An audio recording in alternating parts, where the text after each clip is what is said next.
This podcast is brought to you by the Arte Media Pantheon. Please head to artemedia.org to see all kinds of podcasts from our great friends. And if you would like to start your own podcast, they can provide you with the tools and resources to do so there. So please head to artemedia.org. That's ARETE media.org. On with the show, Jordan. Indeed, we shall. Flawless And I, intro. I and I believe I am the incomparable Jordan. Yes, it's the incomparable Jordan. Welcome, God, welcome to the Spur of the Moment podcast, everybody. I'm your host, Justin Spurr, and as always, I'm joined by my co-host. We already said his name. It's the incomparable Jordan. He's here. I am also here. He is also here. He's constantly also here. I'm I here. am an ever. I am an always present presence. He's an ever-present presence. He's like Christmas presents. He's always present. Unlike Christmas presents, sometimes you open it up and what you see inside is ultimately disappointing and not what you wanted. Right? Sometimes it's a scratching my Sometimes it's a ticket, and I'm like, pleasant. oh, I kind of wish these were Sometimes socks. or cash. I mean, preferably Cash would cash, have been better. but socks are also nice. Socks are nice. Socks are Socks, it's a good pair of socks. socks. You could always use more socks. On today's show, that we derailed immediately. On today's show, we were supposed to have a fun guest the whole show. She was going to be here the whole show, but she is having technical difficulties. That is Hailey from the Party Broadway World podcast. So I have news items. She's here in the chat. She's hanging out in the chat. And then she's going to join us for the second half so we don't burn all of her data. And we're going to talk about, as you saw in the title, her favorite things. And I was going to save this for when we got... You know what? I'll say... She's in the chat. We'll do it now. Hailey, I'm going to say some critical things about some stuff you love. But I promise, if you stick with me, I will say a lot of really nice things about Jagged Little Pill. That's a spoiler. I have a lot of really nice things to say about that musical. But I'm going to say a lot of really mean things about Mamma Mia in... It's a balance. It's It's a a train. balance. The universe requires balance. You see. Yeah. And anyway, and for news, She she says that is putting it. I think the last word's supposed to be mildly, I have a lot midly, of, mildly. I have a lot of very nice things to say about Jagged Little Pill. I Up don't have a lot about of near. nice things to say about Mamma Mia. But I will say nice things. She says dot. Fine. I really like that musical. Anyway, we'll talk about it later. You guys have to hang out for that. That's the good stuff. But because she was supposed to be here for the news, she is still technically here. She's in the chat. I have split up our news items into two sections. Stories for Hailey and stories for Jordan. And I think we'll go back and forth. We'll start with a story for Hailey. We'll do a story for Jordan. We'll go back to story for Hailey. Okay. So the chick lady woman who plays Elphaba in Wicked, she is going to be playing 23 roles on the West End in a Wow. So Dracula this play. so Wicked really opened doors for her. I guess, yeah. But I don't. How Wait, does that wait. work? 23 roles in one thing? One play, not even a movie, a Wow. play. Wow. Yeah, I That don't. sounds exhausting. I don't quite know how that's going to work. It's Dracula. I knew that Dracula was original, like so you know the version of it you watched for the show. Yeah, yeah. That's based on a play. It's not based on the Dracula book. It's based on the Dracula play. So I think Right. this is a Imagining revival of that play. But I don't know what that. entails. Yeah, I don't know what She that's gonna entail. says, and I love that for her. I mean, yeah, it's great. I'm curious as Yeah, I mean good for her. one of my favorite musicals is a musical called Home and Away, and a lot of the actors in that play 3 or 4 roles. So it's not that it's impossible. You can absolutely inhabit multiple roles on stage and make it work. I'm curious as to how that's gonna work. But yeah, good for her. That's really cool. Wicked opening up all those doors. Um, Let me see. Let me see here, Jordan. Let me see here. Story for Jordan. Story for Jordan. Jordan, Did you see the image, the first look of King of the Hill, the revival? I I did where you have Boomhauer on a Yep. tablet. I think it was Boomhauer on the tablet. Yep. Dale was there, which I think is an interesting choice. I thought for sure they would maybe have had it where like something happened to him off screen. I Yeah. guess they're gonna recast his voice. My favorite bit is how Bill is the only one who doesn't look any older. Like I thought that was funny. Yeah, He looks exactly the right. same, and I'm like, I don't know if that's supposed to be intentionally ironic, but I do think that's funny. I think that's funny that it's Hank like he's the only one who didn't age. Hank aged badly. He looks Hank old, man. aged. Yeah, Yeah, he looks Hank old. aged. So does Boomhauer as well. Yes, I saw an article that was like, the fact that Dale is now vaping is supposed to hint at like a dark storyline or something where they think that Dale's gonna die of lung cancer. Oh, that'd be Because interesting. he did. That'd be interesting. That'd be interesting if like in the first episode, you don't have him talk at all, like have him vape or something, and then he dies Well, as a result. the actor who plays Dale did record. I don't know how many episodes, but he did record some episodes. So I'm guessing he's probably in a few of them. And then yeah, either Interesting. they'll write him out or he'll just not be there. I'm not really sure. But I'm stoked for this. It's coming to Hulu, which tells me it's probably going to come to Disney Plus in Canada, and That I makes sense. am stoked for this. Yeah, of the revival shows that have come out, this is definitely one I'm more excited for. Which is funny because growing up, I wasn't really that big of a fan Oh, but of I've King of the become Hill, one. but I've kind of become one as I've gotten Right, older. right. Yeah, I Um, appreciate it so much more now. it's just the idea, especially if they're going to touch on some of what's been going on in America, not to go there, but if they're going to touch on some of that, I'm fascinated to see what Yeah. side each of them Where kind of lands on. where does Hank Hill exist in a post-Trump world? What we finally get to Yeah, find out. What is he a Trump supporter? I don't would think he? he is. I don't think he I is. I I think he's conservative Republican, but I think he's anti-MAGA, anti-Trump. I think like he's going to be Yeah. like that idiot needs a good ass kicking. Yeah, Like exactly. I just I don't feel see. like that's gonna be the mentality. I think Dale and this is where if he was gonna be in it a lot, then it would be like but I could see them making it where Dale is the MAGA Yes, supporter and like Hank is constantly like no and like trying to talk but because his voice actor passed away, it just makes me wonder yeah, he's how the far one. they could go with that. Just from an irony standpoint, you're having him after years of being like, "Don't trust the government," be the one to be like, "Trust the government." Um, Yeah, is odd. Yeah, would be it funny. would be funny. Yeah. Um, so okay, story for Hailey. One of the movies on her list was a movie called A Simple Favor, which I'd already my brain was awash with musicals, so I just couldn't do another modern pop musical. So I was just like, I can't. I think I'll watch something else instead. And I ended up watching The Princess Bride. But anyway, um, A Simple Favor.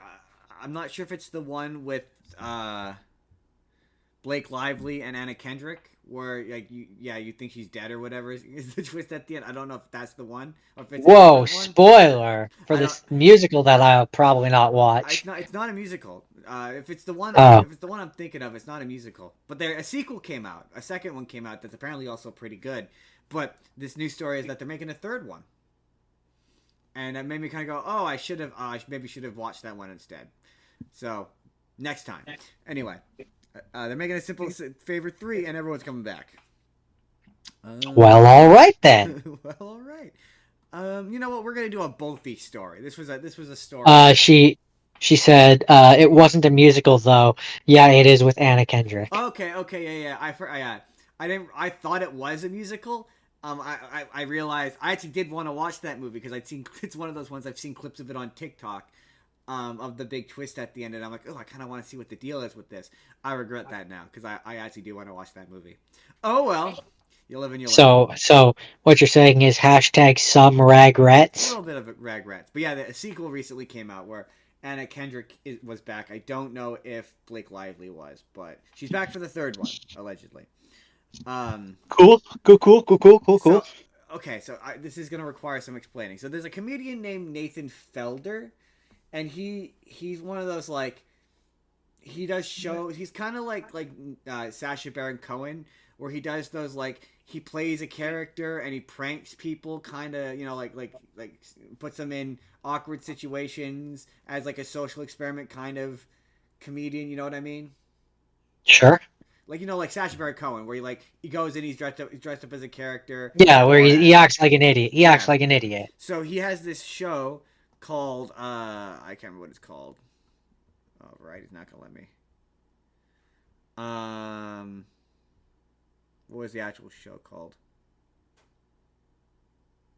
I don't know. What is the actual show Anyway, called? the idea was that it was to get it's like a social experiment where they tricked a bunch of like singers to show up for this reality singing television show called Wings of a Voice, and they all paid a bunch of money to go be an audition for this show, and it turned out that this show called Wings of Voice was in fact not a real singing competition, but an elaborate stunt orchestrated by Nathan Felder, solely for the purpose of making a tangential point in his social experiment series on called The Rehearsal. That's what it's called. It's called The Rehearsal. The comic series helps ordinary people rehearse for life's biggest moments with hyper-realistic simulations. And in season 2,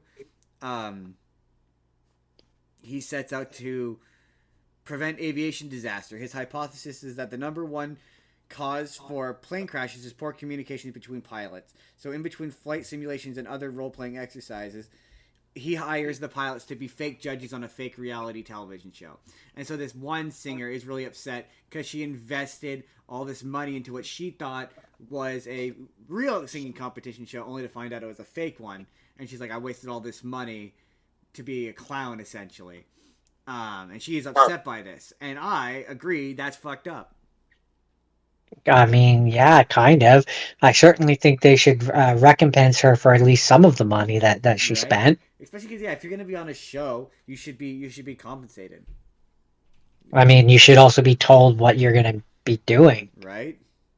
I mean, I get you don't because they obviously want the reactions to be. It's like when we talked about Darren Brown, and you're like, and where he's convincing a guy to jump off a building, and he's like psychologically damaging this guy. Like even if this is reality television, this doesn't feel ethically okay. As far as that guy is concerned, in that moment, it's real, and you're causing damage to it. Yeah, psychological Like, damage. Yeah, exactly. Yeah, yeah, like he doesn't know that he's on a show. As far as he's concerned, this is real. That's yeah, fucked. yeah. That's fucked, right? Yeah, um, yeah. I just that doesn't feel cool. So Jordan, this is story for Jordan now. Jordan, um, they have accidentally revealed the title for Super Mario Brothers 2. It was Oh, accidentally revealed see, by NBC Universal. I thought I saw something on TikTok, but in this day and age, how like you can never be sure if a thing is true or not. So let me say what I saw, and you tell me if it's the actual Yeah, true crack, one. crack a guess, crack a guess.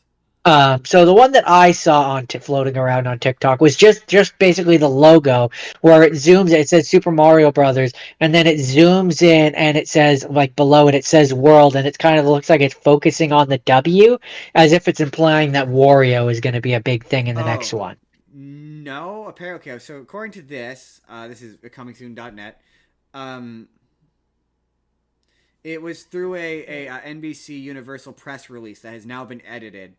That had a list of movies, including the Super Mario one, and that it was called Super Mario World, implying with the inclusion of Yoshi that it's an adaptation of Yeah, Super Mario that World. yeah that was the other thing too. In that one is there is a Yoshi egg and it cracks Yeah, at well, the end that's of it. yeah, yeah. So that makes sense. That would make sense because that introduces the Koopa Kids. This first appearance of the Koopa Kids.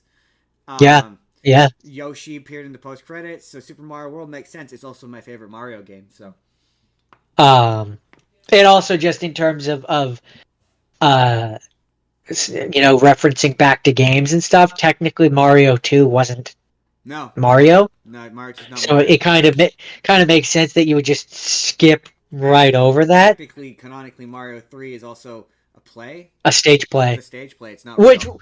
which would be funny to do if like they did a movie where it's like they're doing a stage play and that's the framing device. That Yeah, could be fun, but there's a lot of but fun. it just makes sense to bypass There's a it. lot of fun things you can introduce in if you do Super Mario World. Obviously, you introduce the Boos, the Koopa. That tells me the Koopa kids are probably going to be in the next one, which makes me happy. Um, Yeah.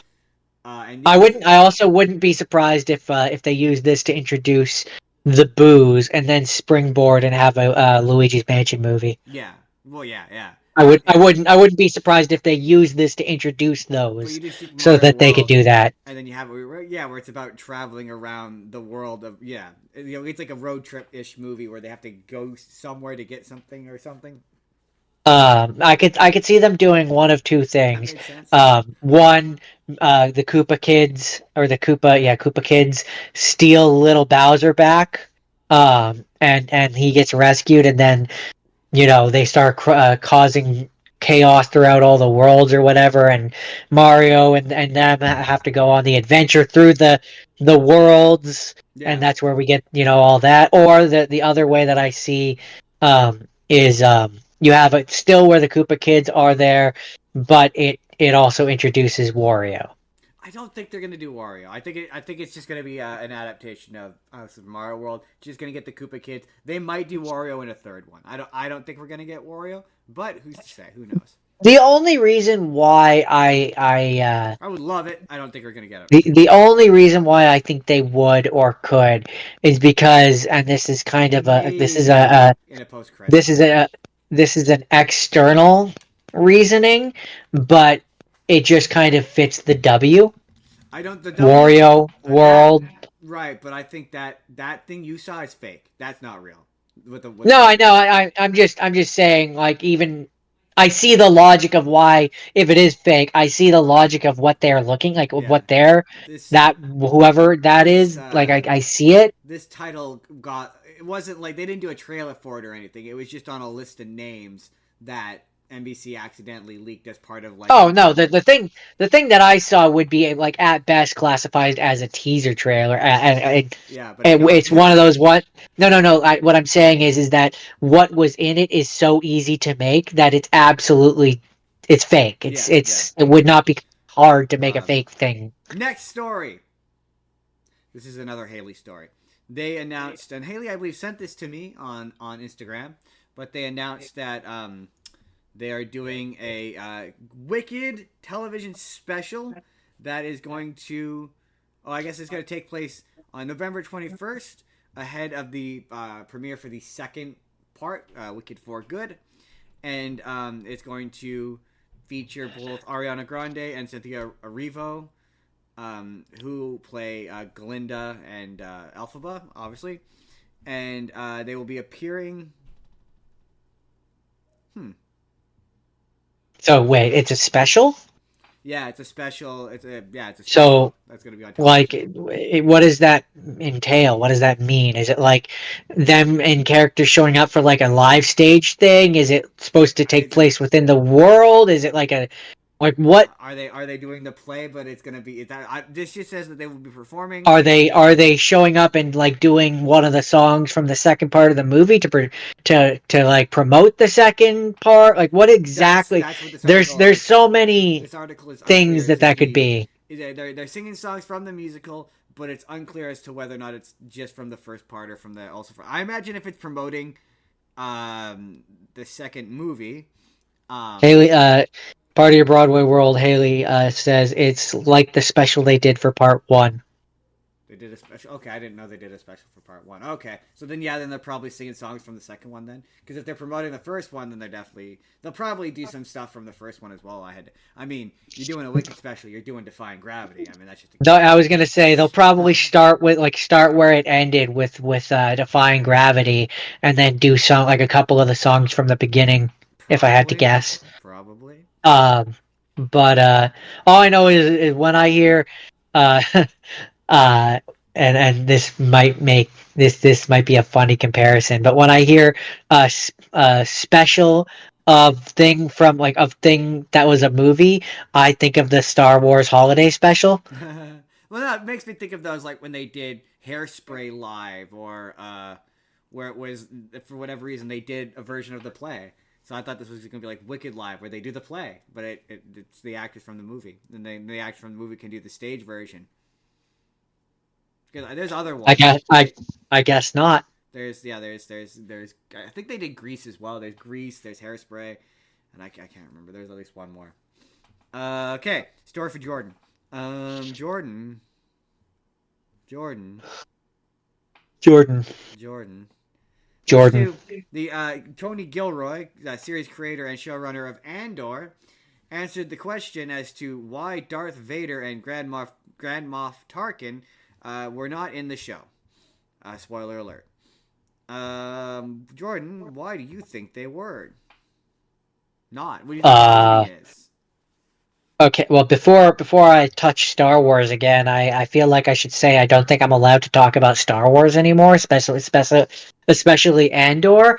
But I'm all about breaking the rules, so I'm going to do it anyway. I'm going to say budget reasons, purely budget reasons.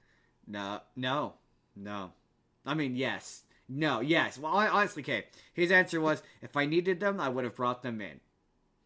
And Okay, yeah, that's a non-answer. That's something that someone says when they don't have a better way of saying I can't afford them. I mean, I would have said. I mean, no. The honest answer is, yeah. It is. It is because a lot of why that shows is stripped down as it is budget, but it's also because if he did, then you'd remember it was Star Wars, and the goal of that show is to not be Star Wars. But if the guy, Whoa, Justin, we've pissed off a lot of people already, and this is dangerous territory. Yeah, that's why. He's like, yeah, that's Because he's ashamed. Because he's ashamed of the thing that it's supposed to be. Exactly. Hailey's story. Jordan, the question is, when is the trailer for Wicked Part 2 for Good coming? Do we have a release date for the actual movie itself? Yeah, November 21st, 2025. Then I'm gonna say a month from now. Ooh, you're pretty spot on. The trailer for the first official trailer for Wicked for Good will be officially unveiled on June 4th. Oh yeah, I'm pretty close. One night only special screening of Wicked. I see. I understand. That's pretty. I don't think I'm gonna be watching the one night special of Wicked, No, but you know. No. We'll come back to Wicked. We'll do the same thing we did for the first part, where we watch it months later. Part of your Broadway world says that's when I want to know. June 4th. June 4th. June 4th. June 4th is, according to this, when the trailer first comes out. I was really hoping it was going to come out this week, but it didn't, and I was disappointed. I was like, but that is only a special screening. Yeah, with the special screening, they're showing the trailer, and then they're doing a special screening of the movie. So they open they open the trailer. Yeah, well then it would be, of course, shortly after that. Yeah, well, yeah. I assume that June 4th is when they're doing that screening, and then it'll probably go up online the same day. I mean, even if it doesn't officially, someone will be in there with a camera. That's what I'm saying. It will go up online that day. If an official. She says, "I want the trailer online." Lol. Yeah, well, my guess is probably same day. It'll probably go up same day. Because they question of quality of the video is up for debate, but I don't think they're gonna allow a bootleg to go up first like Disney does. Disney idiotically does. Let's see here, Jordan. Let's do my final. Do I have? No, I got two more Jordan stories, and I've got 3 Jordan. How did that happen?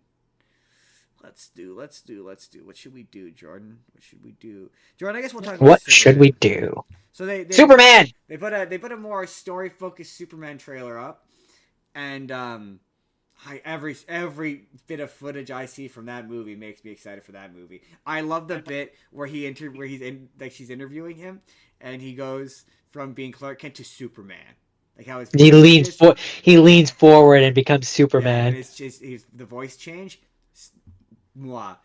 Yeah, the idea, like, it's interesting because he's doing the "why can't I just do what I want" thing from like Civil War, and that Man of Steel tried to do, but or really Batman versus Superman, but it's doing it, well, at least of this trailer, better. I mean, the thing Right. is, once you see like you see actual footage from the movie, like that extended preview where it was him and Crypto, and this I saw someone say this like, "Oh, this trailer is phenomenal. Like that Superman, it's probably the best cinematic Superman ever." But then you remember he's gonna James Gunn all over it, and it's probably gonna ruin it. I don't know what you mean. I don't. I Like like his, James Gunn's I stuff. like James Gunn, but his sense of humor can be kind of a bit much at times, especially when he's unhinged. And Well, but the thing is that in terms of this, for me, it depends on who it's coming from. yeah, that's gonna Like say. some of that zanier stuff will probably come from Guy Gardner. Oh yeah, you're not wrong. That's my prediction. Is it'll come from a lot. Like I think Superman will be Superman. Oh I yeah, think it's the characters around Superman that will make those I jokes. think I think the quips he's doing in this trailer work. Like I like the look at me, like watch me as he fly. I enjoy that. I'm curious as to who the bad guys are. Like are the Justice League like antagonistic in this towards Superman? Like are they gonna like exist past this? Or Well, it certainly seems like Lex Luthor is going to be playing a pretty big part in that. Yeah, well, it's like I enjoy him giving him up to the government. I thought that was kind of neat. Yeah, and it's like so is it? There's one rumor like that him being all beat up. That's from they're doing a version of Ultraman, which is a clone of Superman. Oh, interesting, Um, interesting. so yeah, I don't know, but it just looks so much fun. I like James Gunn. The only thing that I really like, I liked Suicide Squad, but yeah, I like him, and we'll talk about that when we come back to James Gunn in DC. But I like him when he's restrained by a PG rating. I've said that before. I'm going to say it 1,000 times. When he's allowed to be R rated, his humor is, I don't want to say too juvenile for me, but his characters are stupid. Like they wind up just reading as stupid. And it's just not, it doesn't work for That's me. fair. I feel like this is not going to be a R-rated movie. No, that's This what doesn't yeah. So I'm saying this doesn't feel like it's an R-rated it feels movie. closer to Guardians and less like Suicide Squad and Peacemaker, Yeah, which yeah. like because like you've got yeah this is gonna be an easier discussion to have when we do that episode and we talk about Peacemaker because you'll get what I mean when you watch Peacemaker like a big joke on Peacemaker is Peacemaker calls Aquaman a fish fucker, right? And like that's a funny joke. Don't get me wrong. Like, it pays off in a very funny cameo with Jason Momoa at the end of that season.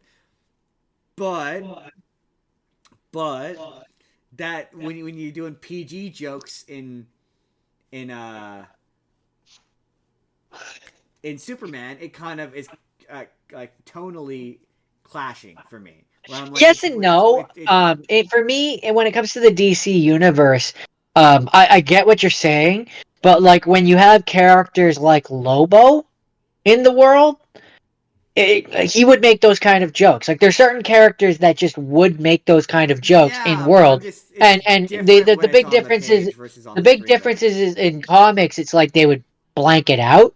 Yeah, Like they would have like the curses and stuff would be blanked out, but they would make jokes like that. yeah, you're not wrong. It's a case of it's different when it's on the screen versus when it's on the page. It makes your tone feel weird when you're doing weird boner and sex jokes in one, especially when it's the same guy writing it. It makes it feel weird, and it just his humor is really, again, I don't want to say juvenile, but it just when it's at its worst and he's unrestrained, it just doesn't work for me. To me, he's at his best when That's fair. he's at his best when he's schmaltzy, when he's like That's fair. when he's emotional, and when he had Guardians. The Guardians is his best stuff. But I've also seen people who are critical of his writing style. I get it. I get it. It's like yeah, you're watching this trailer like yeah, he's gonna probably James Gunn all over it, and it's either gonna do it for you or it's not. I think it's just one of those. And You it know, does it for me. it does do it. It's doing it for me. I'm very excited. Um. Oh, So that's annoying. My YouTube froze. Hold on. Well, not hold on. Keep talking, but I'm gonna open it up um. again. So I kept this story because it was a funny story. So we don't have this in Canada. So this was really more for Hailey because I'm pretty sure There we she go. has it. But I don't know if you're familiar with HBO Max. Yeah, isn't that basically their Crave? Kinda, yeah. But they changed the name a while back. It went from being I can't remember what the phrase was. HBO Plus. Wasn't it HBO Plus and then it was HBO Max and now it's like Max or They something? switched it to Max, and now they've changed it back to HBO Max. So now it's HBO Max again. They had to do a bunch of they had a Okay. bunch of commercials with Peacemaker and John Cena being like, "Really? We're changing it back again? Really?" This made I me just laugh. It's like, okay. Why?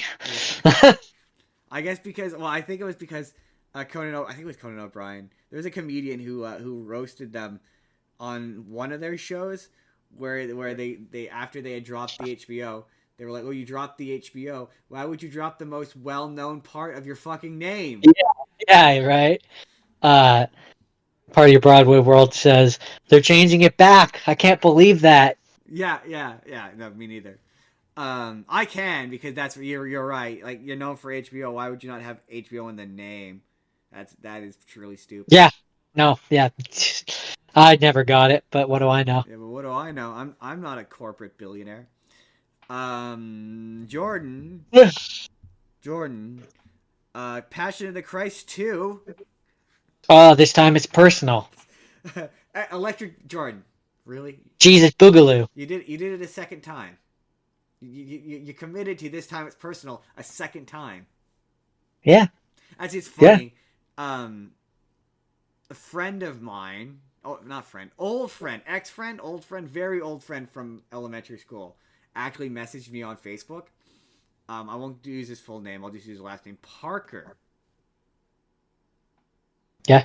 Last I name. know who you're talking Yeah, about. he messaged me on the we had a short about this time it's personal. That what was it? It was is that your best work? Oh, what was the movie? Where I had Passion, Passion of the Christ. no from last week where I asked you. Oh, yeah. Hold on. Let me go look at the shorts. Can't remember. I can't remember what it was. It's blanking. I'm blanking. I'm completely blanking right now.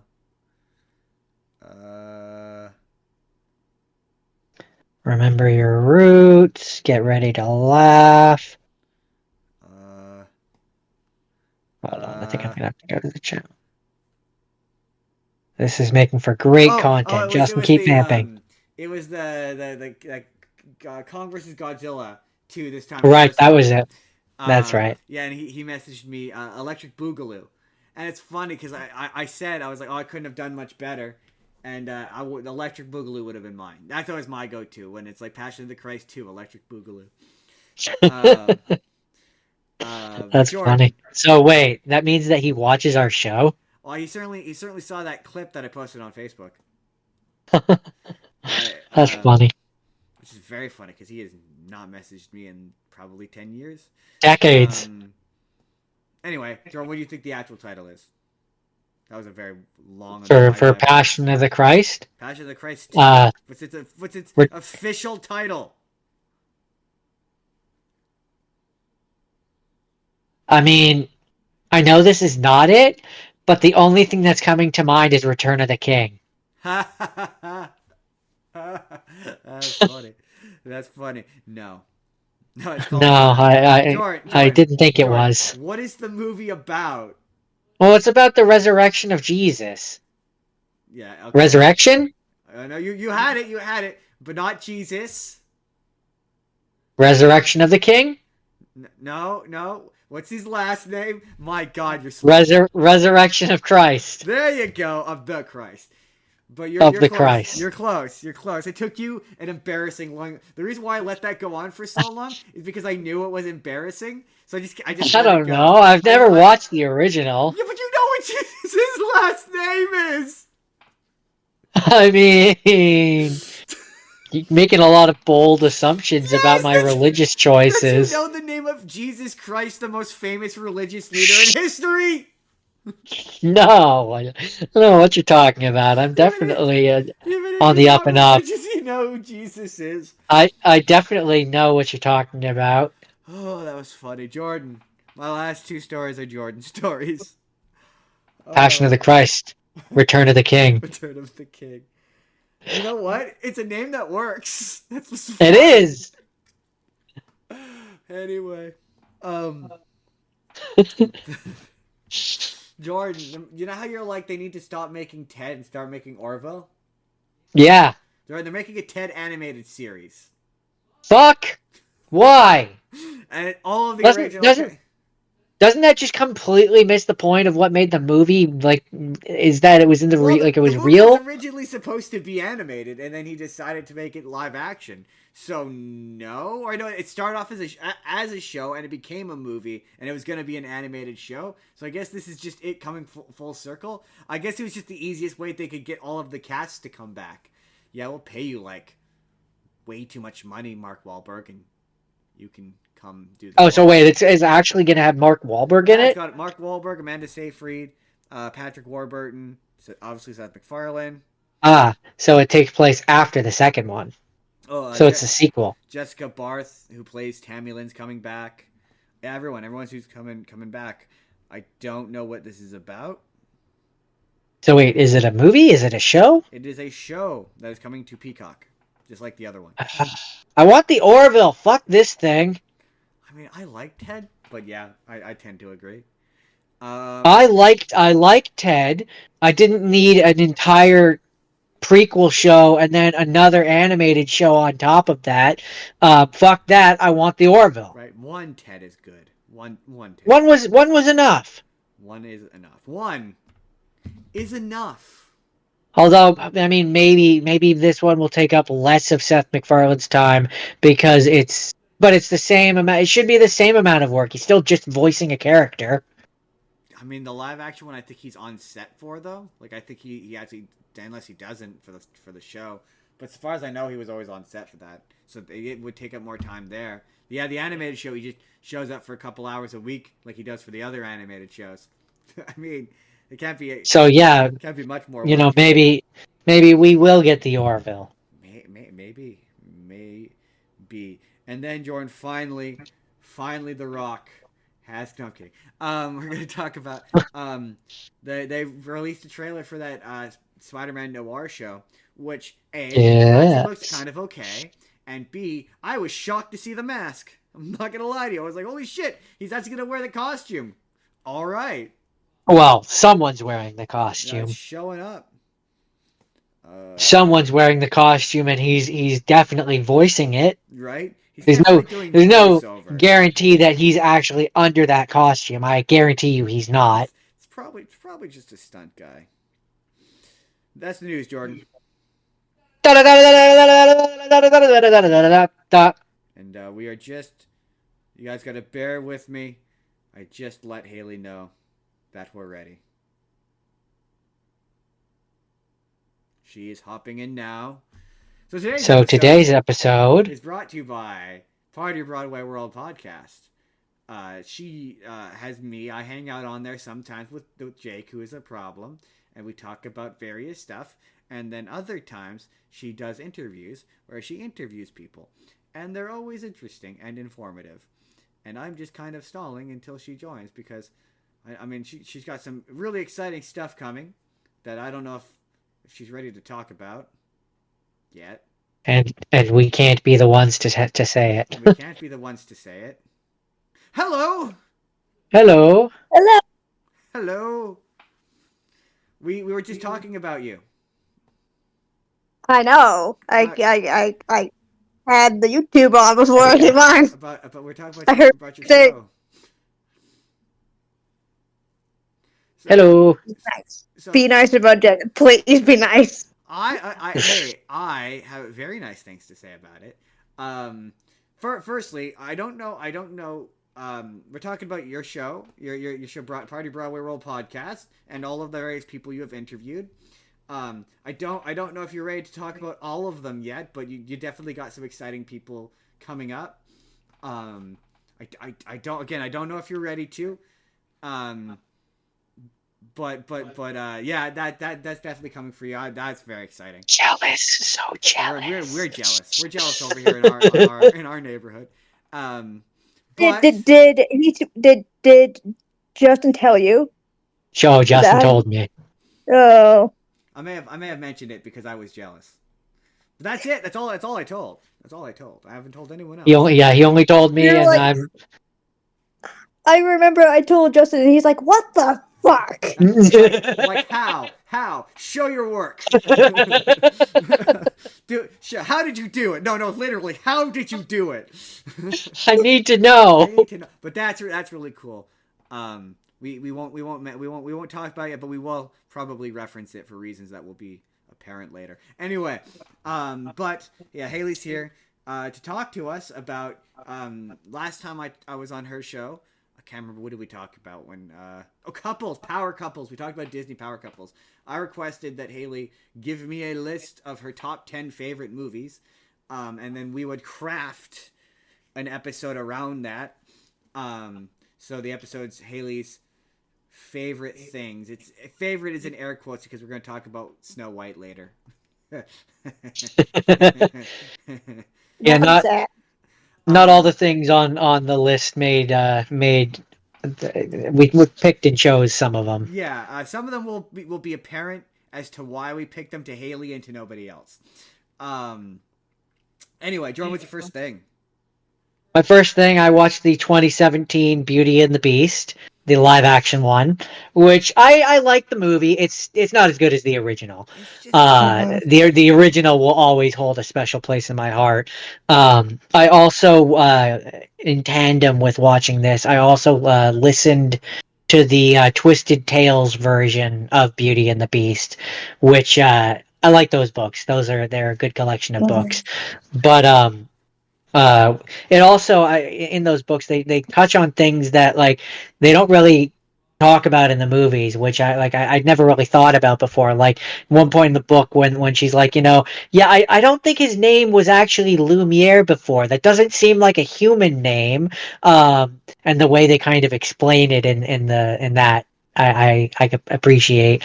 But in terms of this movie though, I like Emma Watson. I think she makes a pretty fantastic Belle. And there's Evermore in this song, a song they added for this version. I really Which like is on that song. Broadway. Yeah.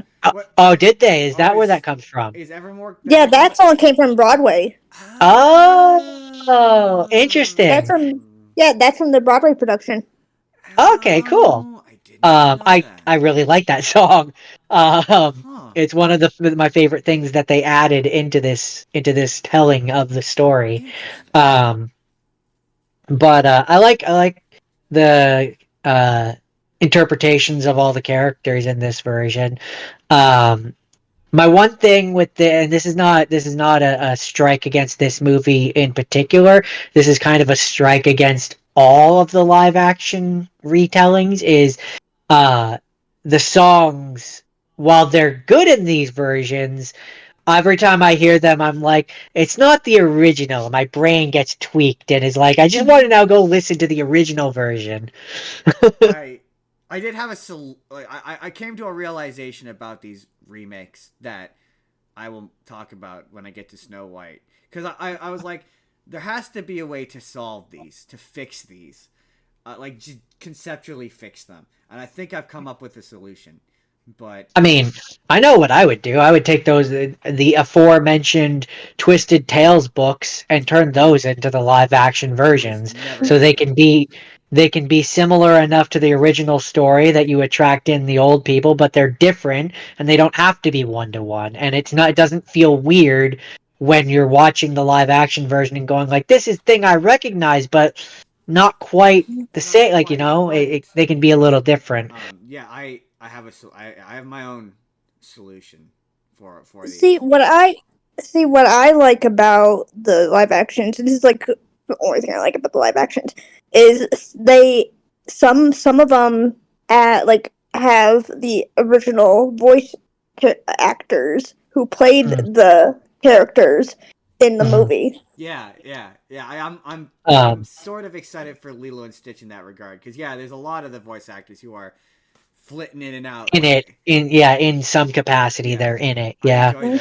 I enjoy the sister as the original Nani as the social worker. It's just I don't know. I think it's because I love irony, and just the irony of that. It's just funny. I don't know. It's just it works for me. Where it's like hearing Nani be like, "I'm gonna lecture you about being a bad parent." Nani is weird in a way that's funny. Yeah. It's a way that makes me laugh.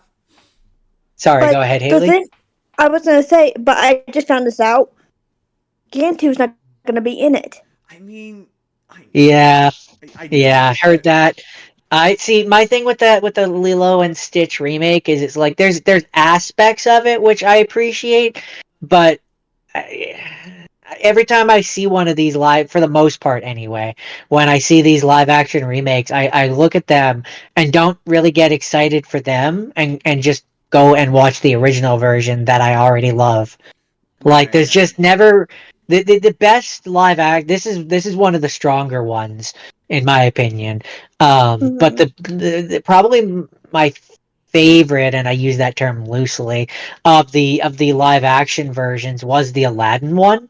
And that's just because I just something I love Aladdin. Like I love the story generally, so I'm more forgiving of that one.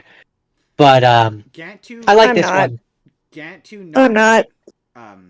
Sorry. Well, I was just gonna say, Gantu not being in it doesn't surprise me because, I didn't. The minute I saw in that first trailer that Pleakley and Jumbo were human, I was like, "There's no way Gantu.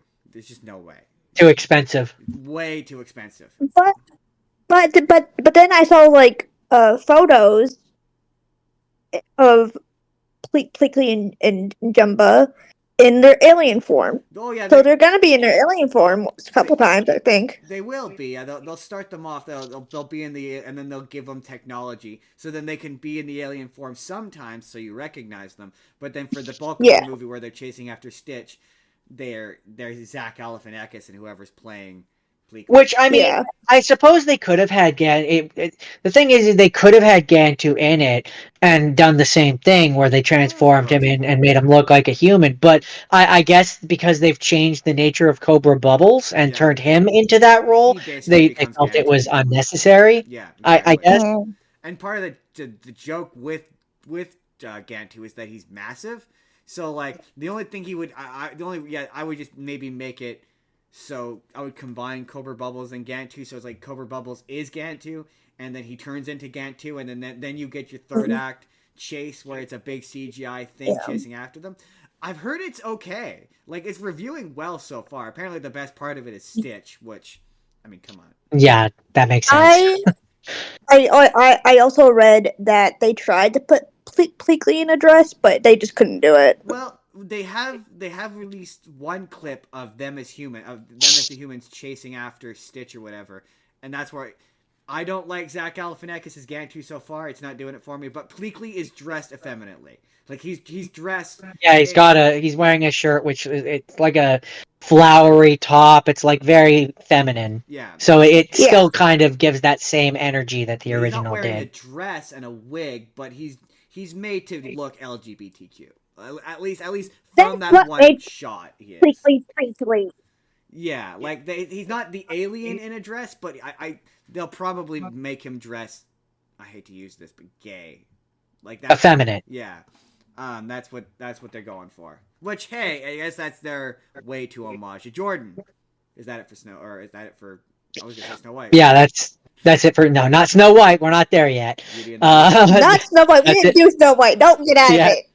No, we're not there yet. No, that's it for Beauty and the Beast. All right. Good movie. My first one, as a movie, I think I couldn't tell when I was watching it if I'd seen it before. I thought I did, but it's Moulin Rouge, and Moulin Rouge is a jukebox musical. I hesitate to call a lot of these songs as songs because most of the music in this is like prolonged mashups of like 3 or 4 songs on copious amounts of cocaine.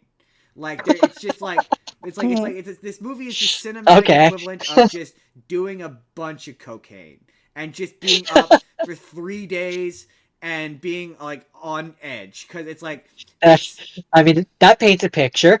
all of the musical numbers are Okay, shot but- with this like fisheye lens. They're all like there's like 1,000 like it's like 1,000 miles a minute, and I don't mean that in a negative way. It was entertaining. I was entertained.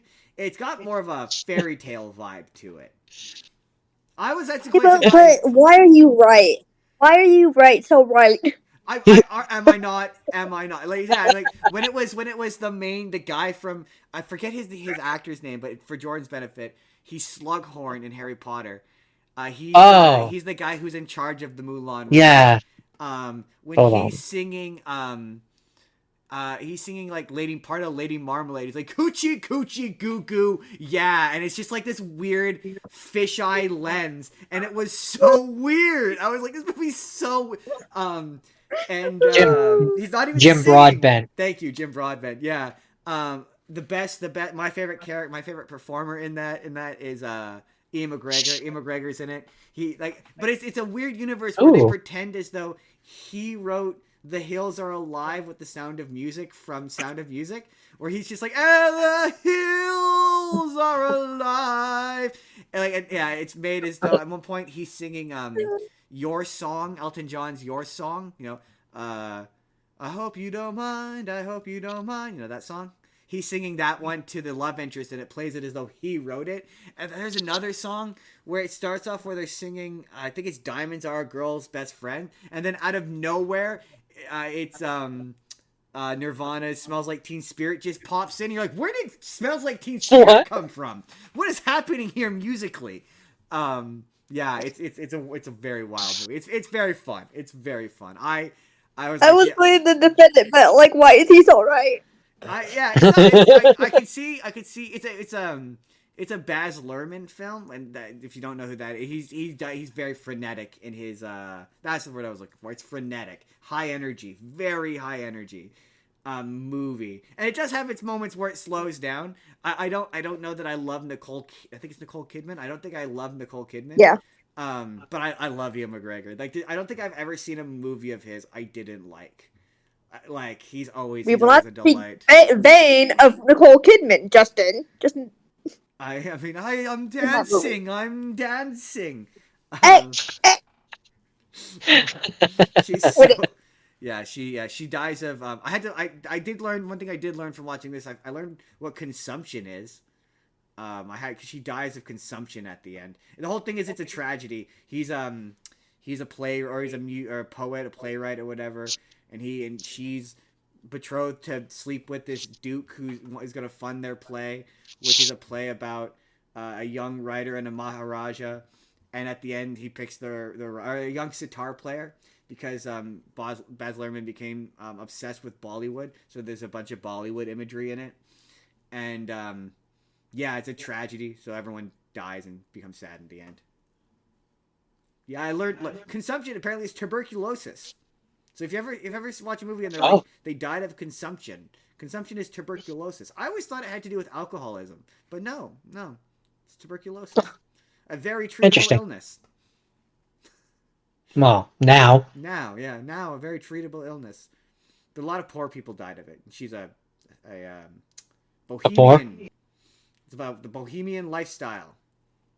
The Bohemian Rhapsody. Yeah, Bohemian Rhapsody is about Bohemia is a lifestyle. An artist lifestyle. If you've heard of, okay, interesting. If you've ever heard of Rent, all the people in Rent are Bohemians. Huh. Yeah. Interesting. Yeah, I know. I learned some stuff this week. We learn stuff on the Spur of the Moment podcast. It's not just about cheap jokes. Every once in a while. It's often about cheap jokes, but it's not always cheap jokes. Jordan, that's it. That's Moulin Rouge. Gitchy gaga, yeah.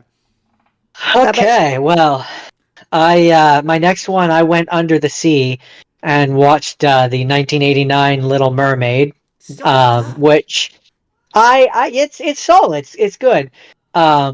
It's not growing up. It's not one that I watched a lot. One of my cousins did. One of my cousins was very fond of Ariel.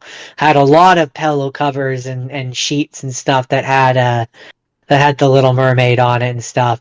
But it's very funny watching it as an adult, because as a kid, I could very much imagine that, like, I would be on Ariel's side and be like, yeah, your dad's being too strict. But as a fully grown adult, I'm like, Ariel, you're 16. You're too young to go chasing off after some boy you haven't even met.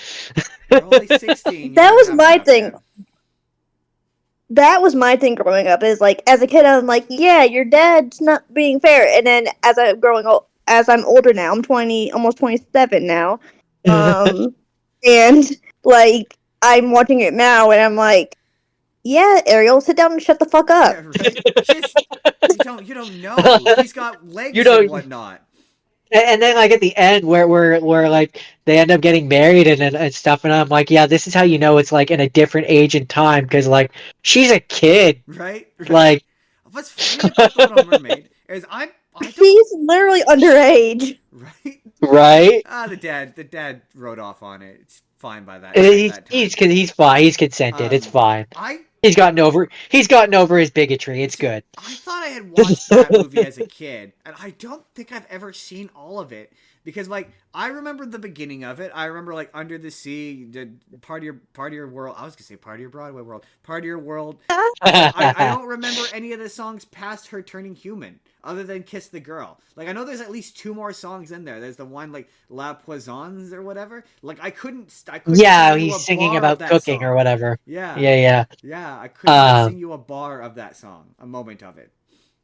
No, not really. That's where I say, growing up, I mean, to be fair, it's a movie about a mermaid. Like I don't want to be Yeah. sexist, but like I would classify it as a movie that's more aimed towards little See, I girls. would agree with that, but we Um, grew up watching Swan Princess, so I don't think like boy girl stuff really that division really resonated I with us. don't We're like, if it's I don't interesting, think we'll it watch it. resonates. I don't think it resonates with the kid.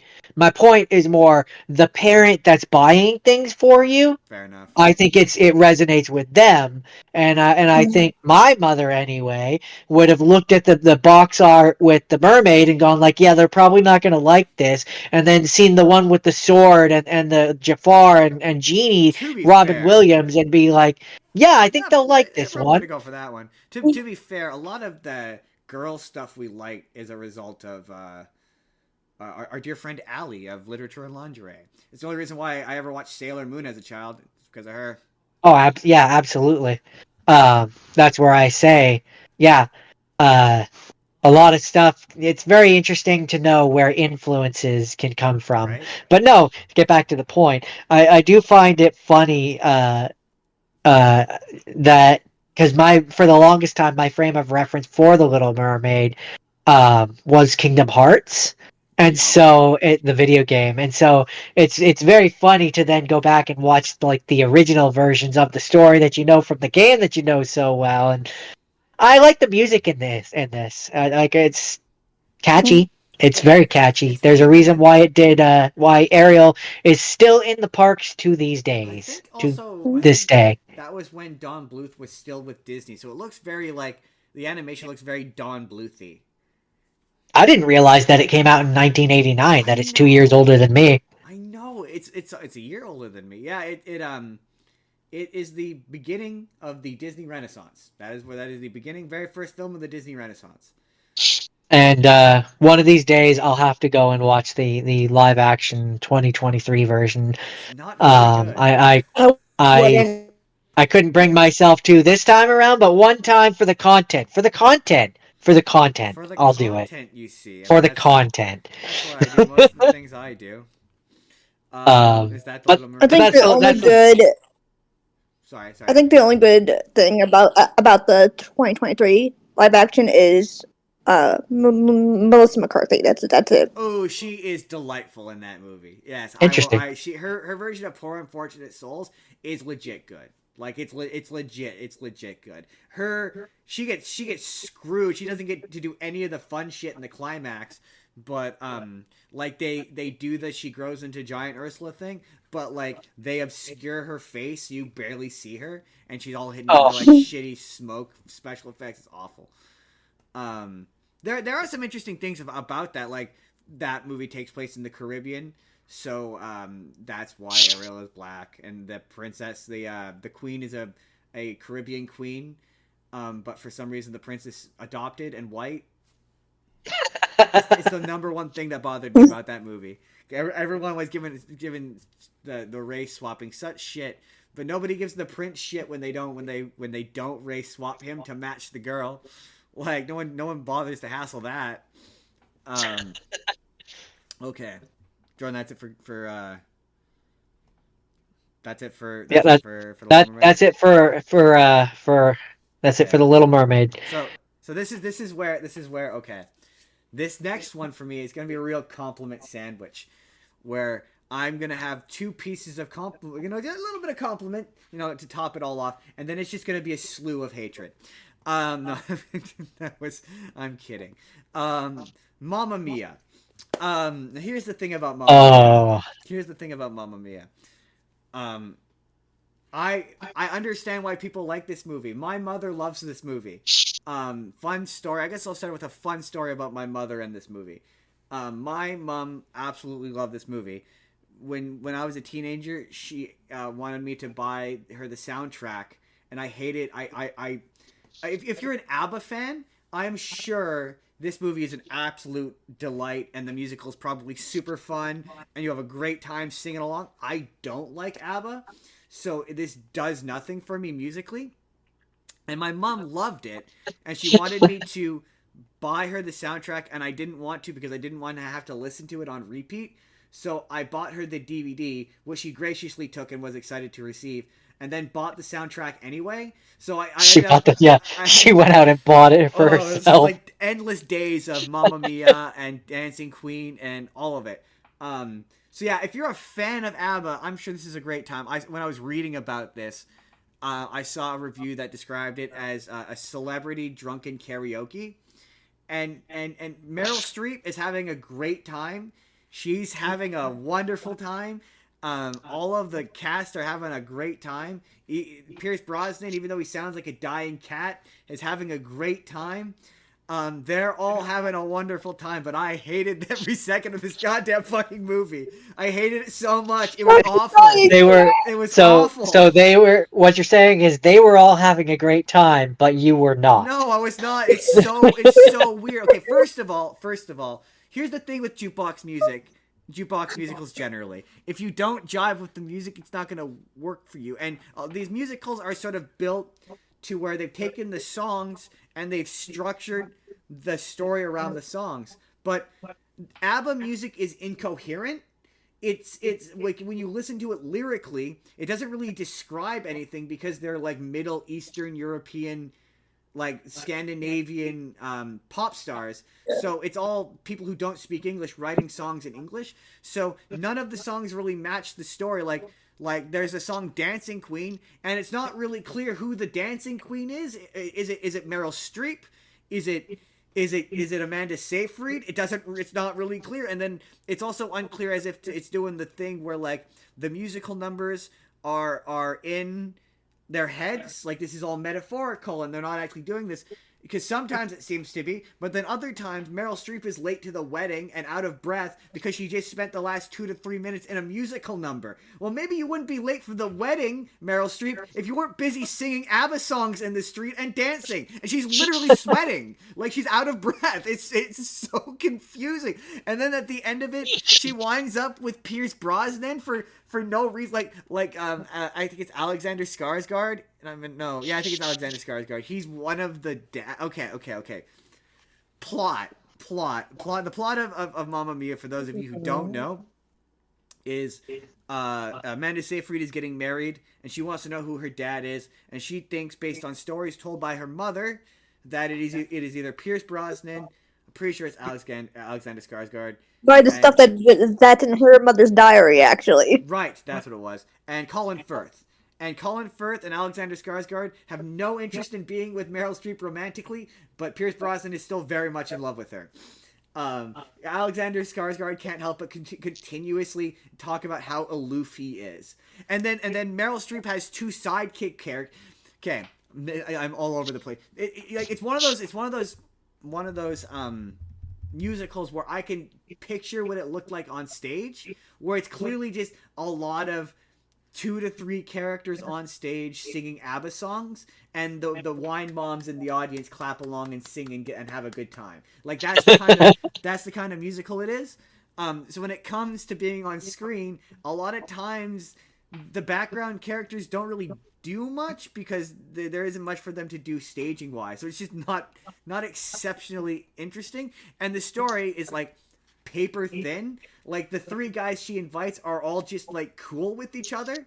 Like they're all like friends. Like they all come together on Alexander Skarsgård's boat, and they're all friends, and they're all just chill with each other. They're all sleeping on his boat, and they're just friends. So there's no conflict there. Like there's kind of a conflict in the middle where Meryl Streep seems to get upset because Amanda Seyfried is not telling her that these guys are here because she thinks they're their dads. They're just all there by coincidence because Meryl Streep owns a hotel on this Greek island, and it's never really explained why until the sequel.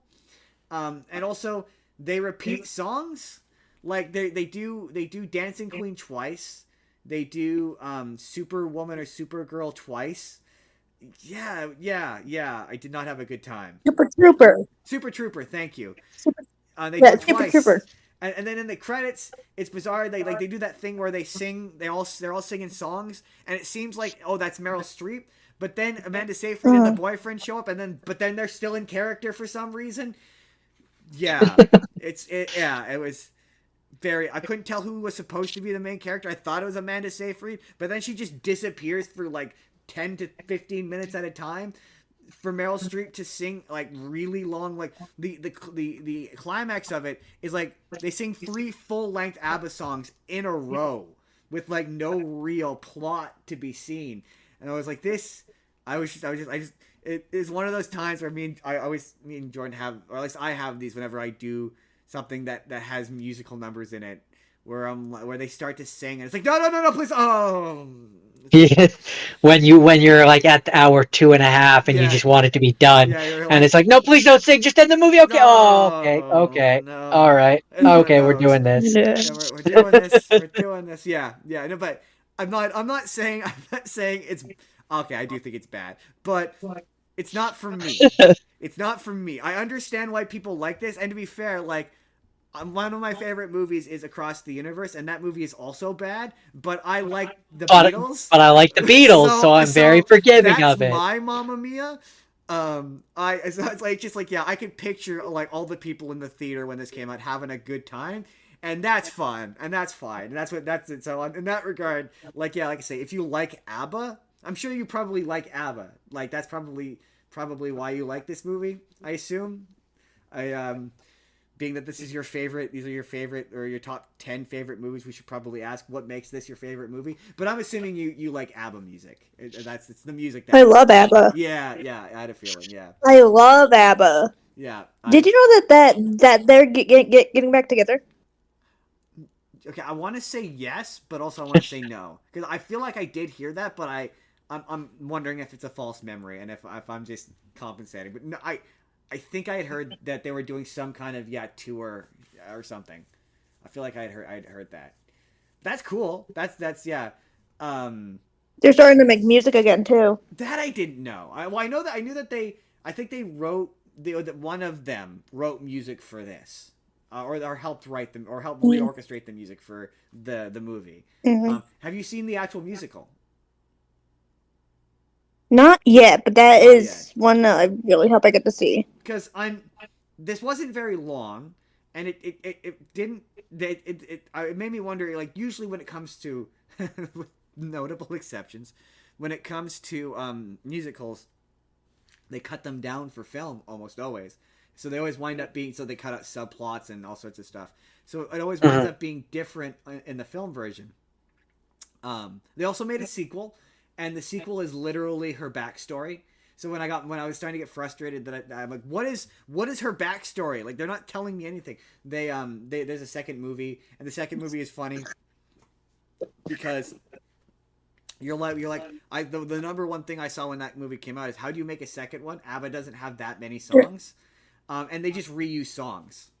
Like they just do the same songs in the second movie again. So I'm fascinated by how that works. The fact that you in the first one were like so mad about how there's no backstory, and then they were like, do you want to bet? And came out with the second one. Yeah. Oh, yeah. It was like, what? There's not. Why does she just randomly live on this Greek island? And then I read the second one. Oh, that's why she randomly lives on. Okay, that makes sense. All right. That one was equally popular. That one also did well. Those movies do crazy well. Those were the movies that made everyone go, musicals are back, and that was kind of the sort of poppy musicals that like the one like the next 5 years, the last 5 years, which is coming next. It's sort of like that's where that style of musical comes from. Also, I love jukebox musicals. I just don't like ABBA. Jordan, that's it. That's Mamma Mia. I can't. I'm done. Honestly, this was the only one I really actually hated. I don't want to watch the second one. The fact that they were like, hold my beer to you, like, just hold my beer, and then they came out with the second one. Like, just so you know, I have nice things to say about the other ones. This is the one. This is the one. This was the one. I after I'd watched it, I came out to John. I went, I fucking hated that. Like that was terrible. The other ones, the one I will say, not to jump the gun, but the last 5 years was infuriating. But it's a good for a different reason. For different reasons. We'll talk about it. Jordan, what's your next thing? So my next one was picked for a particular reason, which in the future we can maybe go into reasoning of why, or it might become apparent. But the next one that I picked is Casper Meets Wendy, which I don't know if you've seen this one, Hailey, but she might be too young for it. Like, have you seen? I've seen it. You've seen too young? No, it came out in '98. 90? Aren't you? How? I was born '98, but I've seen it later. '98. See, that's what I'm saying. Oh, so you have seen it? Cool. Okay. Anyway, Jordan, go on. But so it's funny because when I watched this, like when I was a kid, I didn't know all the deep history of Casper the Friendly Ghost, so I had no idea that Wendy is a long-standing character from the Casper world or lore or whatever. She is to Casper what Sabrina the Teenage Witch is to Archie. Whereas, like, I don't think prior to that point they had ever interacted in their individual things, but they're from the same kind of world. Yeah, from what I understand, I was kind of skimming her history. She was created like or introduced in like the 20th issue of the Casper comics or something like that, but they didn't directly like she was created basically in case Casper stopped selling. Interesting. But this movie's fun, and I mean, the ghostly trio are always a fun delight to watch. And the part later in the movie where the Spellman opens up the thing and like tosses Wendy in, and I'm like, for a kids movie, this is surprisingly dark. Right. Right. It's upsetting. I remember as a kid, that scene like intimidated me, where I was like, "This is intense. Is she gonna get out of it?" Also, apparently, this was Hilary Duff's like first major film role. Yeah, which sure when I saw her in this, I was like, "Oh my god, it's baby Hilary Duff. She's so little." Yeah, I'm pretty sure it's pre Lizzie McGuire. Oh, it absolutely is. Yeah, Lizzie McGuire. Yeah. She's like 10 years old here. Yeah. Lizzie McGuire, she's like 15 or 14 or whatever. That movie's fun because it's technically the third Casper movie. Yeah. Yeah, it is. And the CGI looks bad. Oh, the ghost? Yeah. Is because she's human and cheap. Yeah. Far cheaper. The Casper movie with Christina Ricci, that animation looked bad too. That one, I mean, it looks okay. It's not. It hasn't aged super well. It looks the Christina Ricci one looks better only because it got the money. This one's like it's a JPEG. Like they're not floating so much as they're like scrolling. Like it's the first one because the first one to me the ghosts look better because they're There's kind of a For vague how do I word this? Yeah, well, they're more spiritual, which is why they kind of can get away with it a lot more. But I think part of why the first one they look better too is because more of the budget goes towards I them, mean, it's whereas a in the theatrical third movie. one This is a straight to DVD that slop. well, yes, that too, but the third one you're diverting the budget also to like the wizarding stuff and the magic and I the mean, like that's there's true. the Yeah. ghosts and there's a lot of stuff that you're splitting your attention between. um but overall I enjoyed this movie, but uh from what I understand it did not do well, which is why there was never another There was Casper movie. never. Yeah, Casper has. I think he's dead in the zeitgeist. I would say, pretty ironically. I don't think. Like yeah, he hasn't really been in anything in a long Somebody while. could let us know in the comments. Like, when was the last Casper Casper thing. thing? Well, I Like, mean, I know that there is a after this there was like a show or they did something, do a a very show. cheap Yeah. looking show. Yeah. So I guess maybe that might Maybe. have been the last one. Oh, yeah. Like Garfield, for whatever reason, Garfield gets to stick around, but Casper just Oh, doesn't. that's because Garfield is still in the newspapers. Yeah, that's fair. Yeah, maybe if they were still making Casper comics, because I think they stopped making Casper comics decades ago. Um, Aren't they making another Garfield though? They are, yeah. They made it. Well, they made it a movie with Chris Pratt, and I think that one did well. So I'm Yeah. pretty sure they're doing a sequel. Yeah. I think. yeah, I like this movie. This and what's funny is you want to watch this one? It's on YouTube for free. Yeah. That's where I watched it. Not very great quality. It's like 480p, not but good quality. free is free. Yeah. I can't believe that there You hasn't. get Yeah, exactly. you get what you don't pay for. Yeah, exactly. Yeah, pretty much. Exactly, Yeah, exactly. I can't believe there's never been a digital release for it, because No, yeah. I guess As far as I because could tell, there was not anything. who produced it? Do you have in front of you who produced it? Is it was it? I'm pretty sure it was Fox Family, Fox Kids, right? Production companies, the Harvey Entertainment Yeah, Company, that's Fox. Saban, Yeah. and Brookwell McNamara Entertainment. Yeah, Saban did the you know how they made it. It's distributed by 20th Century Fox Home Entertainment. That surprised So me. if it was gonna be on anything, it would be on Disney That's what I was Plus. gonna say. But I'm surprised on it's Disney not. Plus. That's surprising. That tells me that there wasn't a good enough DVD or DVD release, so there isn't a good digital copy for it. That's probably why. But that surprises me that Disney's not on, especially with Hilary Duff. It surprises me they haven't slid that onto Disney Plus. But Saban, Saban did the I mean, they're obviously famously known for doing Power Rangers. But they did a bunch of animated stuff as well. So they also did obviously Digimon is Saban. But the Christina Ricci movie, they did a animated series based on that, and they did that. And that's also done by Harvey, whatever. That's Steven Spielberg, I believe, is Harvey. That company is, I believe, Steven Spielberg. But yeah, it surprises me it's not on Disney Plus. Jordan, is that it for Casper? That is. I'm just very quickly. I want to check something, but mostly for my own. Oh yeah, that would explain it. The Casper Meets Wendy had a budget of $10 million. That first one, which was a theatrical one, had a budget of $55 million. Yeah, that's why the ghosts look better. That's why they look better. So yeah, just because I was curious. Next one is a movie called Bless You. Pardon me. It's called The Last 5 Years. In the last 5 years, I quite like this movie. I will say that. It infuriated me. The ending of it infuriated me.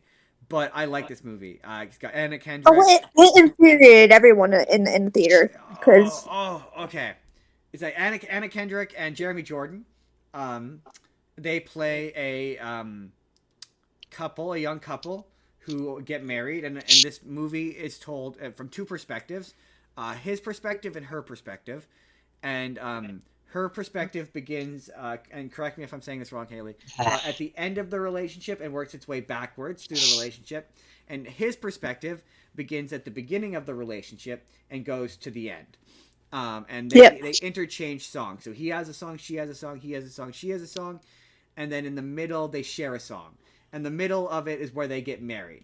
And the movie is about the story is about the breakup of their relationship, and this is the critical part of this. As a movie, it's very well made. The songs are good. Anna Kendrick is really good, but the musical itself is written by one man who I don't remember his name, but he wrote it about Jason Robert Brown. yes. Jason Robert Brown. So have you seen the actual musical? Not yet. Not yet. Okay. Um, But you know what the deal is though with it, right? Yeah, they just revived that musical on Broadway now. Nick Jonas is in it. I hear he's bad. As Jamie. I hear he's bad. I've heard he's really bad. Oh, he's bad. He's too pop. Yeah, that's what I've heard. I've heard he's not good. But he basically how that story is staged, how that play is staged on Broadway is it's a 2-person play. So it's just Jamie and it's just Carol? No. Kathy. It's just Jamie and Kathy, and they switch songs, and you get to see both their perspectives and how both of them did wrong and and the selfish choices they made, whatever. And it's about his relationship with this actress, and she famously hated this musical because it made her look bad. And I don't blame her because he is awful. If Jamie is not supposed to be a self-insert character, it reads that way. It reads like he's like, oh, I'm the most awesome, super awesome, greatest person on the planet, and I couldn't help you, Carol. Carol? Yeah, Carol. Kathy. I don't know why Carol I think is another thing. Kathy. I couldn't help you, Kathy, because I'm too good, and I'm too perfect, and you just didn't support me. You didn't support me, Kathy. Here's my thing, though. I disagree. I think they both are terrible people. No, absolutely not. He's way worse. What is her greatest crime? Not wanting to go to a party where she has to deal with 1,000 people kissing his ass? No, that's what is she? She wants him to show up for her birthday? His worst crime is he cheats on her with multiple women, like a parade of women, and then has the audacity, this is where I'm a feminist, he has the audacity to leave her a note at the end being like, you're the problem? Fuck him! Sorry. The ending of that movie infuriated me. What? Like, I was so pissed. I was like, what the fuck? He doesn't take any responsibility for the cheating? Are you kidding me? No consequences for his actions? No! Like, he's the one who blames her, and you could absolutely tell that these people are written by this one guy. Like, it really read like it was one guy who wrote this, who was just like, I'm the most super special, awesome person on the planet. I'm the most talented writer you've ever seen! Oh, I couldn't stand him. And I love Jeremy Jordan. It's a great performance. These are feelings of the character. Yeah. He's a reprehensible character, but he's a excellent performance. Like, it is really good.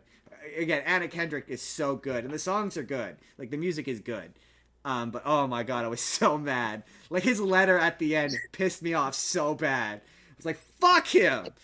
Fuck him! Take some responsibility! Just for that mental breakdown, you need therapy. Yeah. Oh man, I was so mad. But no, I definitely get why you like it. It was good. I enjoyed it.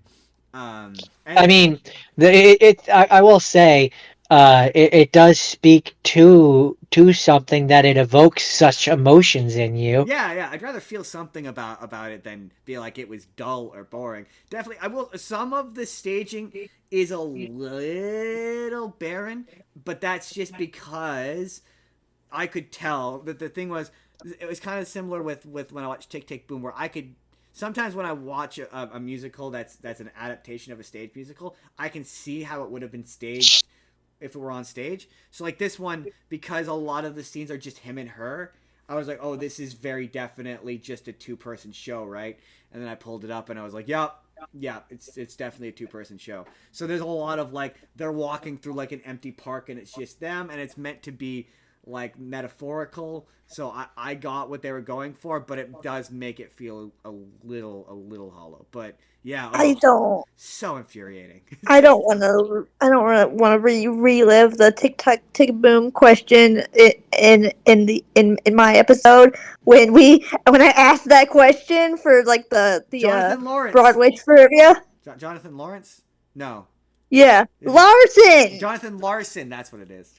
I almost watched Rent, actually. That was one of the ones I And almost that's did. what happened, folks. It did. It did. Yeah. I kept messing up his name for some reason. I'm like I keep saying his name is Jonathan Larson. No, it's not Jonathan Larson. That's not the right name. But that's it. That's the last 5 years. It was good. Oh, the other thing is their relationship is the least relatable thing in existence. Like it wants to feel relatable, but I don't know who's relating to having a husband who is a ridiculously talented and successful writer that you can't live up to. It desperately wants to be relatable. I don't know what people are relating to him. Nobody's relating to him. Like, he has this song where he's like, it's so hard for me to not cheat on my wife who's also hot because I'm awesome. Like, it was awful. I was like, this is awful. This is terrible. I'm the greatest God's gift to man. Right? Pretty much, you're like, isn't it hard how the women always throw yourself at you when you're married? And it's like, this movie kind of seems to forget that he is both a talented writer and Jeremy Jordan.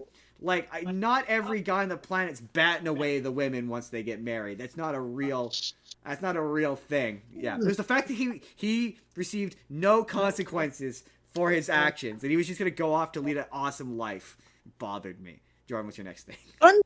Justin Hailey. Sorry, go ahead. Fun fact. When there's like that swarm of people that go around him during that one song, Yeah. that girl in the red dress, that's it. That's Jeremy Jordan's wife. Oh, really? Oh, that's cool. I love Jeremy Jordan. Like, he's one of those actors who I liked him on another thing, and then I saw him on something else, not realizing it was him. Kind of similar to Mark Hamill in The Joker, where I like him on Supergirl, a win on Supergirl, and he showed up on the Tangled series, and that's when I discovered he was a singer. And then I kind of got into him as a singer. So like I love him on Has Been Hotel. My other friends love him on Has Been Hotel. So yeah, that's where I developed a love for him as a singer. Same thing with I forget his name, Alex Brightman, who is Beetlejuice. He does Beetlejuice on Broadway. I love Alex Brightman, but I first discovered him. Have you ever seen School of Rock, the Jack Black movie? Do you know there's a musical? Yeah. Yeah, Alex and Brightman. he's in it. Yeah, he's the Jack Black character. Yeah. Yeah. Yeah, that's where I first discovered him. I was like, what? There's a Andrew Lloyd Webber School of Rock musical. What? And the music actually kind of good. Beetlejuice.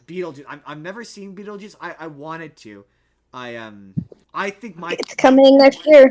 Is it? Oh, that's awesome. I think they'll probably eventually do a movie version of that. I suspect. I have a feeling they will, especially with with the second one having done really well in theaters.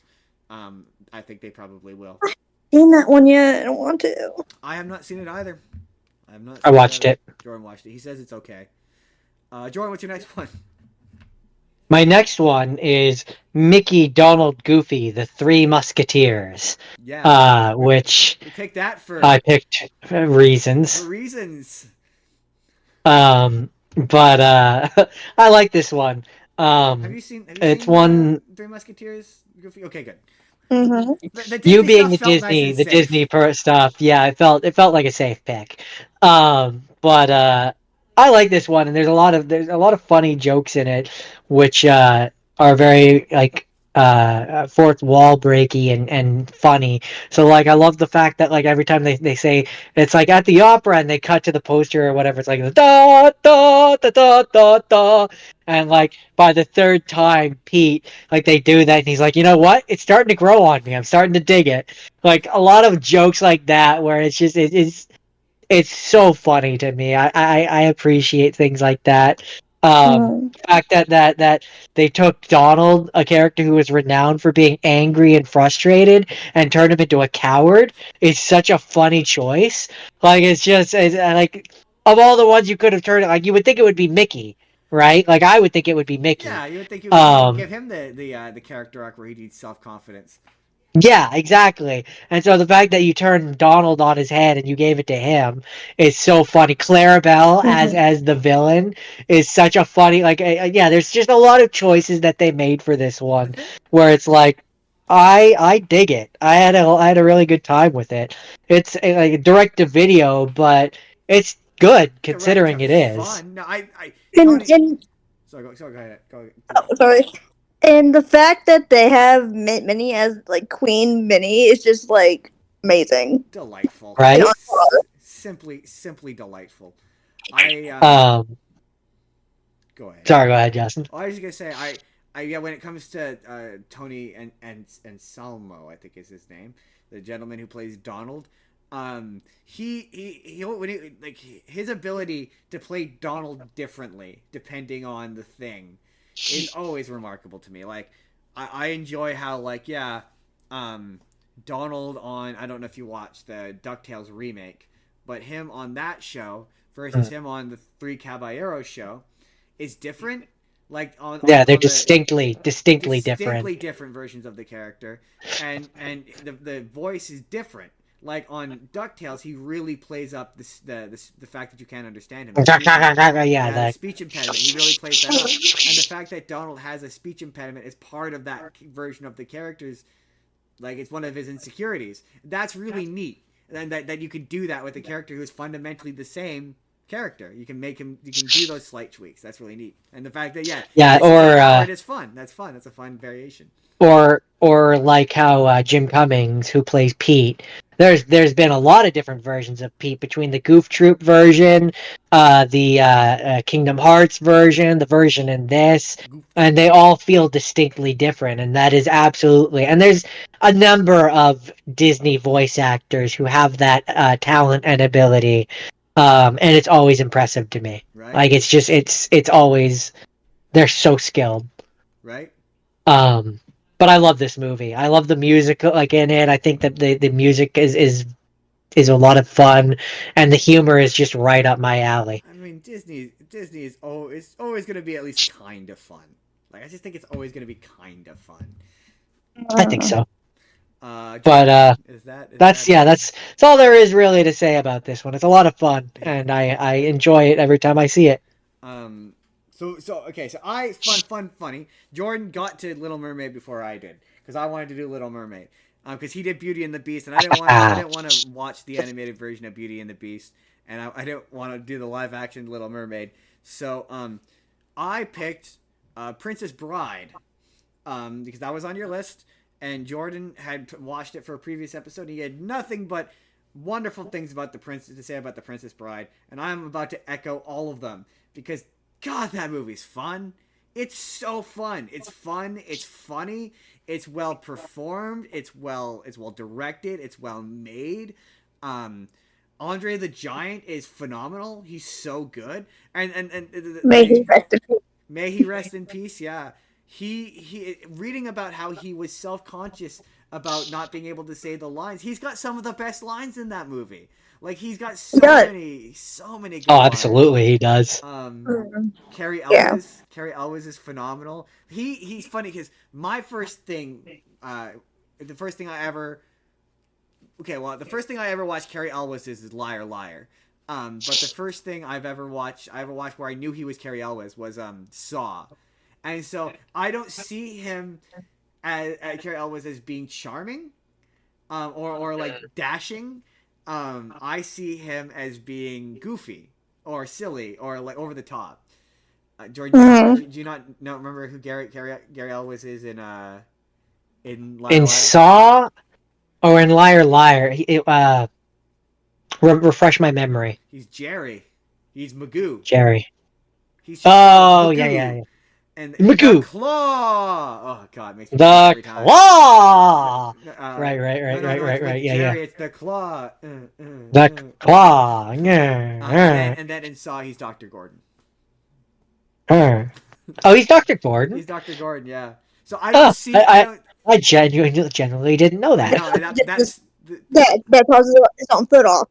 Yeah, he's the one who's. Yeah, yes, exactly. Wow, that surprises me that you know that. Wow, that was okay. Wow, I was not expecting that. That was legit. Have you seen Saw? Yeah. Wow, that is a legit surprise. Okay. Yes, he does. He So absolutely let's cuts his leg curveball. off. Yeah, absolutely.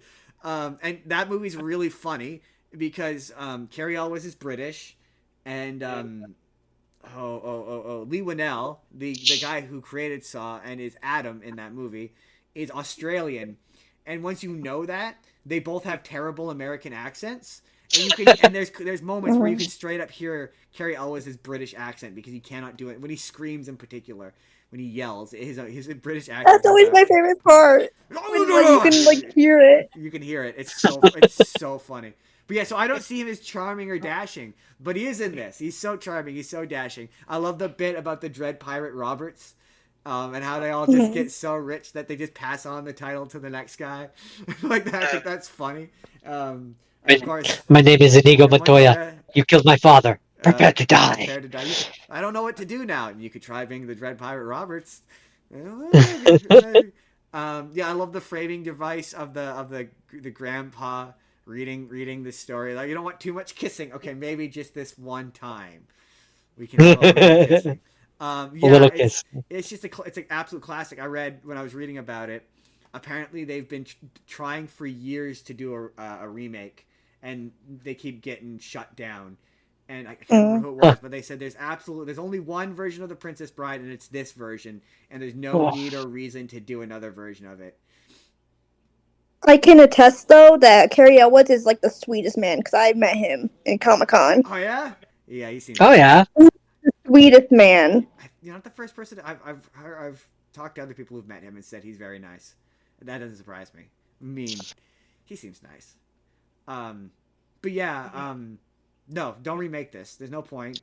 You'll make no one happy. There's no good way to do this, to do it. It won't be as good. It won't have that 1980s charm to it where it looks just all... Like, I think it's one of those movies that, like, the older it gets, the more timeless it'll become. Because it always has that kind of, like, fairy tale kind of quality to it.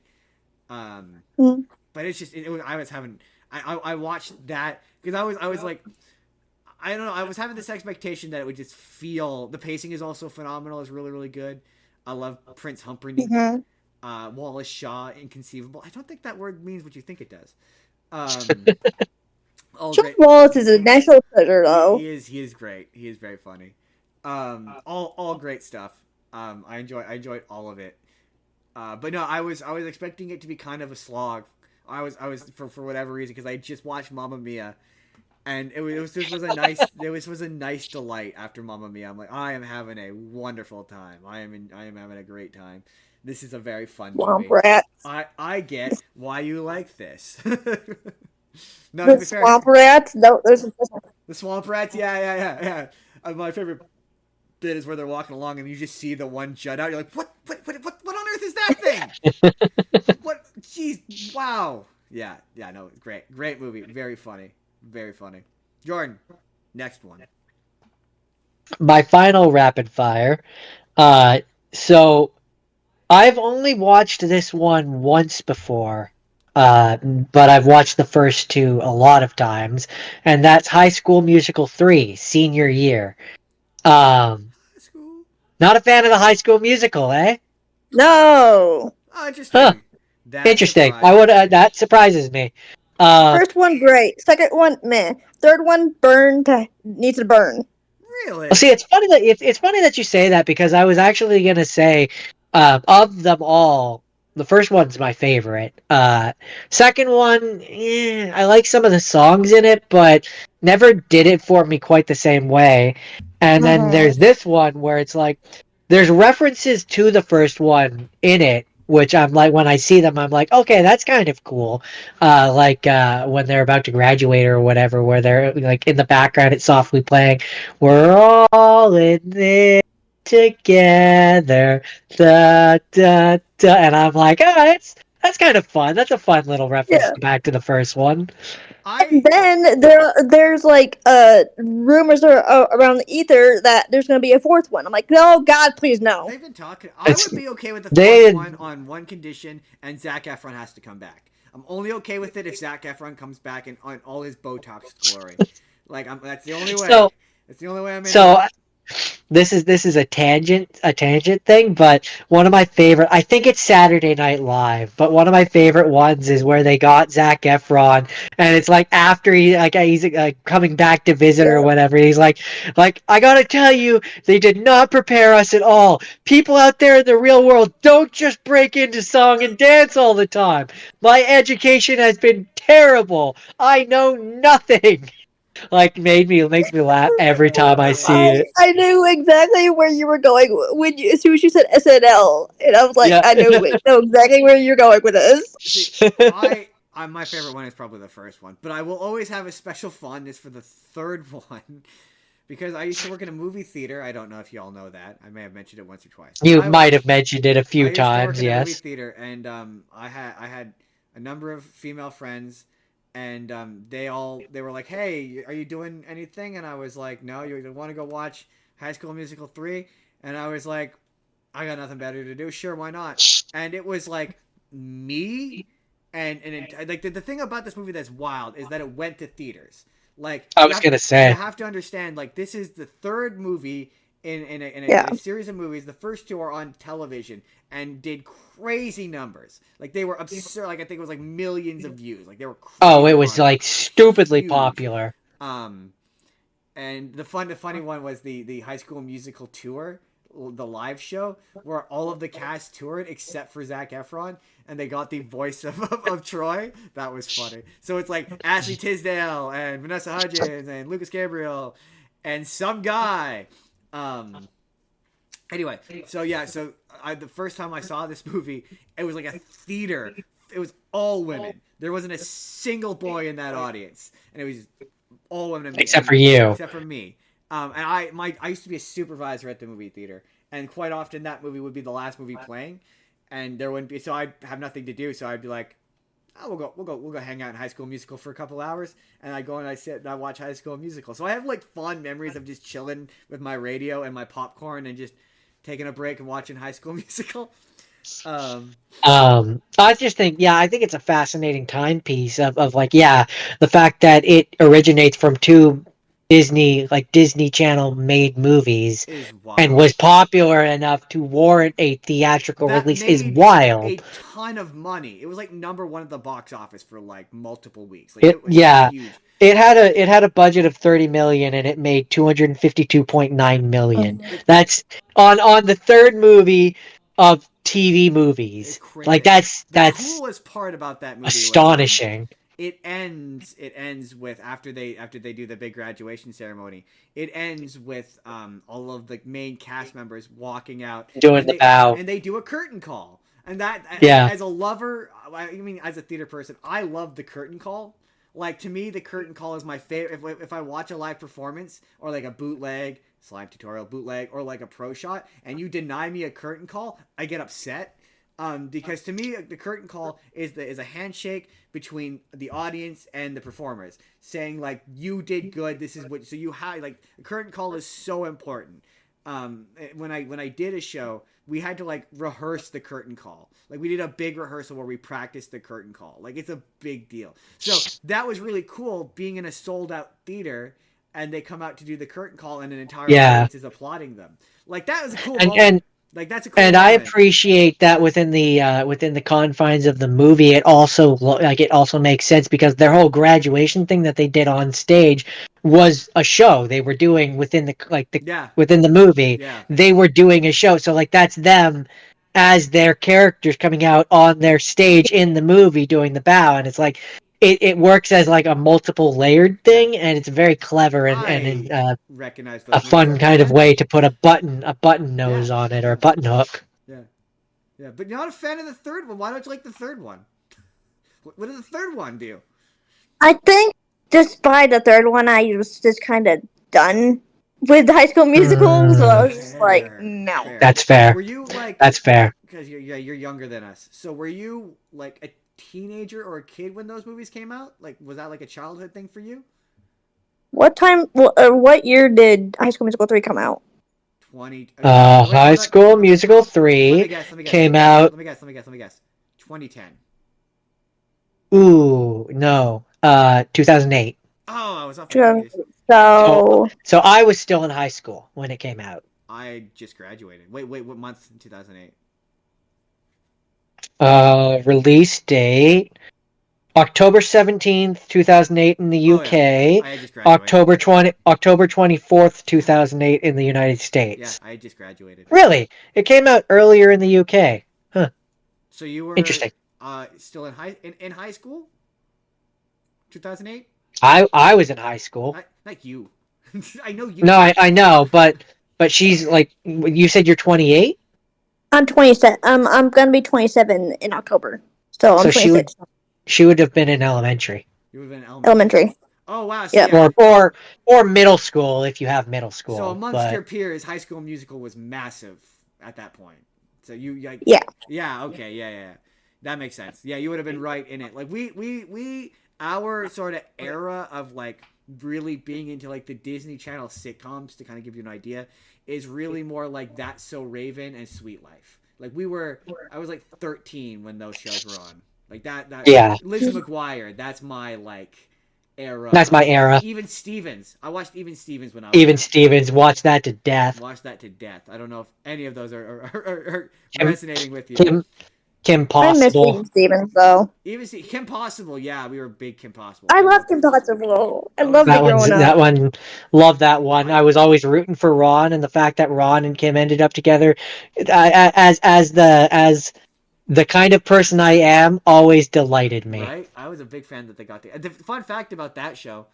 And then I guess we'll move on to my last rapid fire. But fun fact about Kim Possible: that movie where they get together, I think it's So the Drama is the one where they get together. I believe that was technically supposed to be the series finale. The show was gonna end with that them makes getting sense. together. And then that movie I think did so well that they commissioned it for a final season where they're together. That's why it doesn't I think really have a finale. I think they had like 2 more seasons after that. It's just the one. Was it only the one? Yeah. Interesting. Yeah, they came Interesting. back for one more after the success of that movie, because that movie was apparently quite successful. And I keep telling myself I'm gonna watch the live action one because I hear it's bad. And I just can't. I can't. I hear it's bad. It's not great. No. Yeah. It's not It didn't look great. It didn't look great. No, it I didn't look just great. Not. That's one of those franchises that you could absolutely do. The thing is, they that was a Disney Channel original movie, so it didn't get any budget. The coolest part about that is I think Christy Carlson Romano shows up as a cameo at one point. That was the coolest bit about it. Does she?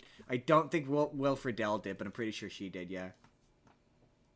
Interesting. What I like about live actions is the only thing I like about live actions is they have the original people. Yeah, it's when it's the original thing. Yeah, and you're like, oh hey, it's a thing I recognize. But yeah, I'm gonna watch. One day we're gonna do.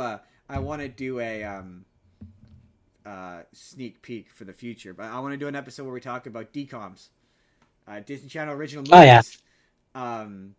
And I want to talk about like the really obscure ones. Me and Jordan always talk about them, but this is Johnny Tsunami, or this is gonna be a test for Hailey. I doubt you remember any of these, but Double Team or Miracle. You wish. Or Miracle in the Fast Lane, or these are classic DComs. Classic DComs.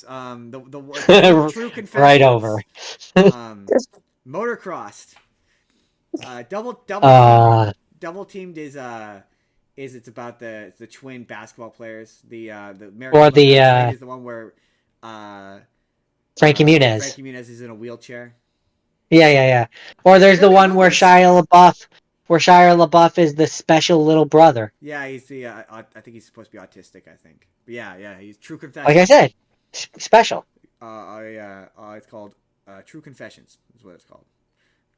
That's it. Anyway, that's coming. I want to do that. Maybe that's a preview for the future. That's preview for the future. My next one, for reasons that I'm hoping Hailey's clicking into if she hasn't already.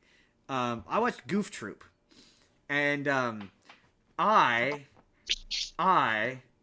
really like Goof Troop. I was impressed by how much I love Goofy. Okay, and we're gonna talk about my love of Goofy as we go on. But I kind of remember this I being. really want to talk about what I want to talk about with who I interviewed, but I'm trying not to. It's okay. It's okay. But later in the future, there will be context for this. But for now, there's no context, and that's also fine. When he cuts it up into the future video, context can be Yeah, provided. context can be provided. But I expected this to be a Saturday morning cartoon thing of like, Max gets into shenanigans, and I expected it really to be more of a Max show from my memory, because go way to the back. I grew up watching Goof Troop. Like, I loved the show as a kid. Yeah. Theme song kicks, like, number one thing, Disney afternoon theme songs kicked ass. Like, I think we can all agree. They were a bop. They were Like a- 90% of the time, 90%. they were an absolute bop. And that this is no exception. But no, I expected Goof it to be Troop. more. I I expected it to be more of a Max show, but it really is Goof Troop, because all of the characters kind of get their sort of own attention or own episodes. Like, there's an episode about PJ. There's an episode about Pete. There's an episode about Goofy. And what's so funny about Goofy is like rarely the instigator. Like, normally it's like he gets pulled into the situation, like into the shenanigans. Yeah. But the thing I love about Goofy as a character, and I think we'll get more into this when I talk about Goofy movies, spoiler alert, is that he quite often is the most responsible adult in the room, and he's just a good parent. Like, there's a really good episode I think I watched about 15 or 16 episodes, but there's an episode early on where Max wants to go to a scary movie that's basically Friday the 13th, and Goofy goes to Goofy. He's like, "Dad, can I go watch the movie?" And Goofy's like, "No, because you can't handle it." He's like, "What? I can handle it." No, you get scared really easily. Like, you got scared by the evil witch or evil queen in Snow White. Like, you get scared super easily. Like, you can't handle this. You shouldn't go watch this. And Mac's like, "Oh, come on, Dad, you gotta let me." And he's like, "All right, if you think you can handle it." And then obviously the plot of the episode is PJ and Max get all freaked out. But there's a really funny moment at the end where he's like the whole episode is just Goofy trying to make this comically, like, it's still a cartoon, but it's him trying to like make this like comically large sandwich, and Max gets scared and destroys the sandwich, and Goofy's like, "Dumb scary movies ruined my sandwich." Ruined my sandwich. Ruined my sandwich. But there's just he's the one who finds the reasonable explanation or whatever. There's the other funny thing about this show is how like it escalates really quickly. Like, a lot of episodes, like there's one where it's Pete and Max become close because Pete doesn't like Max because Max is Goofy's son. But there's an episode where him and Max become friends because Max is good at selling cars. And they build this dangerous RV, this like comically dangerous RV that PJ keeps finding like faults in, and he keeps trying to talk to Max, and Max like, "You handle it," or whatever. And he's like worried that because Max is becoming more like Pete, and it's making PJ like Max less. And there's a really sweet moment between Goofy and PJ where PJ's feeling really insecure, and he's like, "Oh, I'm not really good. I'm not good at the stuff that Max is good at. I'm not really good at this." And Goofy like picks up a walnut, and it's all spiky or whatever. See how the walnut is like ugly on the outside? Well, if you crack it open, it's beautiful on the inside. And like him and PJ hug it out, and it's just this really sweet moment. And I'm like, it's not all yahahahooey, which I appreciated. Like, it's not all like shenanigans. It's like a lot of times it's like Goofy's just minding his own business, and like he just gets pulled into it. He just gets pulled into the shenanigans.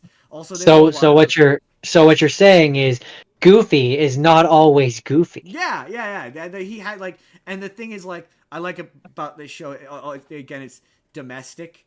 There's a lot of domestic problems, but him and Goofy isn't nice all the time.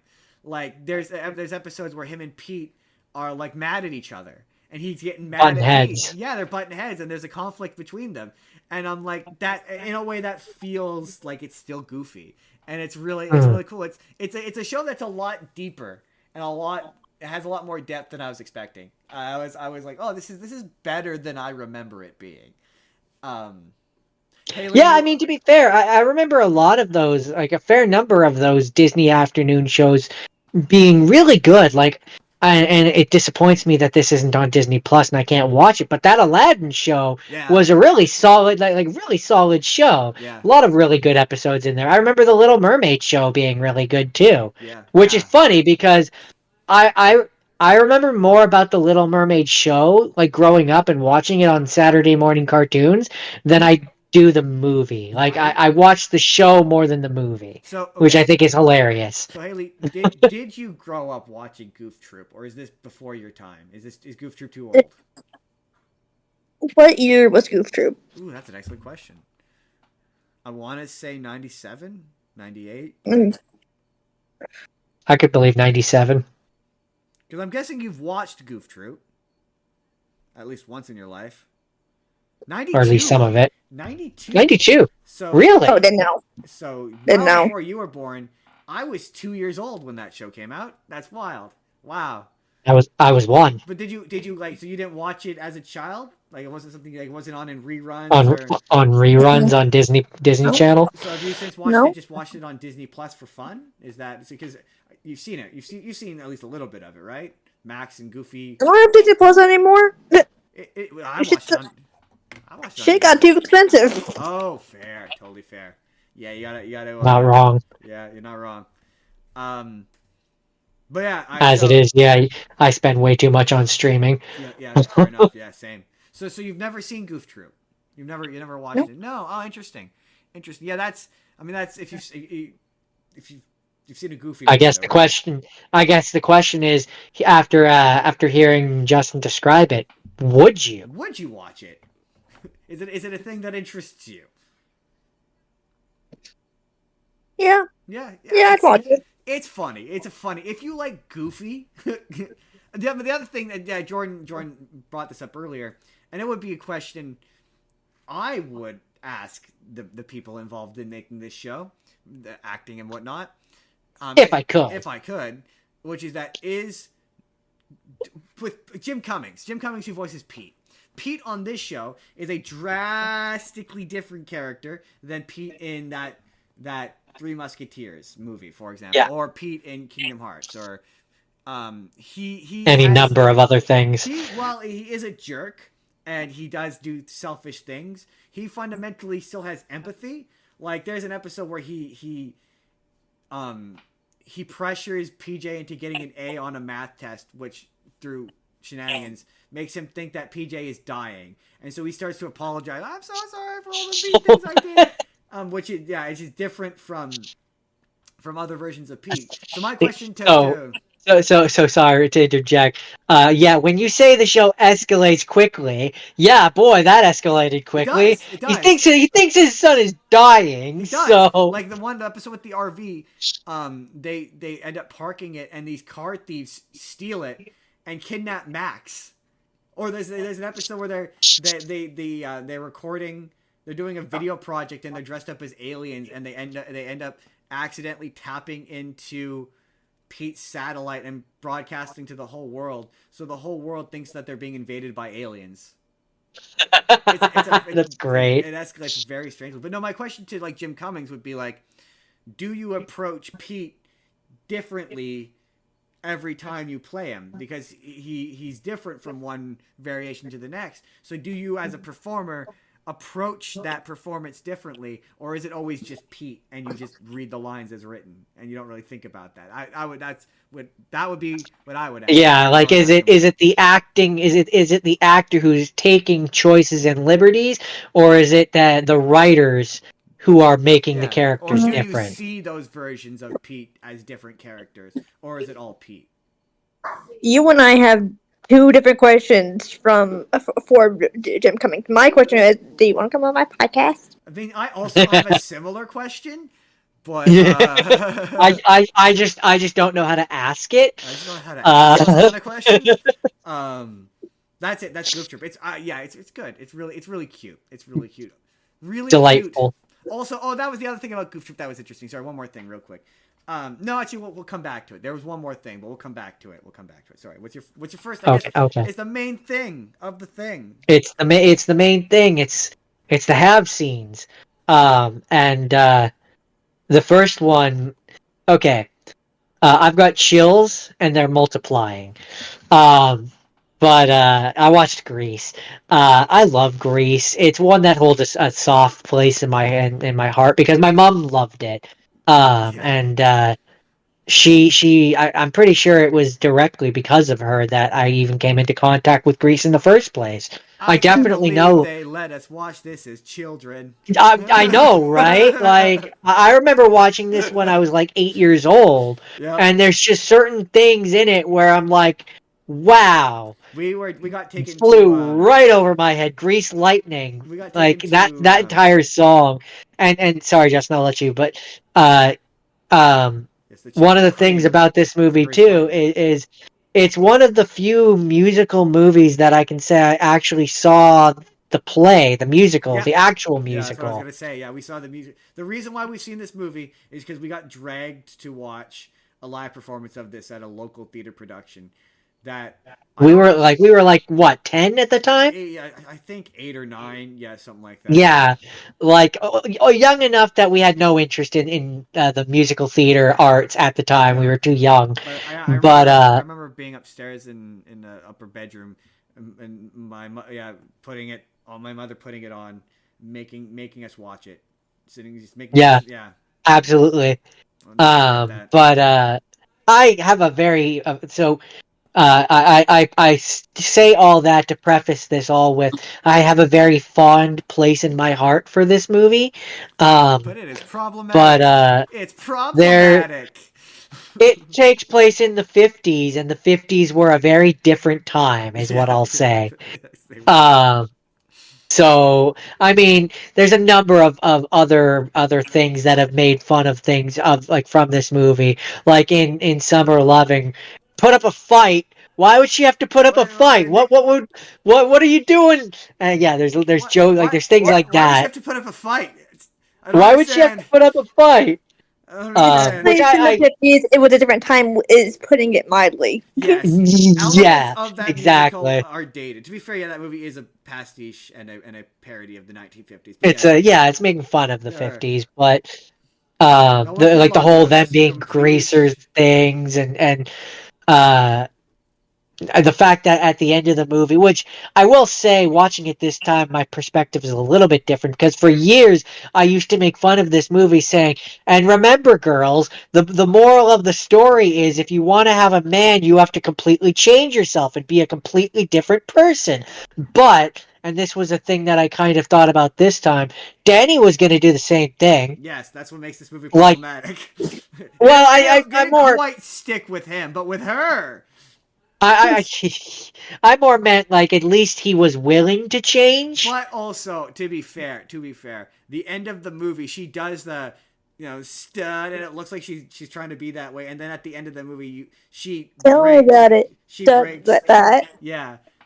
She does it awkwardly, and it's clear that it's all a ruse. And then at the end, she breaks character, and she's still the regular. It's supposed to be like she's still Sandy underneath all of the. Yeah, the idea is supposed to be that she's trying to meet him halfway, basically. Like they're trying to meet each other halfway. The fact that she forgets to take out the cigarette and stomp on it, it's just kind of funny. That's the bit where you're supposed to be like, oh, she's still Sandy, and you're right. The idea of it is supposed to be that she was asking him to do all the changing instead of meeting him halfway, which is what she did. Yeah. That's what that's supposed to symbolize, is what a person who is pretentious would say.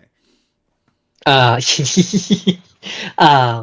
fun fact, in the We Come Together, there's a young girl, who is in that scene, who I don't remember the exact story, but it was something like she was like a daughter of the director or something like that.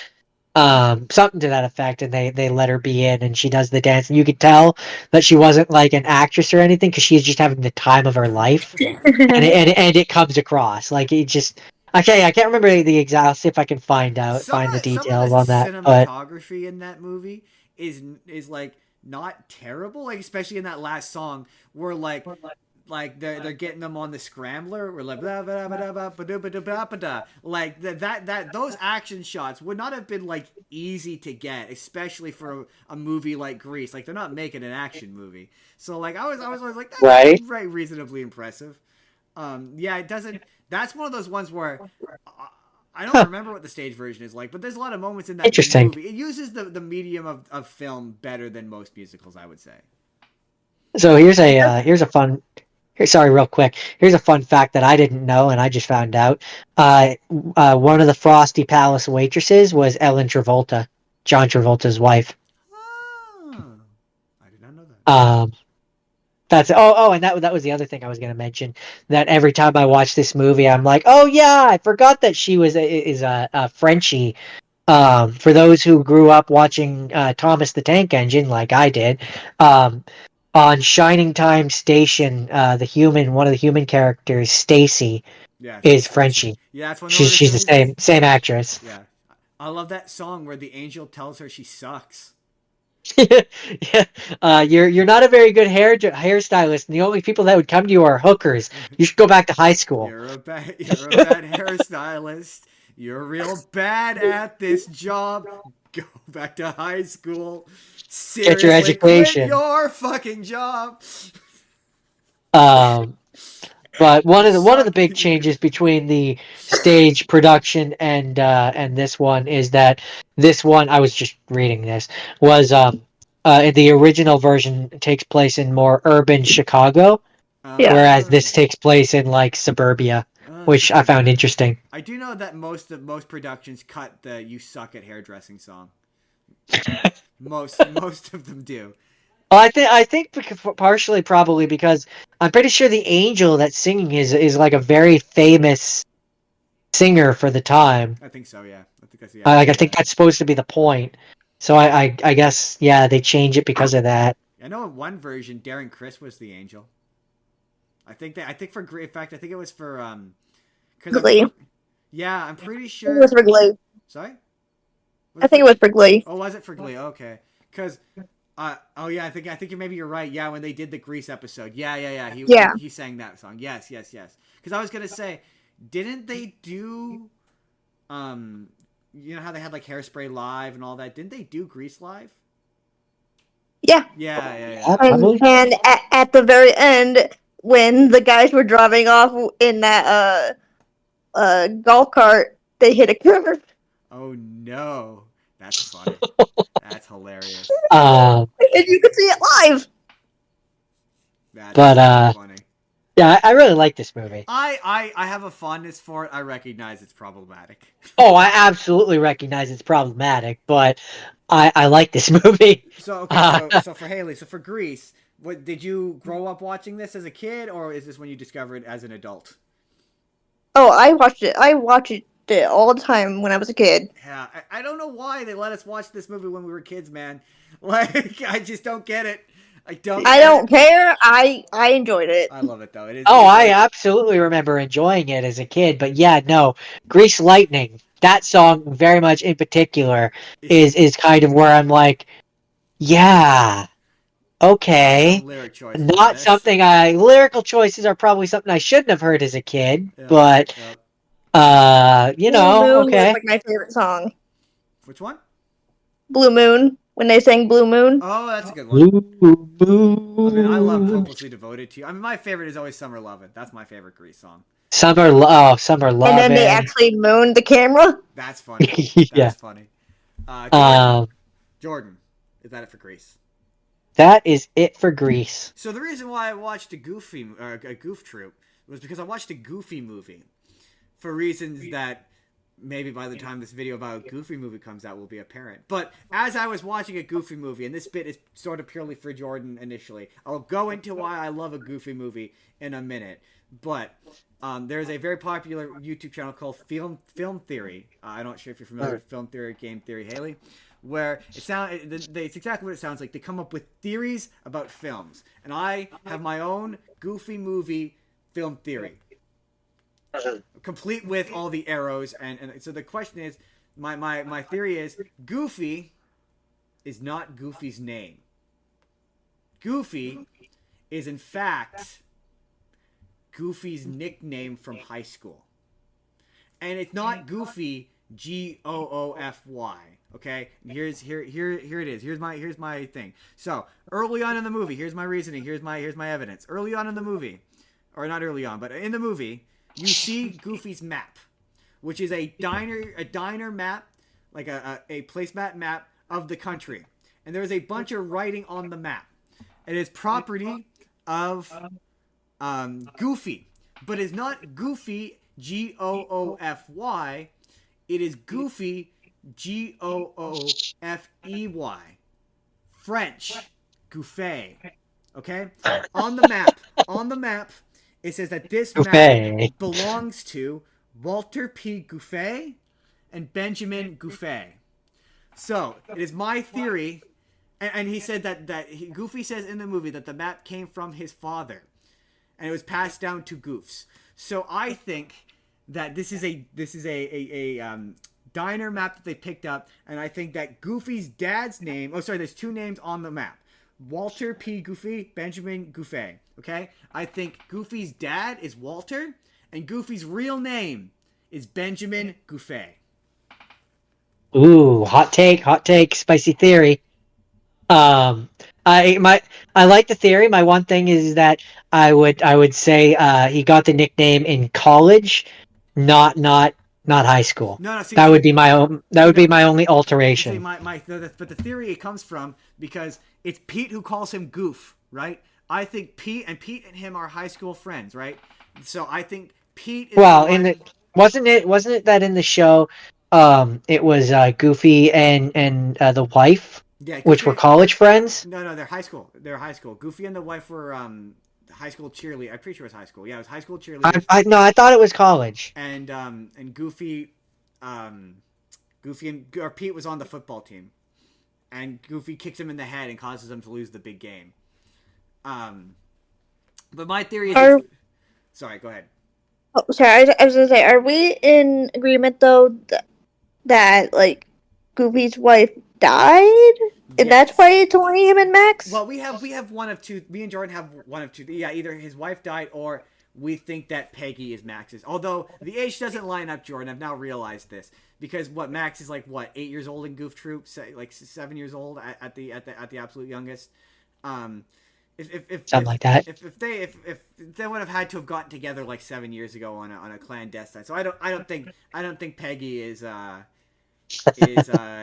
Max's mom. Oh, I find Goof Troop fact. Pete's wife Peg and his daughter Pistol are both named after Pete variations. Peg Leg Pete and Pistol Pete. Huh. Interesting. That's fun. And then obviously PJ is Pete Jr. Who Goof Troop was not his first appearance. He actually appeared in a previous cartoon. I watched a video on his origins. Anyway, yes, I nobody knows what happened to Goofy's wife. Max's mom. Yeah, nobody knows. Anyway, that was my theory. Goofy is a nickname that Pete gave him in. We'll go with college, although I'm pretty sure it was high school. No, I looked it up. You're right. It was high school. Okay, yeah. So it was a nickname that Pete gave him in high school after he kicked him in the head during that football game. But his real name is Benjamin Goofy. No, I believe that I didn't realize there was a whole backstory with him kicking him in the head. But no, yeah, I could believe that. Like at that moment, he developed a resentment towards him, and it was like, watch it, Goofy. Yeah. Like he was the bully. Yeah. Because like it blew my mind. I was like, wait a minute, did they spell Goofy's name with an E? So I'm like, I think Goofy. Goofy. It's Goofey. Goofy. It's believable. It's a believable enough theory. I could like that. Um, My headcanon is perfectly able to accept that. except there's that. But okay, first of all, Haley, you've obviously seen a Goofy movie. Yes. Yep. Okay.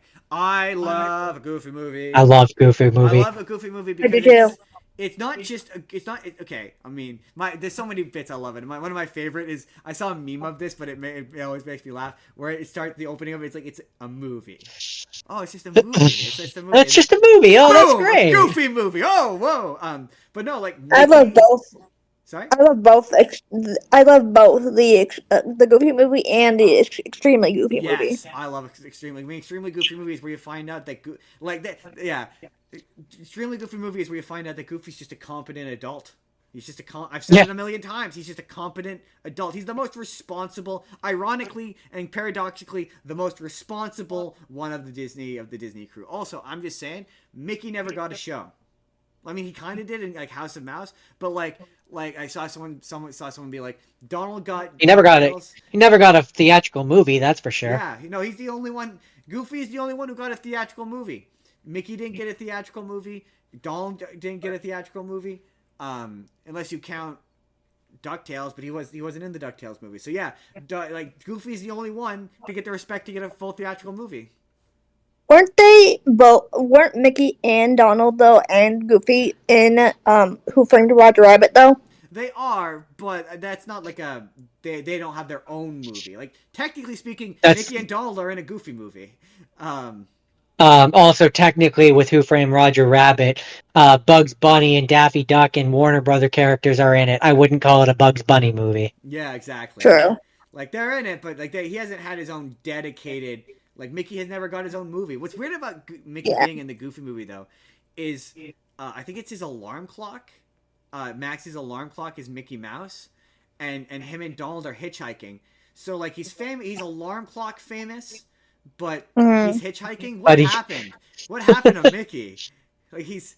I like to think that in this universe he was like local TV celebrity famous, and he has since like fallen on hard times.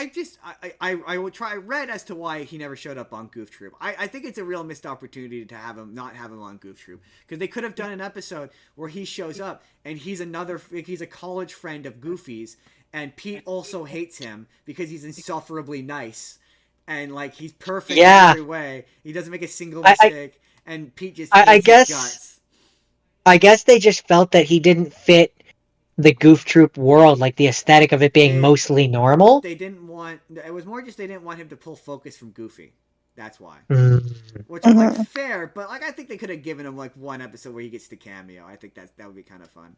But what I love about a Goofy movie and an extremely Goofy movie by extension is they're really nice follow-ups and like resolutions to the show. Yeah, technically because an extremely Goofy movie is the series finale of a Goof Troop. Technically. Yeah. Sorry. And Eye to Eyes is an amazing song. I'll say it now. It just is. Oh yeah. It's just a good song. Oh yeah. It's just a good. What I love about a Goofy movie is when I watched it as a kid, it was very much like, come on, Goofy, your son just wants to go to the concert. Like, just let him go to the concert. And then as I've gotten older, it's like, come on, Max, your dad just wants to spend some time with you. Like, just go fishing with them. And it's like the fact that it is so well crafted that it can appeal to both sides of the coin. Like in a lot of ways, I look at Goofy in that movie, and he does remind me of my dad. Yeah, a lot, which it like a lot, and it touches on that the part of my heart which still feels emotion, and the cold part of my heart. It awakens that deep part which still has human emotion and feelings, and it makes me smile. Like if I'm in a bad mood, quite genuinely, if I'm having a bad day or a bad mood and I need a pick me up, I will put this movie on because it never fails to bring a smile to my face. Yeah, the line where he's like, "Oh, I wanted my own life. I just wanted to be part of it." It hits so hard now. It's like, and awakens a certain amount of guilt. I don't spend enough time with my dad. I gotta phone my dad. Hi, Dad. Hi, Dad. Soup. Yeah, it's definitely made me pick up the phone a few times. There's a really cool, I don't know if you have you seen it, Haley. There's a really cool YouTube video where it's Bill Farmer and Jason Marsden in a Yeah. car. That Mhm. that was really cool because it was really cool to Yeah. see their perspective on a Goofy movie. But there's two moments in that stood out to me in particular, and it was when Jason Marsden said how his kid thinks he's lame. And I'm like, that's Yeah. just the inevitable cycle of being a dad. Is eventually your kid will think you're lame. And I'm like, that's what I until want. until they hit like 25, 26, and then you appreciate your parent You again. still think he's not cool, but You still, you yeah. appreciate him for what. Yeah, you appreciate him a little bit You more. see, he's a person who's Yeah, just trying to do his just trying to best. do his best. Yeah, but that made me go like, that's what. I've seen a couple interviews where they asked Bill Farmer and they asked him, would you do Goofy Movie 3?" And he was like, "Yeah, that's what I would do for Goofy Movie 3." I don't know, Haley, how you feeling about Goofy as a grandpa? Max is a dad. Max is a dad, and I'm kind of like do a I see it. yeah. Max is a dad, and Max now has to deal with like his teenage son, who is mad at Max, but the kid loves Goofy, and yeah, Goofy is a grandpa. Like that's just like that's the evolution of this because you always think your grandpa is cooler than your dad. Like Yeah. it's just you always do. Like it's weird that way. But yeah, I just there's all the other moment that stuck out to me was where Bill Farmer is talking about the scene with Pete in the hot tub, where he's like, my son loves me, and Pete just very seriously, My son my respects son me. respects me. Like Bill Farmer was like, that didn't feel like Goofy, and I'm like, yeah, but and he said, but that's why that scene works, and I totally agree. That movie works because he doesn't feel like Goofy. Like, and Because that's Goofy is real. yeah, Like, he's real. He feels like a real dad. He's he's ironically a 3-dimensional character in that Mhm. movie, and that's what makes that movie good. Is that he is a 3-dimensional character. And yes, it's a our musical friend. It is a great musical. Oh yeah, the music is banging. All the songs are good. You said eye to eye, You're but hmm? Sorry, making go it ahead. very. I said you're making it very hard not to talk about certain things. It's okay. It's okay. This will make sense later. This will make sense later. Don't. Everyone will understand why we talked about a Goofy movie in the future. Don't worry. But yeah, It'll that's all come together. if I ever had the chance to talk to the people involved in this, those are some of the things I would bring up. Because yeah, that would be that is my question with Goofy. Is to me, Goofy in this movie is so different than any other version of Goofy. Do you approach him differently when you're playing him here, as opposed to Kingdom Hearts, where he's a knight with a shield and he's bashing alien monsters for But he's I like still to. Goofy but he's still in Goofy. that. He's still Goofy, but he's a different Goofy. Like Yeah. the Goofy in this is Dad Goofy. The Goofy in that, and this is my headcanon, it has been ever since I saw a meme which kind of said this. My headcanon is that Kingdom Hearts Goofy is Goofy playing Dungeons and Dragon in the Goof Troop world. He's sitting around a table with his friends playing a tabletop game, and that's him playing a character basically. That's my headcanon. The part about Goofy movie that is also kind of funny and sad a little bit is if Max had just said to Goofy, "Hey, Dad, could we maybe go for this concert thing and then we go fishing afterwards?" I mean, Maybe. yeah, classic child parent problem, breakdown of communication. Also, it's funny with Goof Troop. In this movie, he is a photographer who is really good with kids, which I think is meant to be ironic. But where he's taking the pictures of the kids, and the kids hate Pete, but they love Goofy. That made me go because this started its life as a special. It was a special that was going to be a finale to Goof Troop, and it evolved into becoming a movie. I really want to watch the documentary about it. I'm really interested. Yeah, I do too. I wish it was on Canadian Disney Plus. Um, It's not, and it's frustrating. But yeah, obviously the wife and the daughter don't come back, and the theory is that Pete got divorced and he kept PJ. But like in Goof Troop, Goofy doesn't have a job. Like most of the time, he's just kind of around. Like a lot of the early episodes involve him doing renos, or like one job Pete pays him to. He's doing renos, and Pete pays him to reno. He doesn't really seem to have a job, but Pete owns the used car lot. So they're them working together. Not only did his wife leave him, but apparently she took the car lot. So, I guess maybe in this universe, Goofy's wife left him and is paying alimony, and that's why he doesn't have a job. Maybe Pete. Maybe that's it. Maybe Peg left Pete and took all of his money, and he had to sell the car lot, and now he has to work with Goofy, slumming it, working with Goofy. That's my new canon. That's my new head canon. But no, I love that movie. It's also really well paced. It's not overly long. They should make a Goofy movie 3. That's a Goofy movie. Despite it not doing so good in theaters. No, it didn't do great, and contemporarily, this thing got lambasted. And yet now it has a cult following. Yeah, it has a generation of people that love it and hold it very warmly in their hearts. But when it came out, they said it was shallow and basic, and there wasn't much of a story there. And while I don't disagree, I would say maybe you could add on 5 to 10 minutes, but it's an hour 25. It could maybe be an hour 40. But but it's. I don't think it's necessary. I think it's pretty good as it is. Yeah. Also, if you like this movie, I didn't realize it was Disney that had put it out, but they have a really fun VR. If you have a VR headset, they have a really fun VR Powerline concert where you can watch the climax of the movie. You can watch the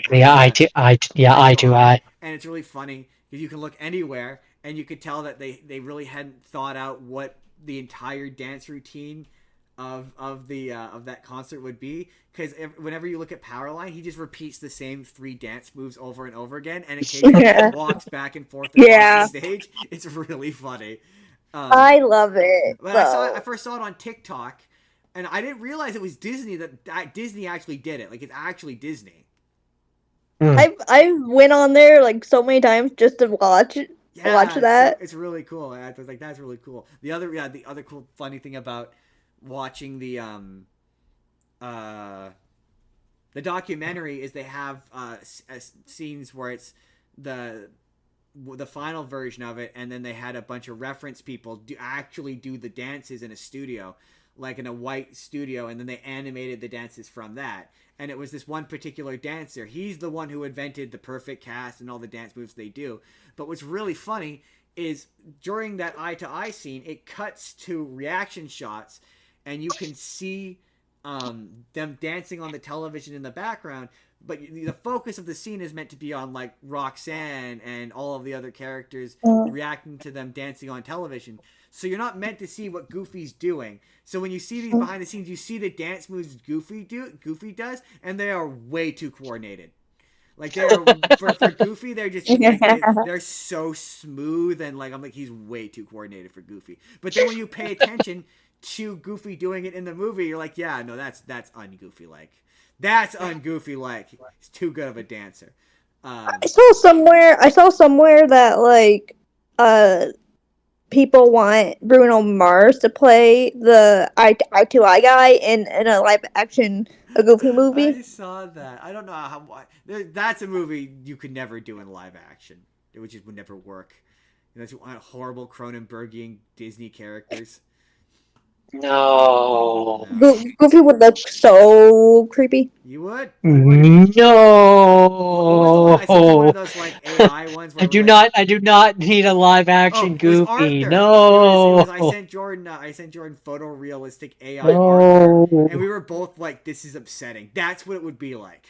Hey, well, yeah, no. Here's the thing. Have we not learned about the from the live action Lion King? That one was bad. That one was bad. Oh, that one was bad. Jordan. That one, I refuse to call it the live action Lion King because it's still animated. I will call it photorealistic, but not live action. Jordan. Yeah. That's the hill I will die on. Jordan.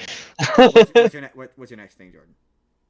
My next one was, so This one was for me. I picked this for me. I like this one. I watched Hairspray, 2007. I like Hairspray. I This enjoy is Hairspray. yeah. I'm not even gonna lie. I picked this for me. That's Uh, in that fun. That's in that fun era post High School Musical where Zac Efron wants to set himself apart, but is still doing musicals.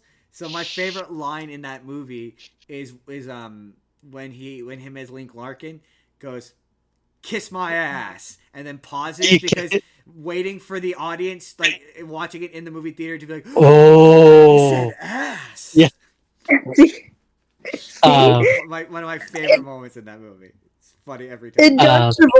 And John Travolta as a woman will John never Travolta, not be that Oh, is John yeah. Travolta going makes me laugh every time. What's funny too every is time. It's so funny. what's funny too is at least when I saw it in the credits, John Travolta gets top billing. He absolutely He's gets like- top billing. Yeah. He's like a secondary character and he gets top billing, and Yeah. that's hilarious That's to me. because the girl who plays I'm pretty sure the girl who plays Tracy was like an unknown. So yeah, and it's just in the union, he's higher up in the union. So yeah, they have to Yeah, give him no, top I understand why they have to. I just it made me laugh. I'm like, he's like a secondary billing. character At best. at best. But you know how you said there's times where they change things for the movie version. Earlier, I was reading some of the changes that they made for this one, and one of the big ones is you know, in the scene where they're all marching on the TV station, because they were like, you know, no colors on TV and all that. Yes, I do. In the movie, Tracy gets away. In the original musical, Tracy is arrested there with the rest of like everybody. All of the people that are there get arrested, including her. And so there's a whole song in the actual musical where she's in jail and singing about how she's in jail. And like still there in the movie. it's not, she doesn't get arrested in the movie. No, But she Sorry, go ahead. uh But she does get arrested. She does get arrested. Yeah. In the movie. Yeah.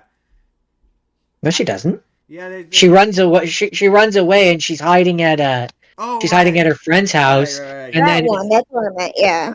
and then she ends up sneaking into the thing at the end. She doesn't get arrested by the police. No, because doesn't. But that song's still there. Because isn't Which there the song? Because isn't yeah right. Because there's the Without bit Love. in there's the bit without love where she Yeah. sings through the bar. She's like she's singing Hold through on. the bars. But Hold but on, they I'm still gonna- sing it in the movie. I believe you're right. I'm gonna go with your judgment on this because I've never seen the original musical. I believe you're right. That was something that I read on the Wikipedia. I'm gonna see if I can find the part adoption changes. There it is. I do know that they changed the ending. The ending plays out differently. Like she doesn't. I think it's like she doesn't sneak in. Like you have to sneak in and hidden in the thing, and then she pops out. I don't think that happens in the original musical.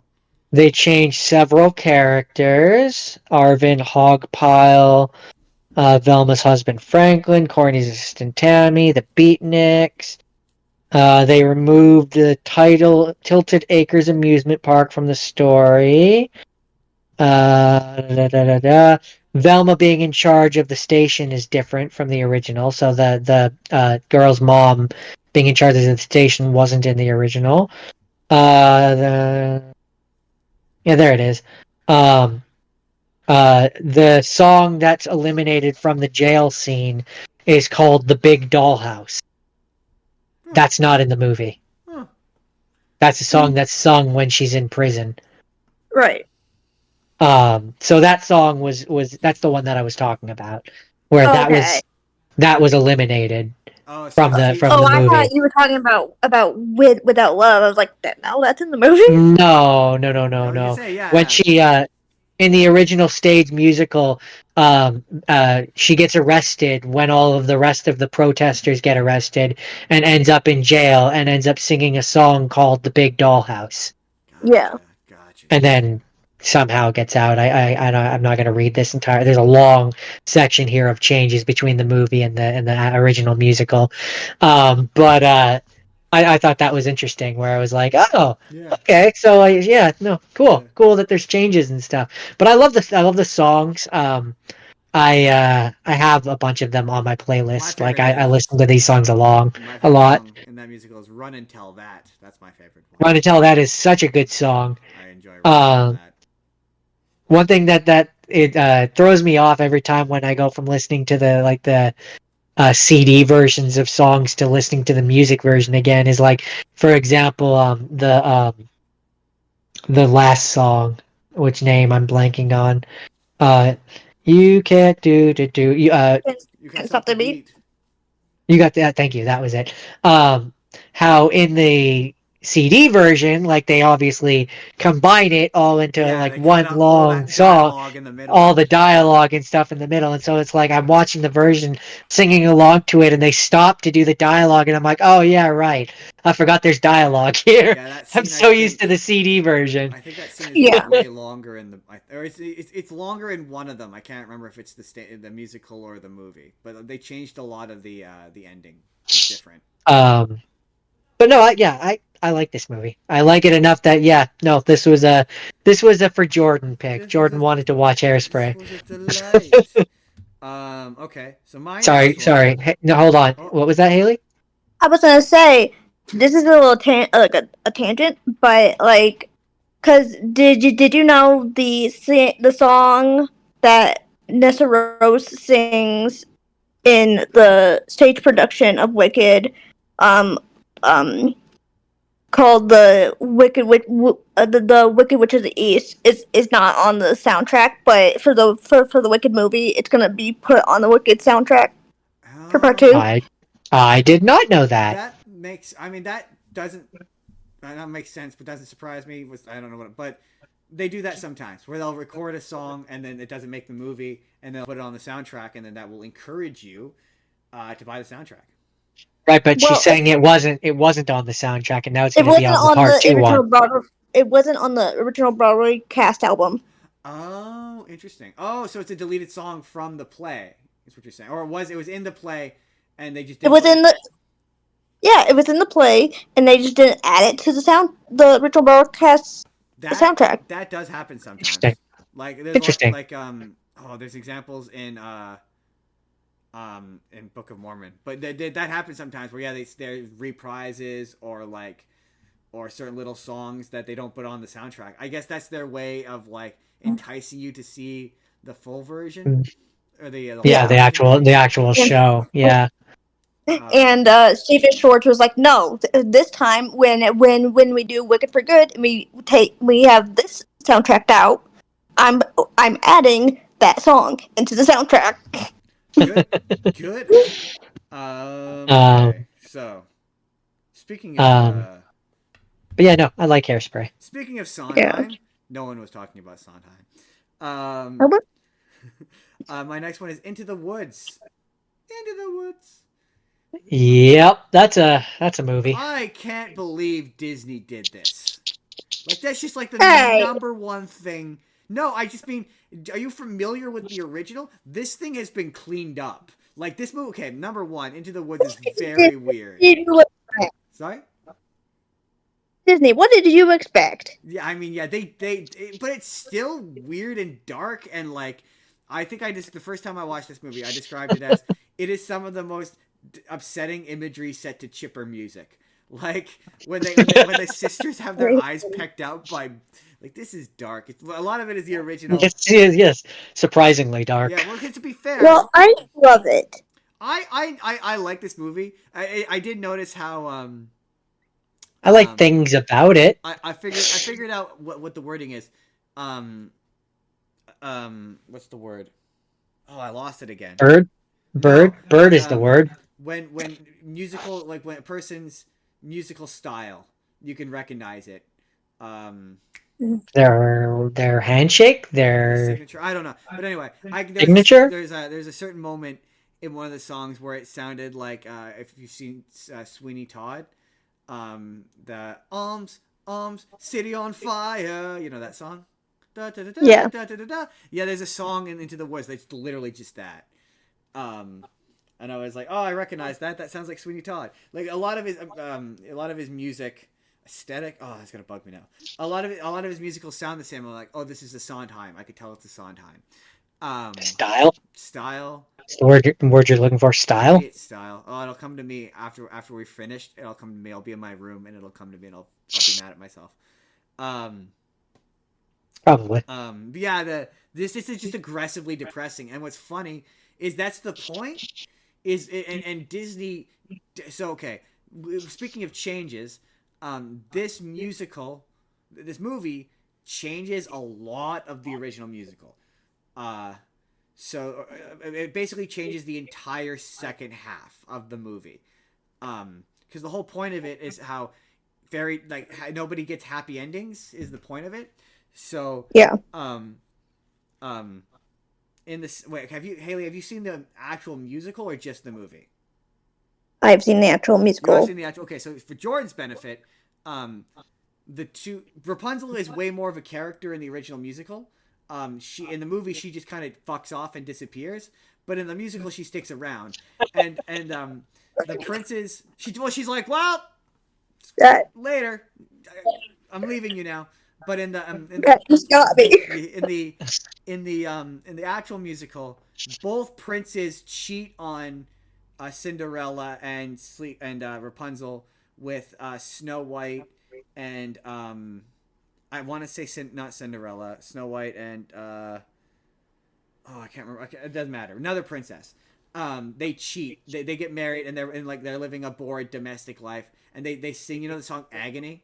Agony. Yes, I think so. There's a reprise where they sing about they sing about how they cheat, and they both cheat on the princesses, and they end up getting a divorce.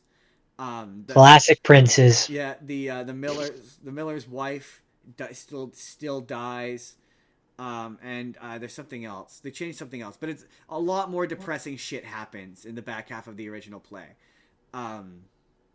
Which of course they had to change because it's Disney. And so it's funny. The first time me and Jordan watched this movie, we weren't familiar with it. So I was expecting the miller's wife to not be dead at the end.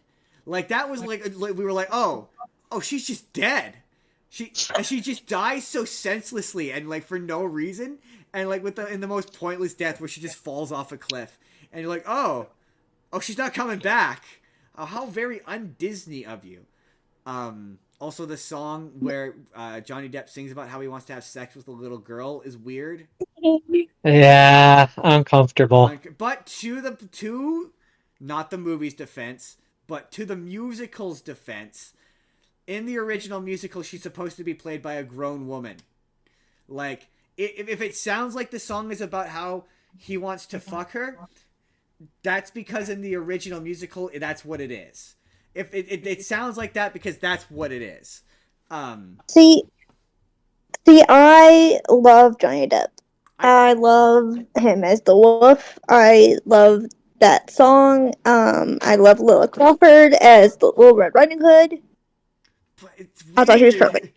But it's weird, and that song is supposed to be about because I think I read about this because after we watched it, we were so put off by it.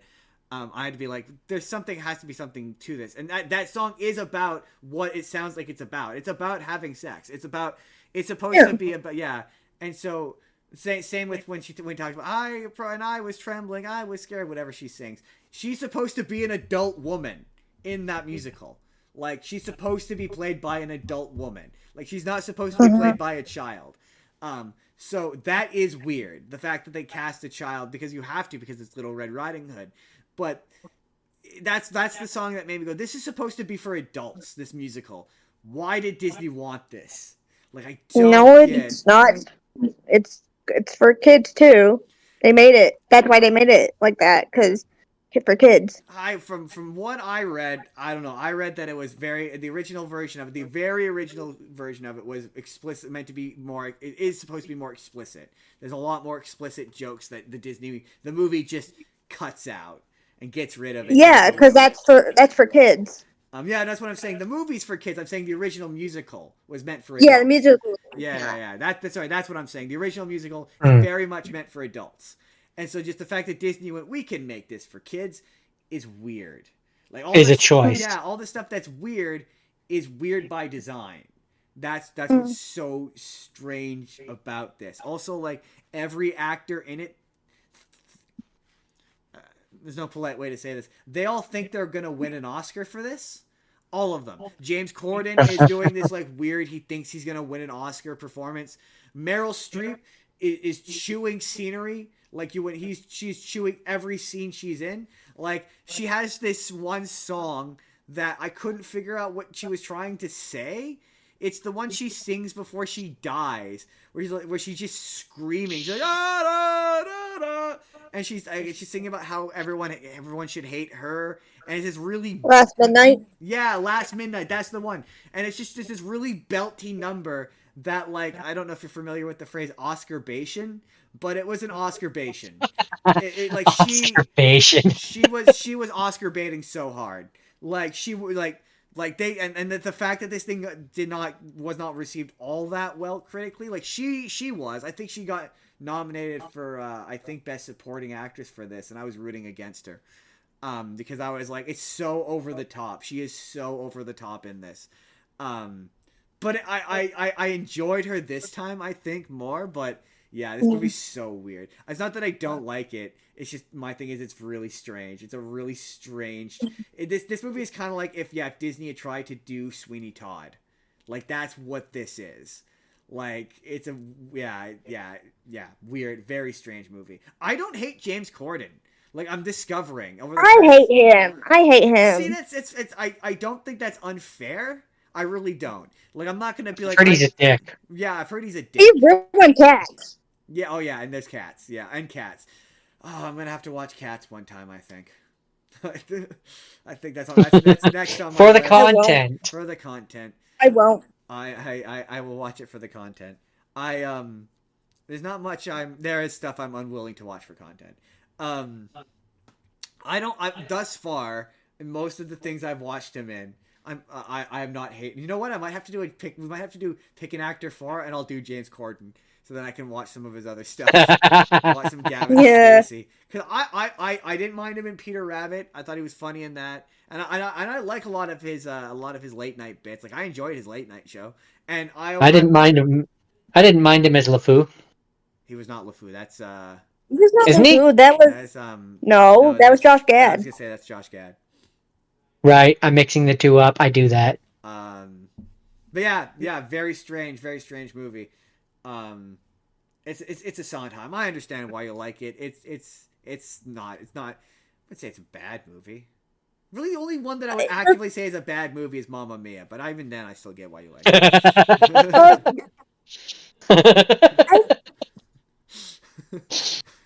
I say with love. Screw you, Justin. Just remember, I'm about to say all kinds of nice things about Jagged Little Pill. It's coming. It's coming. And I'm going to say some bad things about Snow White.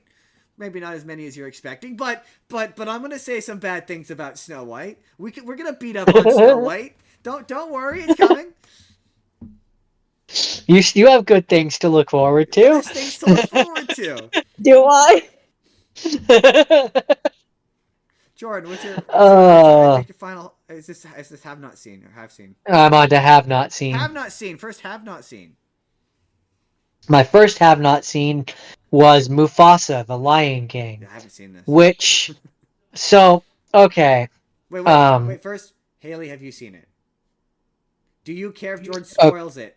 I mean, it's a prequel. He's gonna become Scar. I mean, I can do this fairly spoiler free, but I don't care to see it, so go ahead. Spoil. I don't. Okay. I'm not anyway. I will say. Okay, before you get into it, on concept, I will give this thing credit. At least it's trying to do something different. Like they have never told the story before. Yeah, I respect the that's the strongest compliment that I can give to it is that it's doing something different. It's not a remake. it's doing its own thing, for better or worse. Honestly, the story I take very little issue with the story, and I like the music. It's made by a lot of it's made by Lin-Manuel Miranda. He did the music for it. He chose to do Lion King, the prequel to Lion King instead of Moana 2. And I can tell, Yeah. like I can tell that I like the I like a lot of the music, and there's a reason for that. But the story is not, yeah, not really where my big thing with this, and it's the same with the first Lion King, the photorealistic I hate the photorealistic aspect of it. I would be much more interested in this if this was in traditional 2D animation, or I will give you that. This one I will push back a little bit. I think it's less photorealistic. I think they've gone back it to still formula a looks little bit, ugly. and they've made it a bit. They've softened it up, made it a bit more cartoony. Like I've seen clips from Sure. it. I'm like, I could power through this one. Yeah, but my thing though is, yes, I get what you're saying, and I don't inherently disagree. But if I'm looking at this and I'm looking for the weakest part of it, Yeah, fair enough. the weakest part of it for me is the way that it looks. Which, considering it's a movie and I have to spend, hold on, 2 hours, hour 40. 118 minutes watching it. Really? It's only 2 hours long. That's brutal. Yeah, considering how long it is, the fact that I don't like how it looks is a pretty big detractor. So okay, Um, my first question about this movie, because I haven't seen it, I also haven't seen it, is does the story is it continuity fucked as no, badly as the trailers made it look? not. So I can see how this version of Scar becomes the live action version of, like, or the whatever, the other, the one that he This is becomes. a prequel to the live action version, not the animated movie. Is what you're saying? Yeah, Gotcha. the photorealistic or whatever. Yeah, I can see how he becomes that version. He doesn't become the 2D version, but the photorealistic one wasn't the 2D version. Fair. Like in that other one, right? Like he was different. Um, uh, there's also so the framing device is basically, Simba and Nala have to go away, and he asks Timon and Pumbaa to look after the daughter, Get Seth whatever Rogen her in name there. is. Does Seth What's her Rogen sing name? a song badly? Not Nala. What's the daughter's Kiara. name? Kiara. That's it. Thank you. Which, as an aside, I did I kind of liked that they kept that choice. Like, they kept the daughter is the same Yeah, as she is in the canonically, yeah, she was. 2D one. Yeah. You could have easily Um, changed the name, made it more African sounding.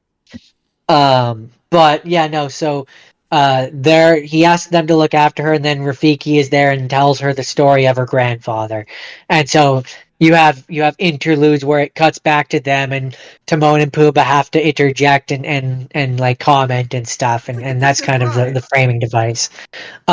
Basically, in a lot of ways, yeah. And so there's some funny jokes that result um a result of that. So, like, there's a point where Timon and Pumbaa start to sing like Mufasa, Matata, and Rafiki's like no, none of that. No.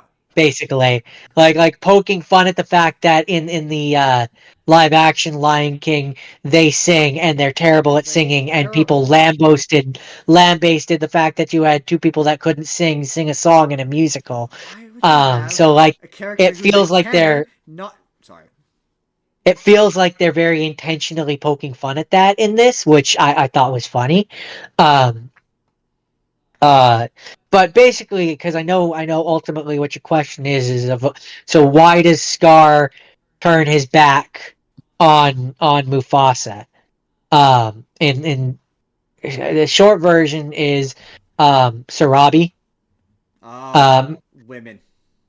yeah, Classic. women. Uh, Classic women. uh, Always the women. that, and there's also just the general, so Mufasa comes to the pride that Taka is a member of, and the dad is immediately like, no, he's a stray, I'm gonna eat his ass.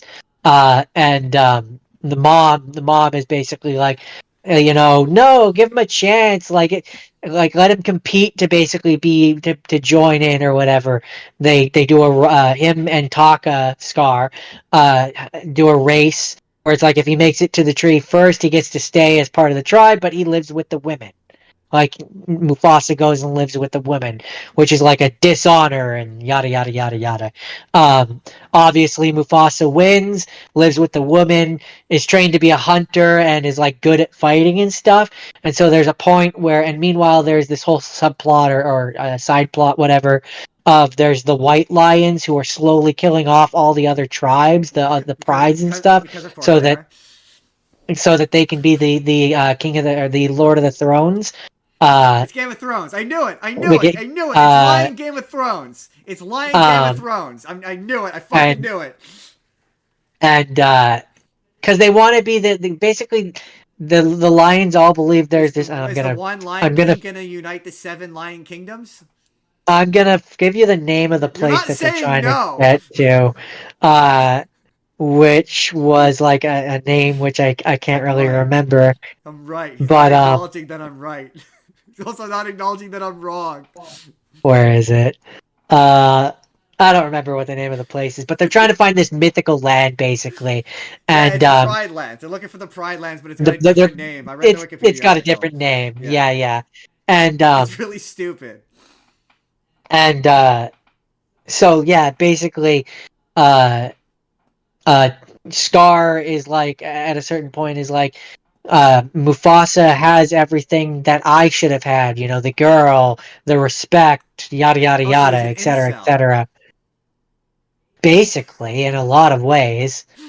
Uh, I wouldn't have thought to put it like that, Oh, but so he's an it's not incel. it's not an inaccurate comparison. um, and so he makes a deal. Scar Taka makes a deal with the White Lion that he'll lead him to the group or whatever. If he lets him join his pride and he bends the knee and all that. And so to answer your question of if there's a reason why Mufasa is king, even though he shouldn't be and isn't the royal blood, it's basically because he unites all the other Yeah, because animals. he becomes He becomes the lord of of the the Iron throne. Throne. Yeah, it's Lion Game of Thrones. Yeah, I mean, yeah, That's gonna be the basically. title of the Uh, video. It's gonna be Mufasa. It's just Lion Game of Thrones. um, and so yeah, then This I is so mean, you know, funny. climax and all that happens. And That's what she said. Mufasa, Taka has another change of heart, saves Mufasa again. And then at the end of it, after they defeat all the bad lions or whatever, they're like, Mufasa is the Lion King, and he's like, no, no, I'm not. We're all equal. And he's like, no, you united everybody. You're the Yeah, king. you united And those then 7 kingdoms.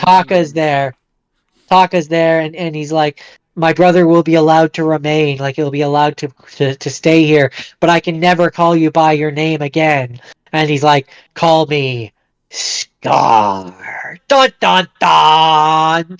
And I'm like, okay. I mean, that's an explanation. That do it.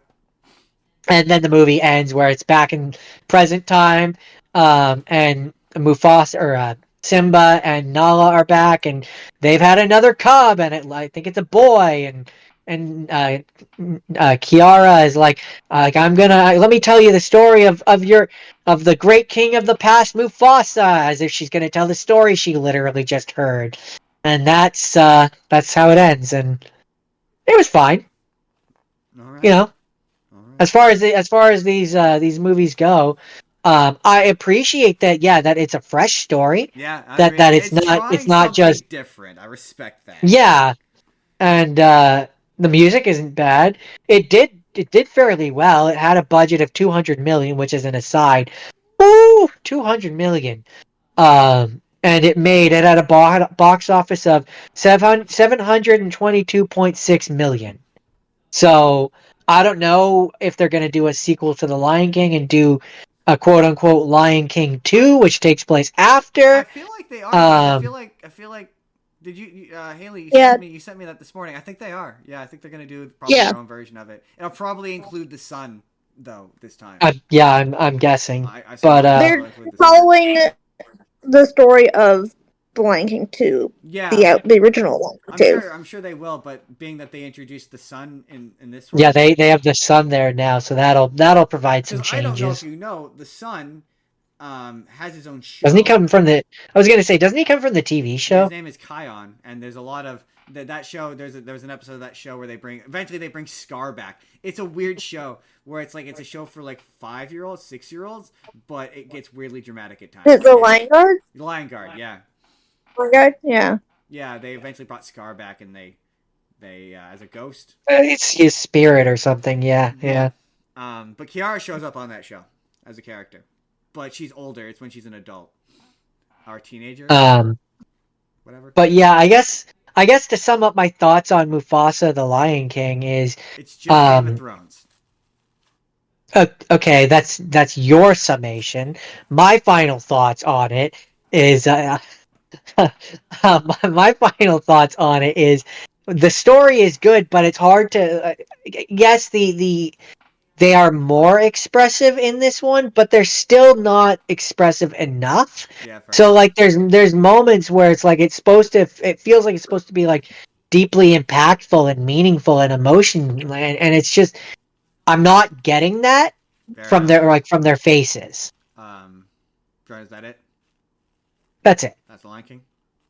That's the Lion King. Well, that's Mufasa the Lion King. A Lion. We have to call it by its proper title, Mufasa, and then in smaller text below it, the Lion King. Lion King, yeah. So I feel like in a sentence it would be Mufasa, comma, the Lion King. The Lion King. No, that makes sense. Okay, part one of part one of the end of this episode. No, I watched Snow White this morning. And I have thoughts. I have thoughts about. I have notes. For the record, I'm not going to pay for your therapy for watching this movie. Okay, so a big thing these live action Disney remakes. Okay, the thing that I'll start with my solution for this. I think had these movies not identified themselves or attempted to be remakes or recreations and had just been adaptations, and these were homages to the original rather than trying to recreate the original, I think these would be received better, because there were moments in this when it was allowed to be kind of different where I was like, this is kind of interesting. I'm kind of into this. But then when it would do stuff from the original but badly, it made me angry. Like I cannot express to you how filled with rage I was during Hi Ho. That was me. I was so angry. I was like, "What? Why are they doing this? This song. Why are they having glowing hands when they touch the gem? Why did their hands glow?" Okay, so an overarching problem with a lot of these Disney remakes is they exist to answer questions that nobody asked. Yeah, nobody asked. So, the original movie, there really isn't much of a relationship established between the Queen and Snow White. In the original story, it's a stepmom thing, but in the Disney movie, she's just some random chick she hates. That's kind of it. So this movie needs to contrive a backstory. So the first 10 minutes is just a series of musical numbers that are all right. They're okay. They're not terrible. But that explain her backstory, that are just padding time. They just exist to pad time. And so then the dwarves show up eventually. You kind of forget, oh yeah, the dwarves are going to show up. And they do Hi Ho. But instead of separating it into two songs like the original movie does, they smash Dig Dig Dig and Hi Ho and the reprise of Hi Ho into one song, and they extend it out by adding a bunch of extraneous and unnecessary additional lyrics. Problem with the original, with the added lyrics. Why does it need to be added lyrics? They're bad. They're all bad, and a lot of them are just introducing characters that they then introduce again in the following scene. So two of the characters get verses in this song, which is basically just saying random sentences set to the tune of Hi Ho. So it's like da da da da da da da da da da. So he's like, I'm Jim, I'm Guy, I'm stupid and I'm lame. Da da da da da. It's that. It's terrible. They're all terrible. They're not good.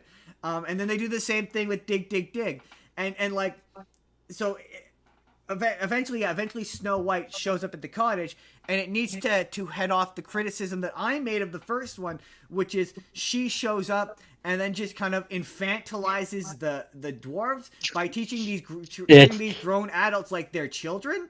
This movie needs to give a reason for why she does that. So now they act like children, and the movie gets away with this by, and you've alluded to this, transforming them from dwarves into magical creatures, which I'm guessing is the 7 magical creatures they were referring to when that 7 magical creatures thing came out. They're not dwarves. They're 7 magical creatures who they have magic that is attracted to gems, or that lets them find gems. Like they reference, they're like, our job is to find gems in the mines, but like job as in like, think like a bee's job is getting honey. Like that, if that makes sense. Does that make sense? Yeah. Like not like they have a like boss like they get paid. Like an inherent job of nature. Yes, exactly. Like it presents it like that.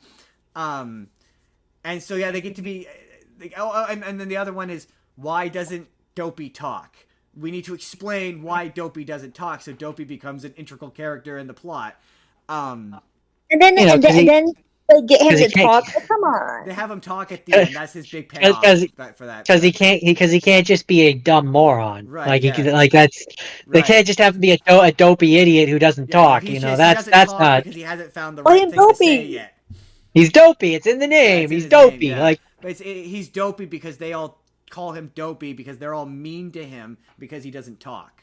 And that's the thing. And so whistle while you work is instead of it being like she shows up at the place and cleans up, and it's now they're all fighting and they're destroying the house, and she teaches, which was a nice moment.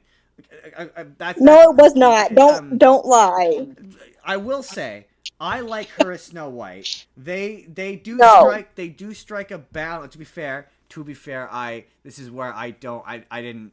What she said of the original story was technically not inaccurate, and a lot of the more negative elements to that one little interview clip, came from Gal Gadot, who we're gonna get to Gal Gadot.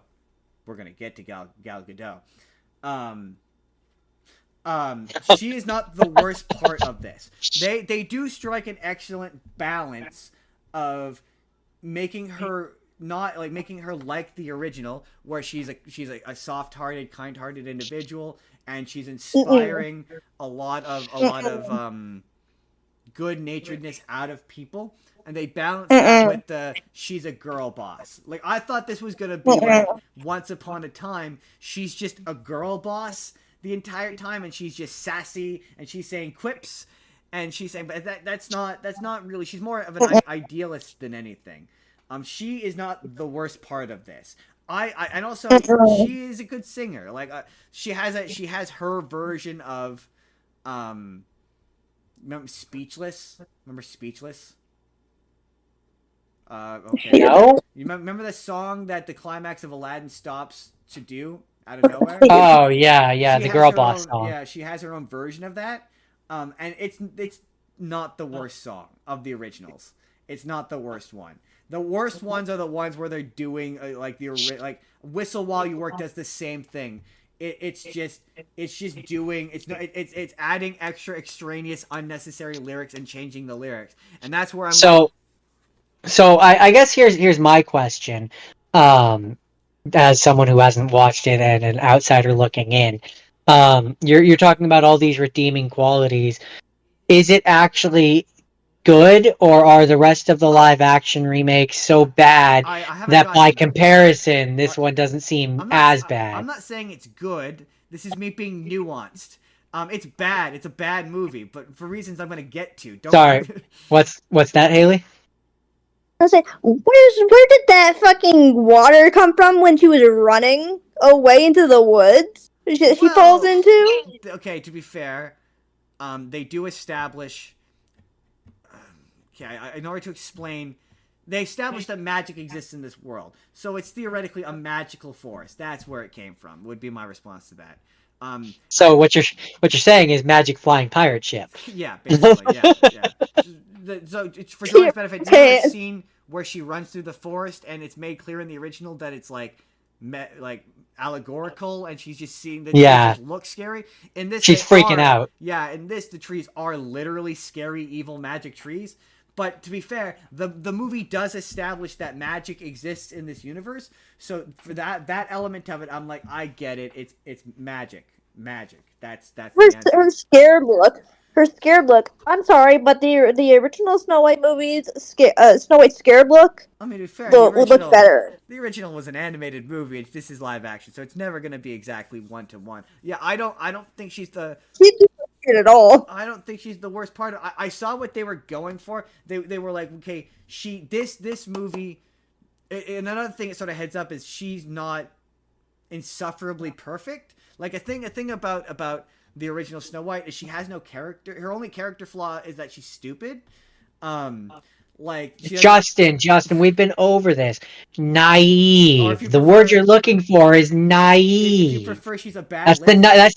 That's the nice way of saying stupid. If you prefer, she's a bad listener.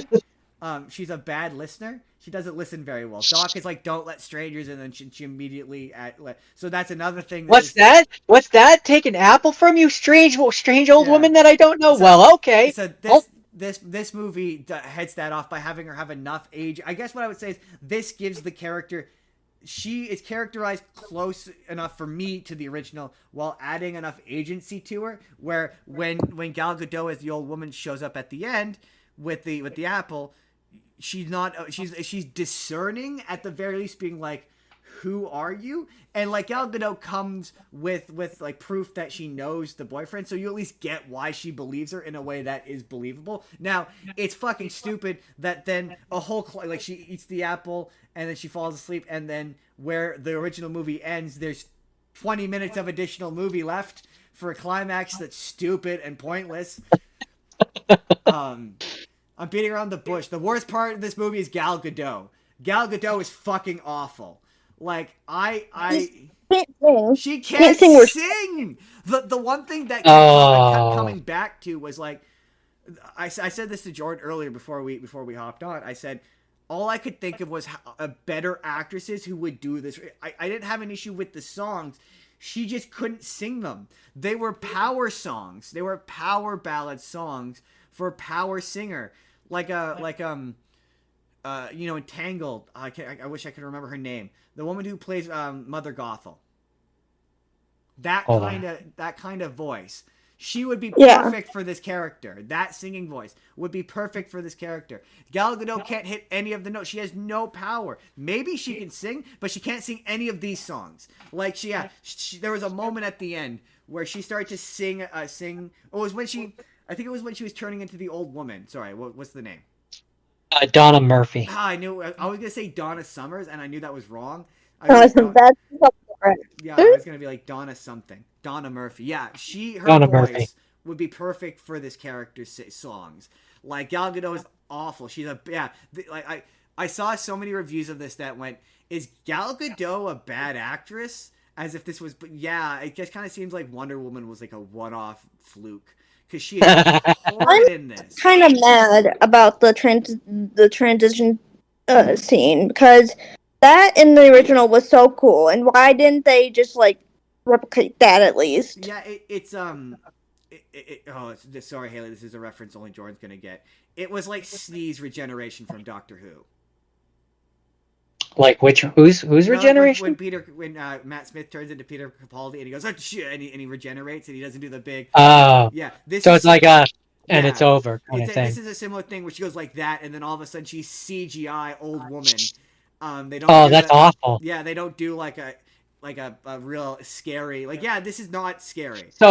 So see, like, that would be my complaint then with this movie is instead of having 20 minutes of additional content that you've added on just for the sake of adding it on, you can have scenes like that actually be fleshed out and done properly. Pretty Like, much, yeah, exactly. Like it's you have the timing and the real estate. You've just wasted it on additional that scenes that nobody was asking that for. was a moment. That very much was a moment for me where she started to sing as she was making the potion, and I was like, no, please don't, no, please, no, you don't need to, Gal Gadot, stop.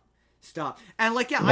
I don't think, because I also quite liked her in uh um not Gal Gadot, but Rachel Zegler. I liked her in I forget the name of the movie now. That Hunger Games movie. I think she's a good singer, and some of her songs are good. But yeah, but when it's doing "Whistle While You Work" and they're not singing it right, that's where I'm like, if this had advertised itself not as a remake but as an adaptation, and these are references to the original but not trying to recreate it, where it's like this is an homage to "Whistle While You Work," but it's not actually them doing a cover. If they had pitched it to me like that, I wouldn't be enraged when they were singing the Yeah. song I liked Be a more. little, yeah, you'd be a What little about kinder. Yeah. What about that scene though, where like Dopey's because he's getting bullied, and someone like goes outside and is like, like trying to get him to talk, and then she says something on the line of, just you can just whistle, and I I that's how you talk. okay. I will say, I do like that moment because that is a very humanizing moment for her. I do like the, and also it was like, hey, it's kind of teaching me to whistle a little bit, but and I did think it was kind of cute. The reason it made me roll my eyes is because it just, that's what I'm talking about. It just serves to explain why she gets to be their mom. Like, oh, she gets to be their mom because she's more mature She, than they she's are. she's their mommy. Yeah, like it explains why she gets to come in and take that maternal without just blowing past it like the original does. It's just one of those moments where it's this movie trying to explain a thing, trying to explain their dynamic when it didn't need to. Like, It's that's not. particularly Yeah. weird in the original one because, like, in the original one, like, they've got the white beards. They're very clearly like old men, Yeah, they're just and she's old supposed to be short men. Yeah, she's exactly. Yeah, she's supposed to be like 15 years old. So the fact that Yeah. she comes in and is like mothering them that, to me, that was always weird. yeah. That was always a Now, weird thing. now, what am I? Was there anything else I wanted to hit on? Uh, uh, the dwarves. Oh, the thieves who were clearly so I don't know, Jordan, if you remember, were you aware of the seven magical creatures controversy on the internet? No, I Okay. know that there was controversy over the fact that Peter Dinklage was like shutting down little people playing the dwarfs because there was that Right. whole thing, and then all the little people in the community are all basically like, it's great that you're wildly popular and successful, Peter Dinklage. Maybe you could throw some scraps to the rest of us because I'd like to be a dwarf in this movie. Yeah. Well, okay. Do you remember? No, he was defending little people because he was outraged that because the thieves were going to be the magical seven magical creatures I and not the I CGI dwarves. that was my theory based upon the trailers, and yeah. So there was that set photo of the seven what turns out to be seven thieves, but they were like, there was a series of them. They're all random people, and everyone, there this seven magical creatures quote came out, and everyone attached that to the thieves, and here's what I'll say. I initially thought that, yeah, they CGI the dwarves over this and insert them into this, and that they weren't in here initially, and it was those thieves that were the seven magical creatures. I initially thought that, but having watched it, while I can see how that could be the case because they very much did reshoots and they went back and they reshot a lot of this, and they delayed it. They delayed it by like a year, I think, or half a year. That's enough time to go in and add these dwarves and add Dopey and add that little subplot.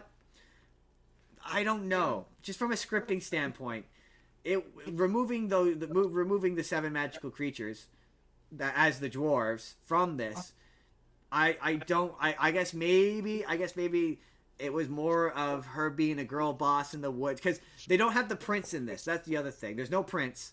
The prince is instead a thief, like Thief. Robin Hood. He's effectively Robin Hood. And she meets him while he's robbing the queen, stealing food, and he's part of a band of merry men who literally, he's literally Robin Hood. So sorry, you're describing Robin Hood. I'm hearing Aladdin. He's Aladdin. No, but he's got 7 merry men, and and he steals from the rich and gives to the poor. Okay, yeah, then he's just Robin Hood. You're right. He's pretty much just Robin Hood. I can see the point. He's just Robin Hood. He's pretty much just Robin Hood. And yeah, and they have that whole like that sassy back and forth dynamic. Like he's loyal to the king, and she's like, "Why you been doing bad things?" And it's all about like their relationship is forged on being sassy. So I could imagine that originally it was more of that, and then they saw Backlash. The backlash from her doing that red carpet stuff where that's what it was. And they were like, oh, if the movie comes out and it's all that, people will hate this. So they went back, reshot it, and had her be a more traditional Snow White and went, you better act like fucking Snow White. Because every press interview I saw, she was like cutesy and fun.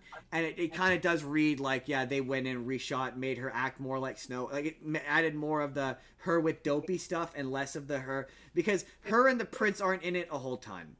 And it is a little odd that they subvert the ending so she has to rescue him. Which felt like that was from the original version of this where she was more girl boss. But she's not overly, that's my one thing, is like she's not overly girl boss. Like I was expecting way more girl boss. Like if you watch Once Upon a Time, Snow White on that is infinitely more girl boss than this. What, her in her Party City Snow White dress? See, that perhaps That's my not very attached to Snow White as a property. The little aesthetic stuff like that doesn't really bother me. I was it does more, and that's totally fair. I totally get that. You know, if I'm putting this on my board of Disney remakes, I don't think it's the worst one. Personally, like I didn't love it. I mean, just from all the marketing and stuff that I saw of it, having not watched it, and it's not good. It's bad. I have no real desire to. I was never really very interested in it. I'm not gonna lie. I would probably just place it firmly in the middle. It looked okay, not great. I wouldn't put this in the middle. Yeah, this is not okay. This is bad. It's a bad movie. Like, don't get me wrong, very bad movie. Gal Gadot is awful. Like, just awful. I just cannot stress how awful she is. But I don't think it's the worst one. Like, the worst one for me is still probably Lion King. Lion King was so bad. That was so bad. Maybe you would have had maybe you would have been more upset with it if you hadn't had to watch Mamma Mia and all that rage bubbled up from that, and it was dissipated by this point. You didn't have any left in the tank. I know. I think it's just because I'm not that. I think again, what I find with these Disney remakes is it depends on what you grew up with. So like you obviously loved Snow White as a child, so this really punched you in the gut. That's what Lion King was for me. I love Lion King, so that is such a bastardization of that movie. I understand. So I understand your feelings towards this. To me, I thought Mulan. This at least captures the spirit of Snow White a little bit.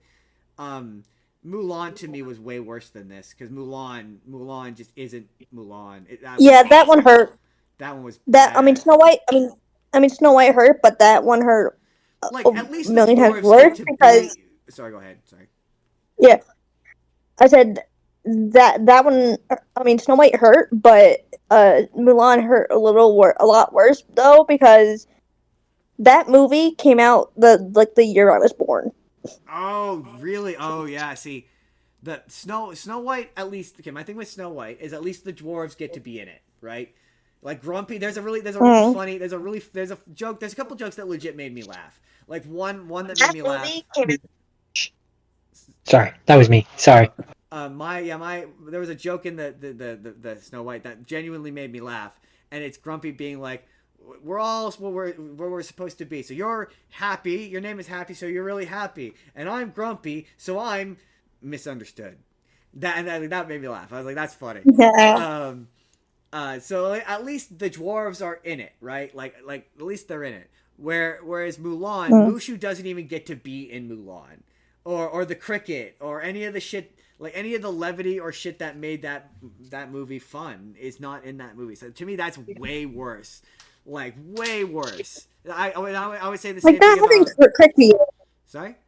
not having Cricky in it is like a crime. Right, it's an absolute travesty. Or Mushu, like not having Mushu. How could you have Mulan and not have Mushu? Like it just that Right. to me is I way mean, more of a Mushu is like the entire inciting thing in that movie. He causes a lot of what happens. exactly. I don't know how you have Mulan without some version of Mushu. Like, sure, you want to make it like a different version, so it's not just the version from the animated one. That's one thing, but to completely cut it, Oh, it's one of the things that makes that Yeah. movie bad. Like, oh man, that movie's bad. And Um, and this is what I say to the Disney company for that reason. Dishonor on you, dishonor on the cow. right? Dishonor on all of you. But yeah, so this, dishonor on your company, dishonor on your cow, on your.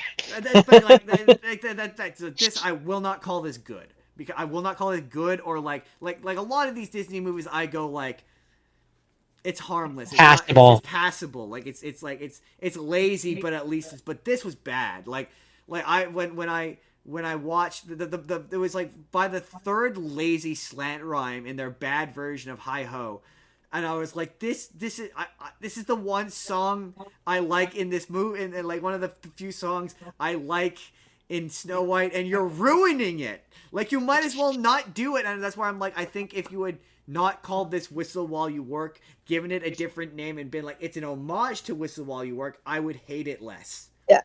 Yeah, I think so. You and I are in the same agreement. Yeah, I think I like that's my thing with these remakes. Ultimately, is I think if Disney like because I don't think there's no crime in wanting to tell your own version of Snow White or your own version of Cinderella. Yeah, I mean, there's so many versions Right? of the story. That's not the issue. The issue is the fact you're right. You've nailed it on the head. The issue is that they're trying to capture the genie in the bottle again. They're trying to do the exact same thing again. And no matter how good the movie is, it can never stand on its own because it's standing in the shadow of its big brother, the original version. I think as you called the dress Party City. I think maybe if they had been like, this is an homage to the original dress, we're not trying to do the original dress, which is what they did, people would be less critical of it. But because they're trying to pass it off as being like, this is our recreation of the original, when it's just not. I say it's Party City only because it doesn't look like it fits her really well. It looks too big for her. I just, I mean, there's a lot. I can see why you would say that. Yeah, there's a lot of the other thing where it's awkward. I don't disagree with that. She's a petite woman. I don't. Yeah, but yeah, I. My other thing with these, live action remakes that I kind of have to, I kind of have to remind myself every now and then is, they're not for me. No, they're for like the new generation of kids who didn't grow up with the original, who haven't seen the original, and this is their only frame of reference for it. And so, like, to use the Little Mermaid as an example, which I haven't seen, but to use that one as an example, there's now an entire generation of little black girls who have a Little Mermaid that they can see and see themselves in and relate to, cool. and that's not a bad thing. Like it's just because it's not for me. My version will always be out there. There's room in the world for more than one thing. I'm like my thing is Disney. I have to remind myself that you can do the little black girl version of Little Mermaid, and make it good, make it original, do your own spin on it, do your own take, but don't do the bad version of Under the Sea, because it's the bad version of Under the Sea. Like I loved the Little Mermaid. I love that though. I love the Little Mermaid. Hailey Bailey did a really great job. She's the best part of that movie. Quite honestly, she's the best part of that movie. I recall not ultimately disliking it as much as other ones. Like I said, Mulan is the worst for me. But my point was more just like to bring it back to the Snow White. There's gonna be little girls who sit down and watch this version of it, and much the way that you fell, like we all fell in love with the original versions, they'll fall in love with this version, and that's fine. I've seen a lot of videos of her with kids, and like she's really good with kids. Like she's really good. It is kind of a shame. Although okay, I will end it on this because Hailey, I've been far too nice with this movie. For Hailey's liking, I was way actually I will say I did respect when you had Jake and Virus on. Because you guys had that one clip go really viral, where it was you, Virus, and Jake being like, this thing is gonna be terrible, and we hate every conceivable aspect of it. I thought your guys' review of this was hilariously even keeled and balanced, where you're like, you're very fair. You've been very fair to this movie, and a lot of what you said was true. Like a lot of what you guys said, I've never seen more consistent reviews for a movie in my life. But what a lot of the things that are problems with this were problems with it, and that surprised me. Virus's photo that he had in the background of that one Snow White thing, like that. I wasn't recording when he popped up, but that jump scared me. That's funny. That's so funny. Scared me. I screamed. I was like, That's "Oh my great. god!" That's the 2025 Snow White. That's it. That's all I got. And it's funny. I mentioned. Yes, I already mentioned it. We're gonna talk about Jagged Little Pill to end this. Because I thought it was poetic, because that's what started your very first episode was Jagged Little Pill. So I thought that was poetic. But I totally forgot, Jordan. Sandwiched in between hating on Snow White and loving Jagged Little Pill, there's another movie in between that I completely forgot about. Jordan, what's your next one? My final have not seen of the week was Wicked. I watched Wicked Part 1, which okay, I'm gonna preface this all everything with I went into this, I knew nothing about the musical. I'm not initiated in the Wicked world in any way. My only frame of reference for Wicked is Defying Gravity was on Glee, and I heard the song there. That's where I know it from. Same. And eventually they did a few more Wicked songs. I also know For Good. They also sing it on Glee once. I don't know if I made it that far on Glee, but initially it was Defying Gravity. Defying Gravity is the one that I knew. I can't remember, but did they do Popular on Glee? I can't remember. Yes, they also did Popular. You're right. They also did Popular. Okay. Yeah. I don't remember that one on Glee, but anyways, Wicked. So overall, I enjoyed it. I'll start this off with that. I liked it. I going into it, looking at the runtime, I was worried that I was gonna have moments where I'm like okay, like wanted to hurry up kind of feeling, but I didn't feel that. Yeah, the pacing is actually very good, and I was very impressed by that. The music is pretty good. Characterization of the characters, I like I'm gonna butcher the name, Elphaba. I like the portrayal of her, and I really enjoyed her. Ariana Grande as Glinda grows on you. Yeah. I will say by the nature of the Glinda in general. In general. I was gonna say by the nature of like what the character is supposed to be, she is playing her how she is supposed to be, which is aggravating in the beginning, but like she grows on me. She does have some really funny cutting one-liners though that are pretty funny. Yeah. Like my favorite is when she's like, I'm going to change my name to Glinda. Like to Glinda because I'm good. And then she curtsies. Yeah. And then when Jeff Goldblum shows up as the wizard, I love Jeff Goldblum. It's always a delight every time he shows up. My thing about the wizard, though, about I love Jeff Goldblum, don't get me wrong, but this is a question about the actual musical itself. Isn't the wizard supposed to be hot? Isn't that the whole thing? Or is he No. supposed to be like Jeff Goldblum? Like Jeff Goldblum. He's type? supposed to be like Jeff Goldblum. Oh, okay, then fair enough. I thought it was like he was supposed to be like attractive. Like young and Not that Jeff sexy. Goldblum's unattractive, but you get my point. I will say my sister thought that he was kind of weak. Okay, interesting. Wizard. Now, okay, Interesting. I mean, I made my video about Wicked, and then Hailey got mad at me. But like my thing with a musical like this is I maintain it's too long. I think 2 hours I don't regret is it. too long. But like my thing with this is like, yeah, like if I were a huge Wicked fan, I would not have this opinion. But because I'm not loyal to this musical, I can coldly be like, I would cut 2 songs, and that's only because this is Runtime. This is one thing split in 2. Like the song the forlorn love song she sings about Fierro, I would cut. Because where I preemptively said I'd cut you. You're right. But the reason I could justify it because the reason why I would is simply because I don't know the second half of the musical. So I'm sure that song pays off, but in terms of a single cohesive narrative, it doesn't come back.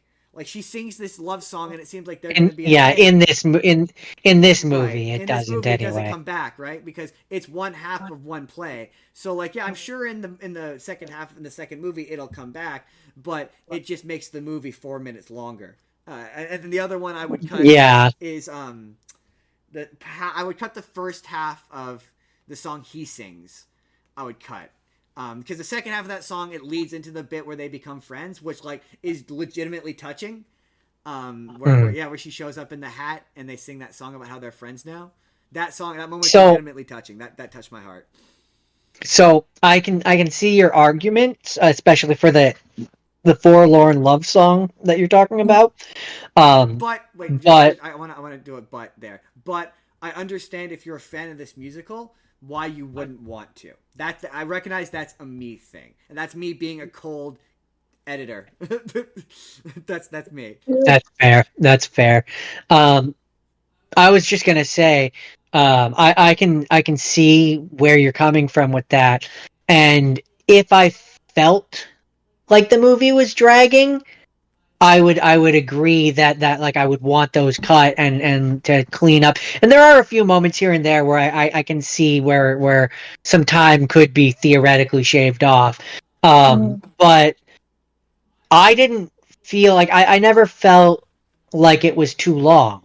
And so I don't need the songs cut. It's really the one spot where like they ruined Defying Gravity. I was just gonna say they ruined. I was gonna say not necessarily that they ruined it, but much like the pacing is. I would be interested to hear a CD version where we just get to hear the song and it's not split up. I should clarify. The scene, they ruined the scene. The song is phenomenal. She sings it so well. She sings it well. And I really enjoy hearing it, but much the same way to go back to Hairspray, much the same way where they split up, you don't have the beat, and it makes it feel weird to me when I know Defying Gravity. That's the one song from Wicked I'm fairly familiar with, right? So to have those long stretches where it's just not the song anymore and like they've almost paused the song so they can do something else, it takes me out of it. Like I just want to listen to the song. Like, so I will say this though. Sorry. No, go ahead.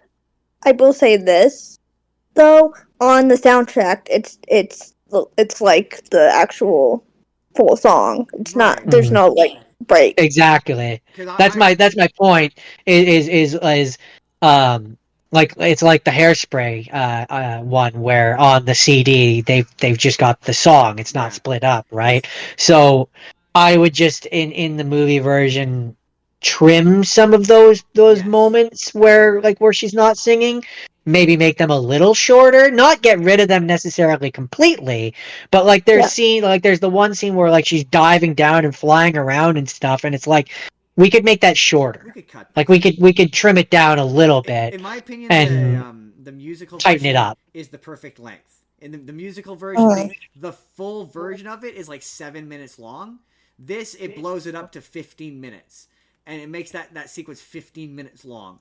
I counted. It's too long. Like, in a movie that's 2 hours and 40 minutes, it's too long. Like, it didn't need to be like the It's mostly just for me that it's unnecessary. Like Right. it's unnecessarily extending the runtime, Right, like, and it doesn't really add anything. The bit, and maybe this is from the. In my you opinion. can tell me if this pays off in the second half, in the second one. But like the bit where she jumps off and she dives off, and the broom is just all of a sudden her as a kid for some reason. Is that a thing? Does the broom represent her as a child? It's a thing. It's a thing. So It's a thing. Does the broom turn into a child in the musical? She's trying to tell you, Justin. I'm trying to tell you. Oh, sorry, it was a follow-up question. Sorry. Clarification. Anyway, go on. No, but she turns back into a child. And it's supposed to showcase of her, like, younger self for her, like her. It's like her looking back at her younger self falling, and it's supposed to symbolize something. I can't remember what it was, but it's supposed to symbolize like. So does that moment happen on stage? Or No. Is it just for the movie? That is just for the movie. Yeah. It's just for the movie. So for me, as someone who's cold, I'm like, get rid of that. It just makes the movie longer. Like, it's not really adding anything. It's a confusing moment for me as a non-fan. It's confusing. It just makes the movie longer. Like the pacing of that scene is so perfect in the musical. It's too long there, and it's just there to be a climax for a movie. But yeah, like, that's the big thing that and it comes across, and you can tell is they're aware that it's in the musical, it's clearly the end of Act 1 leading into Act 2, and because it's a movie, they have to have like an ending, a finish, not just like a pause. Whereas I'm guessing in the musical, it comes across more like a momentary pause, and then you continue the story immediately, right? It's the result of taking a medium of being on stage and putting it on film. It's always going to be different. But, to the movie's credit, I mean, I came out when he was watching it the other day. So if you care to find me, look to the west. That whole bit gives me chills every time. Like, it's, so good. Oh my god! And that's like so good. That's why it upsets me. That the pacing is so off. The thing that gives me chills the entire time is like in Nobody in All of Us, no wizard that there ever was with the growing cape. Yeah. Oh, so good. So good. I left the theater crying. Well, it's a powerful moment. It was so good. Like, there are moments in this where when I watched it, I got emotional. I was like, I'm feeling this. Like, I am enjoying this. Like, I genuinely like Cynthia Erivo. I'm totally positive I mispronounced that. Yeah. Yep. I love her. Like, I love her sass. I love her characterization. Oh yeah. Yeah. Peter Dinklage. And that's where like the goat guy was upsetting. Oh, that's Peter Dinklage. Yeah. Oh, I didn't get that. Didn't know that. Yeah, Jake didn't either because really Justin and Jake. Do you not remember? He's like, oh, that's what it is. Because Justin and Jake, Justin and Jake did a Wicked episode the night that I went to go see Wicked. Yeah, and the one who had not seen Wicked. And he was the one that hasn't seen Wicked. So, and I told him both. I was like, yeah, that was Peter Dinklage, and Jake literally goes, oh, wait a minute. Yeah, no, I did not know that. I mean, that speaks to the man's acting talent. Fun fact: I think he was gonna be at one point. He was supposed to be James Corden, because James Corden was, or at least it was rumored it was gonna be James Corden. Like, there's at one point James Corden was attached to be in this in some capacity. Yeah. So okay. And I said, fuck no. So I guess I'll finish off my Wicked portion here with a question for Justin. Are we watching Wicked Part 2 in theaters? I don't know. I'm on the fence about it. I do want to see it. I don't think it's going to be as long as the first. I don't think it's going to. It probably will be 2 hours. I don't think it'll be as long as the first one. And I'm definitely thinking about it. I do have follow-up questions. If there's like, okay, do we want to ask questions about the second half and spoil it? Because I do have questions about Galinda. No. I No, want to I watch that in the. No, fair enough. Fair enough. Fair enough. We'll have a special Wicked Part 2 episode, and we can have you back on, and we can talk about it then. We can talk about how much we like. Yeah, I do like it. I am interested in seeing the second part. That I will say, it did intrigue me. I'm intrigued to see where this goes. Okay, that's Wicked. Yeah, I mean, yeah, no, same. It leaves on a cliffhanger. I need to know how it ends. Right.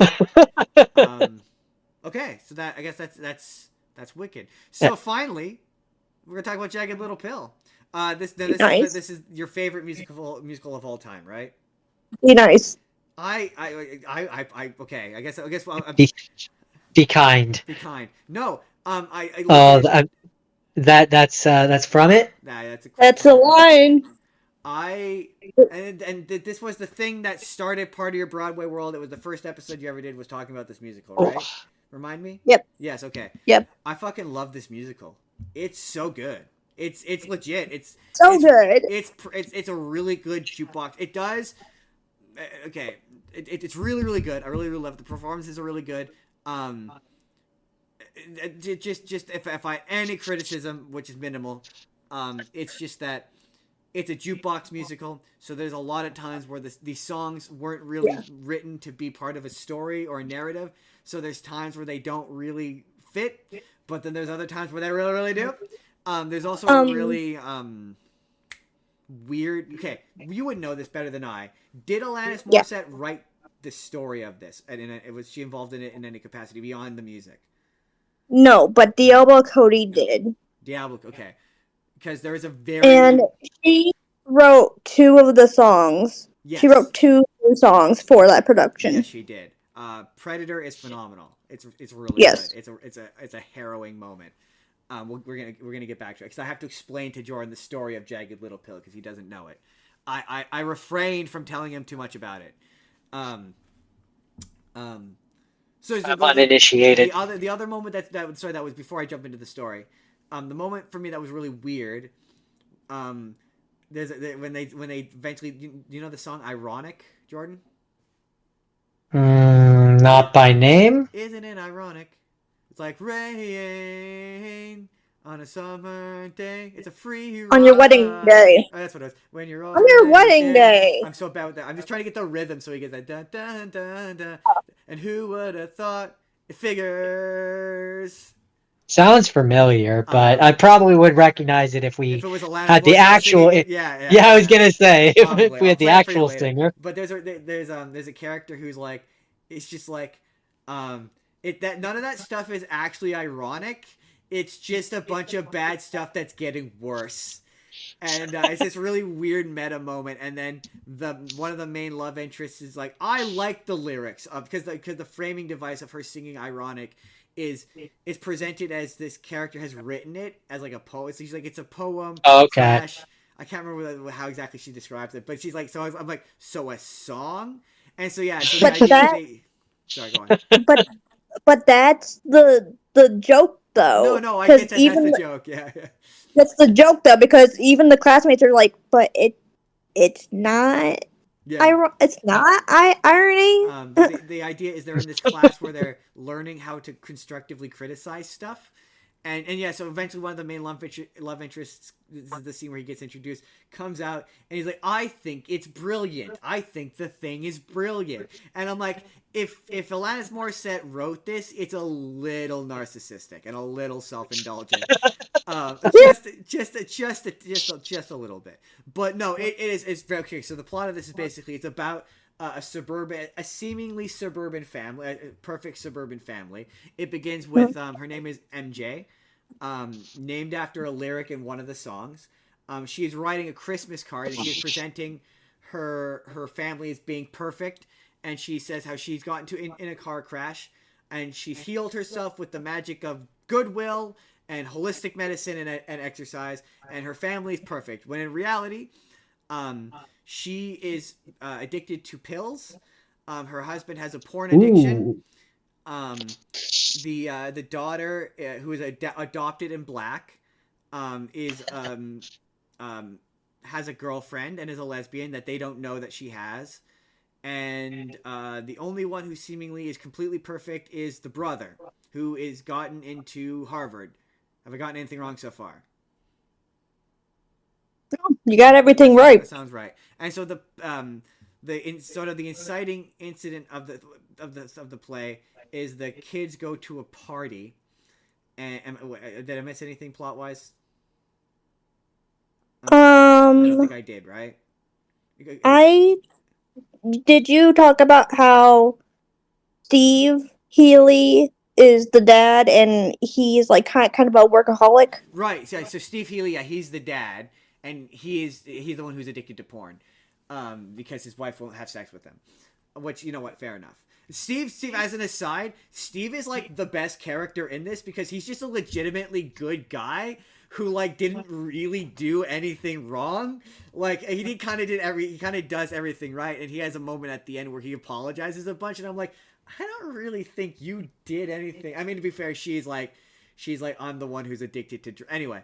Yeah, so he's a workaholic or whatever. Yeah, they go to this party, um, and He's a workaholic. He's addicted to that workahol. right, the daughter, who you think is a lesbian, who's with this girl named JoJo, who is kind of this like, I don't know how to describe JoJo. She's kind of like a very straightforward. No, it's just Joe. Or Joe, sorry. I don't know. JJ. I think I want to call her J. Anyway, Joe.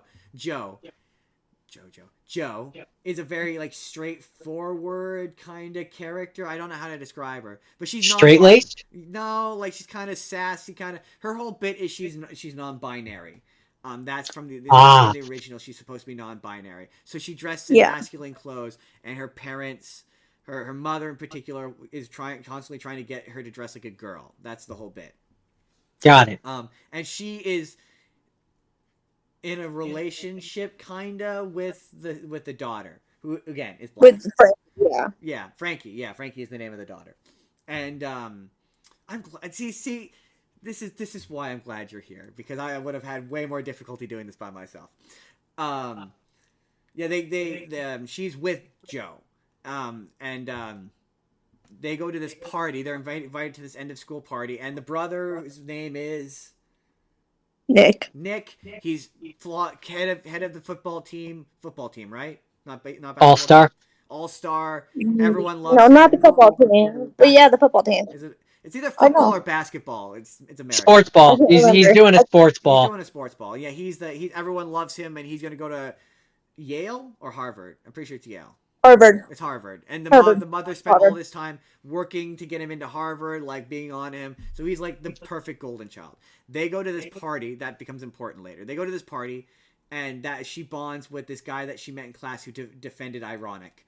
And they sort of kind of start to bond and develop a Phoenix. His name is Phoenix. They develop a thing. And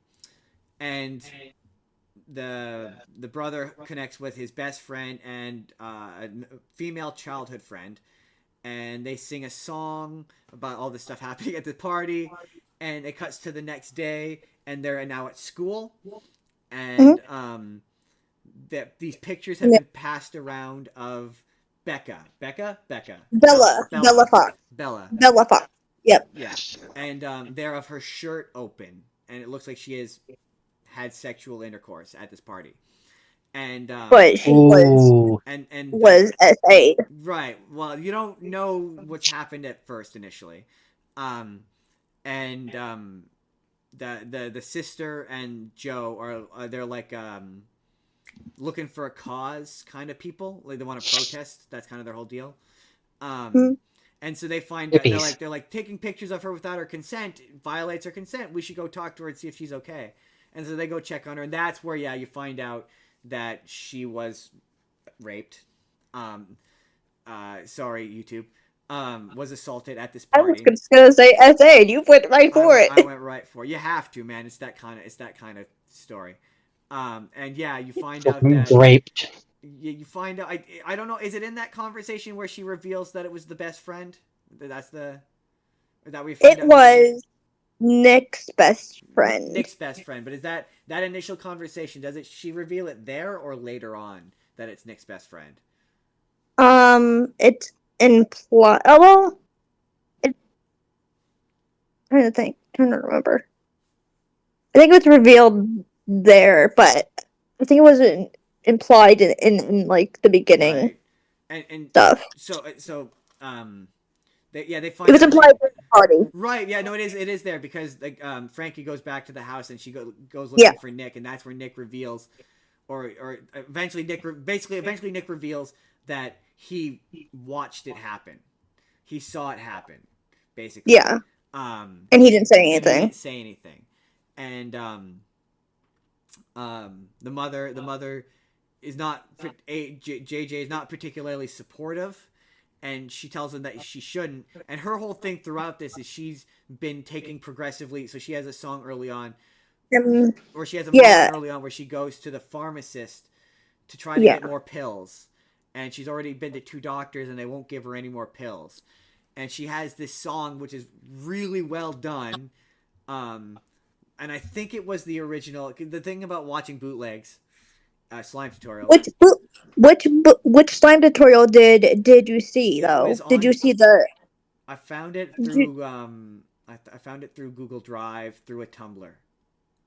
okay, It said it was the 2019. original. I think so. It said it was Okay. 2019. Yep, that's original. Okay, Um, so MJ, he like it was the second dad. It wasn't the first dad. It was the second dad. yeah, okay. Yeah, MJ and him like and Nick like have a fight over it, Yeah. and then he slaps him. Did you see Yeah. that part? Yeah. Yeah. Yeah, that was that for me as a person who has done theater. Moments like that are wild to me because I just picture every single rehearsal where she didn't hit him hard enough and they both laughed. Like you could just They're like, hey, or yeah, where they had to rehearse it over and over again to make it look convincing on stage. But yeah, there's a song. My problem was with the watching a bootleg is the it got better in the second half where I could actually hear yeah, the lyrics of them, but the first half of it wasn't a great. The sound quality wasn't yeah. great. But there's a really good song where it's like she's going through her day on Yeah. drugs, and it happens in reverse. So you see Yep. her at the pharmacist, and she goes to buy the drugs from this Mhm. drug dealer, and she takes the drugs, and then all of a sudden everything that you just saw happens in reverse. So she takes him out. It's really cool. It's really well done. It's staged really Yeah. well. She's so good. Her performance is so there's there's like just in terms of staging, like there's a lot of moments which I can see that I appreciated the commitment, like when she's tweaking on drugs, like when she's in the grocery store after not being able Yeah. to get her drugs and she's like twitching and stuff. That was so believable, and Yeah. it was believable, and you wouldn't see that if you were watching that live. You just wouldn't. Mhm. So that's for her. That's to stay in the character, stay in the moment.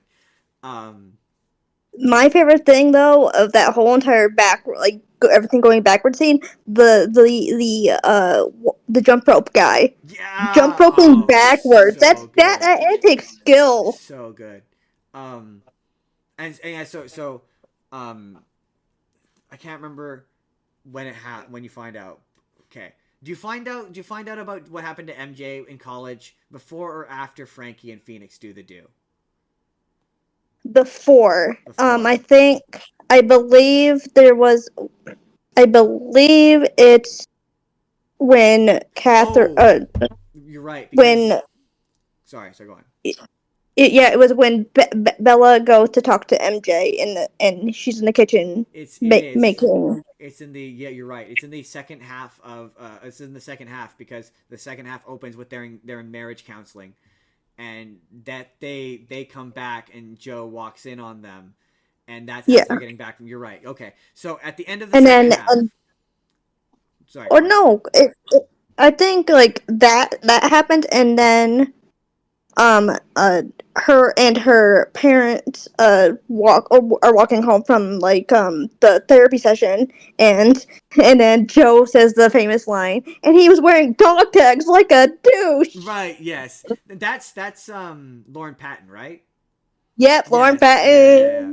She gets to sing. She gets to sing "You Ought to Know," And man, she Yeah. puts her everything into it. It's so good. It's why It's so good. but that's where I'm like, when it comes to jukebox musicals, if you like the music, you're gonna get into it way more. And I just realized how many Alanis Morissette songs. Also, Alanis Morissette is a Canadian treasure. So like, I just realized how many Alanis Morissette songs I like when I was watching this. I was like, oh hey, I didn't realize that was an Alanis Morissette song. I like that song. Yeah, I get to sing I along was to the it. same way. I was the same way because all I ever heard on the radio was "Hand in My Pocket" and Yeah, I had "Do no You idea Want that to was a. Know." I had no. I I knew. didn't know the rest of them. I knew You Ought to Know was a Alanis Morissette. I had no idea Hand in Your Pocket was. The one they sing in the second act. The da da da da da da. Oh, the one where it's the husband singing about how, Someone sexy. yeah, I think that might be it. But there's one in the second act where I was like, oh, that's an Alanis Morissette song. Ah, wild. Anyway, at the end of the first act, you find out that in college, MJ was also sexually assaulted in the same way. Yep. You find out that the brother's best friend had sex with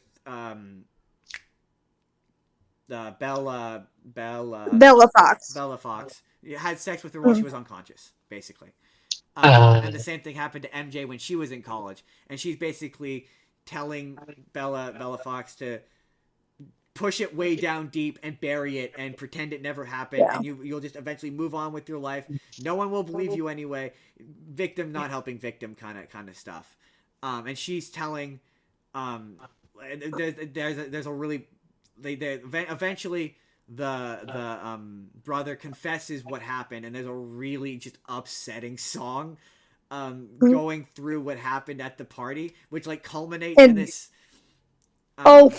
Forgiven, that song. Yeah. No, I think it's Predator. Is it Predator? The one where it ends with the bed on the stage and him actually assaulting her. Yeah. Oh my god, that scene's so upsetting. It like it goes through the party and leading up to her being and there's in the bedroom. There's a really cool bit, and they bring it back later on, and I'm going to talk about it in a moment. But they bring it back later on where they eventually swap, and now Bella Fox is being played by another dancer. And you get to see her like just ragdoll around the stage, like simulating her being so drunk she could barely move at this party. Yeah. And they just throw this blonde woman around. It was like, oh my god, this is upsetting. And then, her stage double was amazing. Oh, it's so good. And when it gets to the bit where he because for a lot of this, I was gonna save this for the end, but for a lot of this, I was like, this should be a movie. Why isn't this a movie? This could be a movie. And I'm like, like they could absolutely this would be, especially in like this day and age. I cannot believe no one's ever adapted this into a movie. But then I'm like, how do you do the assault scene? Like I'm like, do you show it? Because this the play shows it. Yeah, because one, we had a waitress pro shot. Two, we're going to get a Hadestown pro shot. Oh, I'm not even and three, I'm not even talking just pro shots. Although yes, absolutely they should do a pro shot. I'm talking like movie film, like an adaptation, a movie adaptation. Like they should do a movie of this. Like this is good enough. There's enough interesting drama, character dynamics. The topic of women and sexual assault is so prevalent nowadays. Like it would resonate with so many people. Well, that's what I mean though. Is like they also did the Dear Evan Hansen movie. Yeah. They did, and they did West Side Story. So why not do this? I think you could. My one question is, just how do you tackle the? I think that's maybe why, because a major component of it involves a sexual assault. So it's like on stage you can. I've seen movies handle that. Yeah, but it's kind of this one's kind of I get this is just me playing devil's advocate mostly because I agree they should be a movie. But I mean I suppose, do you show it? Because this again, the play shows it, the musical shows it on stage. You see him assault her on stage. It is uncomfortable.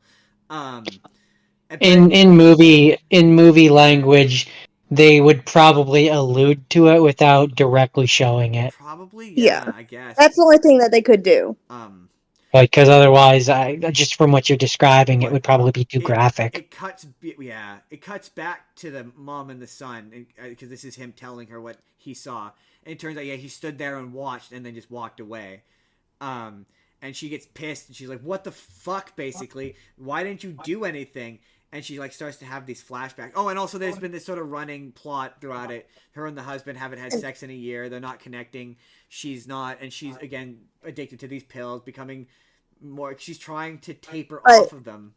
Sorry. Go ahead, Hailey.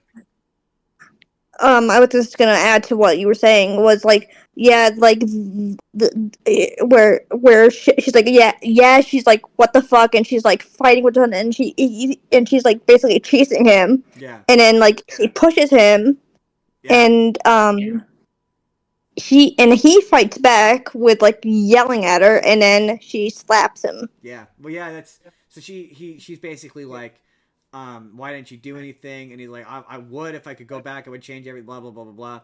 And she's like, I'm gonna make it right. I'm gonna go say something. I'm gonna go talk to the police. And she's like, no, don't, because it's just gonna ruin your life, and you're gonna be known as the guy who did nothing while your friend got sexually assaulted.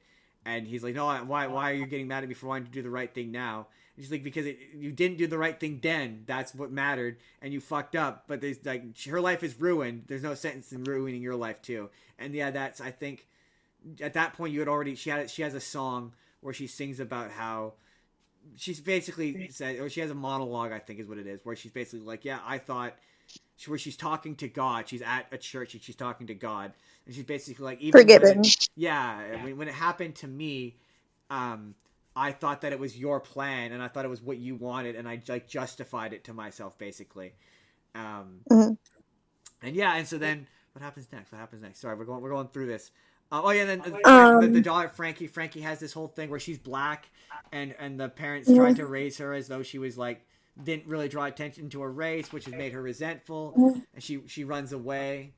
Gets lost in New York. I should preface this though, before all that happens, like after Forgiven, it goes to intermission, and when intermission comes back, it goes straight into Not the Doctor. Yes. That song, Not the Doctor, and it's the therapist's point of view of it, like or no, it's like MJ and Steve just saying how much they don't want to go to couples counseling. Oh, it's interesting. Then maybe the pro shot I watched, because at the part it cut back, they were already in therapy. Maybe they did sing a song about not wanting to be in therapy. I don't remember. Yeah. And it sings like how they're not the doctor, and then they do the therapy, and then that's when they, on the way home, they run into Joe. Yeah, Songs You Ought to Know, which is just my favorite number. You ought to know. It's probably my favorite number. It's really good, and the woman who plays it is amazing. Lauren Patton. She's really good. It's not fair. But You Ought to Know happens way later, though. What the song before that is Unprodigal Daughter, where, because Frankie had, okay, so in this scene, Frankie has already slept with Phoenix. Right, Joe touches her. Right. She ends up she ends up sleeping with Phoenix, and she's 16. Very important to mention that she's 16. She has sex with Phoenix, and the parents freak out, and then she gets upset, and she's like, oh, you're more upset with me having consensual sex with somebody that I like than you are about her having non-consensual sex with somebody she didn't want to. And that causes her to freak out and run away, and she winds up in New York, lost. And she calls Phoenix, who is a nice guy, and has made it very clear that he has a sister with medical issues, who he has to be there for. And then she calls, is like, you should drop everything and come to New York. And he's like, I can't. And then she gets mad and is like, you just wanted to have sex with me. I'm being reductive, but that's basically what happens. What happens is, like, she calls him. They have all that conversation, and like, he says, "I love you," and he doesn't say it back. Oh, right. Sorry, I forgot about that part. Yes, he says, "I love you." He does not reciprocate in that moment. Yeah, and she's like, well, aren't you gonna say I love you? I mean, And he's all like, I'm and 16. We're teenagers. This is happening really fast. Basically. like basically that, but like he was like, I just don't know, like, this is happening really fast, and like his mom was calling him, and so he's like, and he was like flustered, and he's like, I gotta go, Yeah. and before he hangs up, Frankie goes, oh, so you just wanted to get me in bed? Yeah, pretty much. Yeah. This Which was all just I for don't you. think he did. I think, but I don't be fair. Maybe, but I didn't read I it think that she way. initiated it. I'll go there now. I think she initiated it. It sure seems that way. And then Joe shows up to pick her up, and they were. Frankie's like, I didn't know that we were exclusive, and I'm finding out that I'm bisexual, and she's like, I'm mad at you. You used me, and then she sings, "You Ought to Know," which is about Dave Coulier. That's wrong and right at the same time. And it's honestly, That's wrong and right at the same time. In this pro shot, it was a really good, it was phenomenally performed song. And then yeah, so then she finishes singing it, and Frankie gets a call, and the mom is in the hospital, and the next song is a really well performed, amazingly performed number. It's basically her having an overdose on the couch, and it's like her like battling her mind of like, trying not to take the pills, or like yeah, it's and then she takes the pills and then goes through all that the song called I don't know whatever it is. It's really good because the way Uninvited. Yeah, okay. Yeah. Uninvited.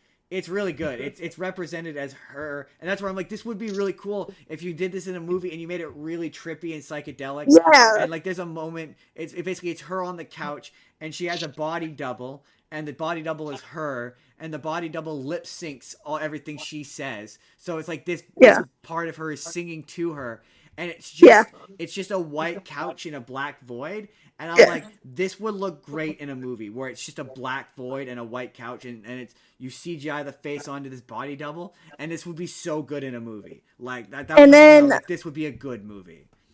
Because there was also a part of that song where behind the couch, Catherine Gallagher, who played Bella Fox, comes out of the shadow. Yeah. And change mind. Yeah, you could do that too. Yeah, it's just so good. And then it turns out that she was buying the pills from a drug dealer. Fentanyl. It turns out that she had bought counterfeit pills that were opioids and what was this? Opioids and fentanyl combined. And this character is really funny because there's a bit at the end where her whole bit is she's really sarcastic and really cutting. And there's a bit like when they're in therapy, the husband's saying all the things he likes about her, and she makes some sort of jab at him. And he's like, "See, she's hilarious." But there's a bit at the end where he's really upset because he's like, oh my god, that was like my favorite thing. He's like, and I'm just a dog underneath the table, begging for table scraps, being kicked in the head with loafers. Yeah, he's funny. I quite liked him. But yeah, no, there's a bit at the end where he finds out that she's an addict, and he's like, I'm so sorry, I didn't know, and I should have known, and I should have this, and I should have that, and she went like, there's a reason you didn't know, basically. Like I was really good at hiding it, and like. Yeah, and then there's a really great line where the doctor where the husband's like, she doesn't look like an addict, and the doctor says, what does an addict look like? And that was chilling. That was chilling. So good. And then that's good. That's good shit. My favorite line was like after the fact, after she gets out of the hospital and she's in the wheelchair, and she's like, and he's like saying like. How like sorry he is, and like the worst person alive, and I love that bit. He's like, I'm the worst person alive. I'm overdosing on on pills. Yeah. I win. Yeah, I love I that. win. He's like, I'm the one who overdosed on opioids. I win. I was like, that's funny. That's funny. That was legit funny. And yeah, and then it ends with the Phoenix and Gracie are just Frankie are just friends. She's now writing what is now the final Christmas letter, where she is admitted to everything. She admits she's an addict. She admits that everything in the family is not great. And yeah, she's like, I'm now going to write about Steve, the person. Not She admits that he only knows one line of the one Alanis Morissette yeah, chord. you can only play one Alanis Morissette chord. Yeah. I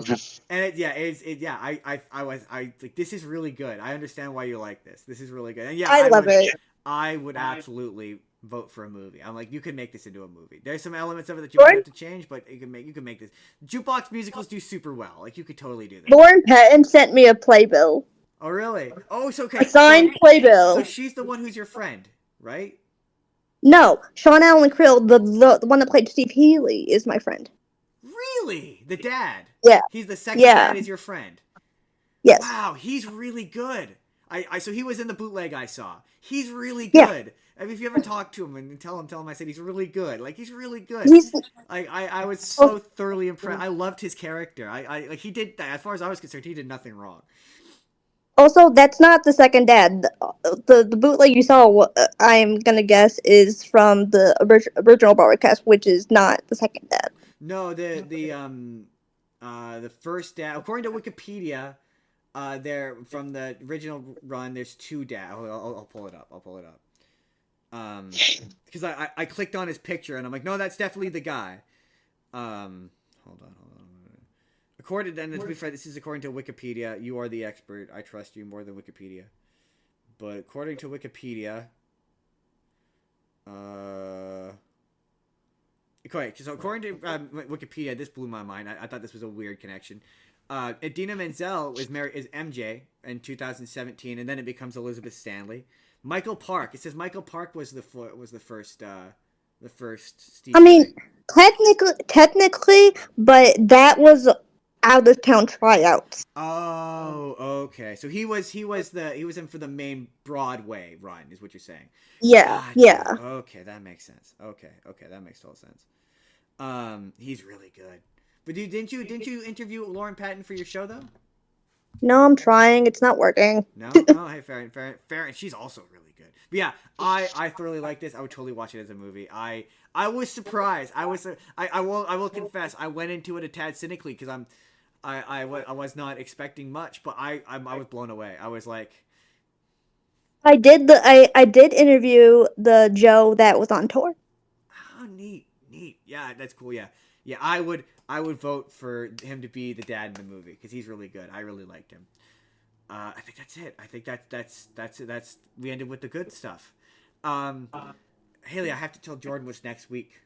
The assignment for next week before you get to plug your thing, or if you want to, so we stop chugging up your data. If you want to plug, Haley, where can we find you?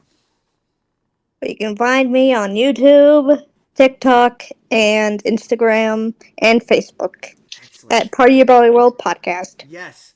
She's got exciting. I cannot stress enough the exciting shit she's got coming that you should absolutely go check. Very exciting. When that exciting shit happens, I'll probably retroactively link it in this. But I have her YouTube channel in the description. Description below. There. Now at any moment you can bail. But you can stick out for the end if you want. It's like 5 more minutes. She bye. chose to bail. That's totally fair. Thank you, Hailey. She chose to immediately bail. Thank you, Hailey, for hanging out. We appreciate that. We do. I hated Mamma Mia. I'm sorry I didn't hate Snow White more. I wish I hated it more for you, but I couldn't. I'm really glad that I like Jagged Little Pill though. I really enjoyed that. Jordan's gonna have to watch Jagged Little Pill next. I think you'd like it. It'll be tough for you though because you'd have to download it. Anyway, next week's show. Next Next week on Death Battle. Spur of the Moment. Spur of the Moment is So we did. I don't know if you remember, Jordan. We did an episode called "Is It Rotten?" We talked about I tomatoes. recall. Well, we're bringing back the tomato meter for Is It Fresh? Where the challenge will be, Jordan, you must occupy your list of 9 movies with as many 100% on Rotten Tomatoes movies as you can. If you cannot occupy it, I will allow for high 90s. But that will be a knock against your points. You have 9 points. For every not 100 movie you select, you will lose a point. I'll have to take a look at that. That will be the challenge. If you gotta populate your rapid fires with some stuff you haven't seen, that's fair. That's totally fair. But that's it. And then because I actually have 2 weeks thought out ahead. The following week we're gonna do martial arts movies. People were asking me. We got a comment asking us to talk about The Raid 2. So I already wanted to watch that movie, and I want to watch that new Karate Kid movie. So on May 30th, we're gonna talk about the Karate Kid movie. Okay. But that next week, Is It Fresh? Is It Fresh? Jordan, where can we find you? I do Minecraft Mondays on Twitch, SethGore187, and on the weekends I'm here. On the weekends I'm here, and on not the weekends I'm on TikTok, Justin Spurr. I'm also on Spur of the Moment P. I post there a lot. That's our TikTok for this. If you want to be on the show, we have a Google form which I haven't checked in forever. You can sign up for the Patreon if you want. I also haven't checked that in forever. Email the show. It's Justin's Business. Am I missing anything? Discord. Discord. You can go join the Discord. Although I don't know how much longer we're gonna be on Discord, but for now we're still on Discord. We will always have a Discord. So long as we don't have to pay for it. I mean, we shouldn't have to pay to have a server. As of yet. Anyway. Party Broadway World, go check them out. Go check out Hailey. I cannot stress enough, exciting stuff coming for her. I'm very excited. We also already network, you know. Already media. We jumped up to 175 subscribers while we were on here with Hailey, so we're at 175. Oh, did we? Just as a reminder, if we hit 200 before my birthday, I will eat another serrano pepper live on air. You will eat seven serrano peppers on air. Not that part. And then when we hit 500, I will eat a habanero live on air. You will eat 5 habaneros on air. 1 for each 100. No. Anyway, we'll see you all next week, everyone. Have a good day, everybody. Bye-bye.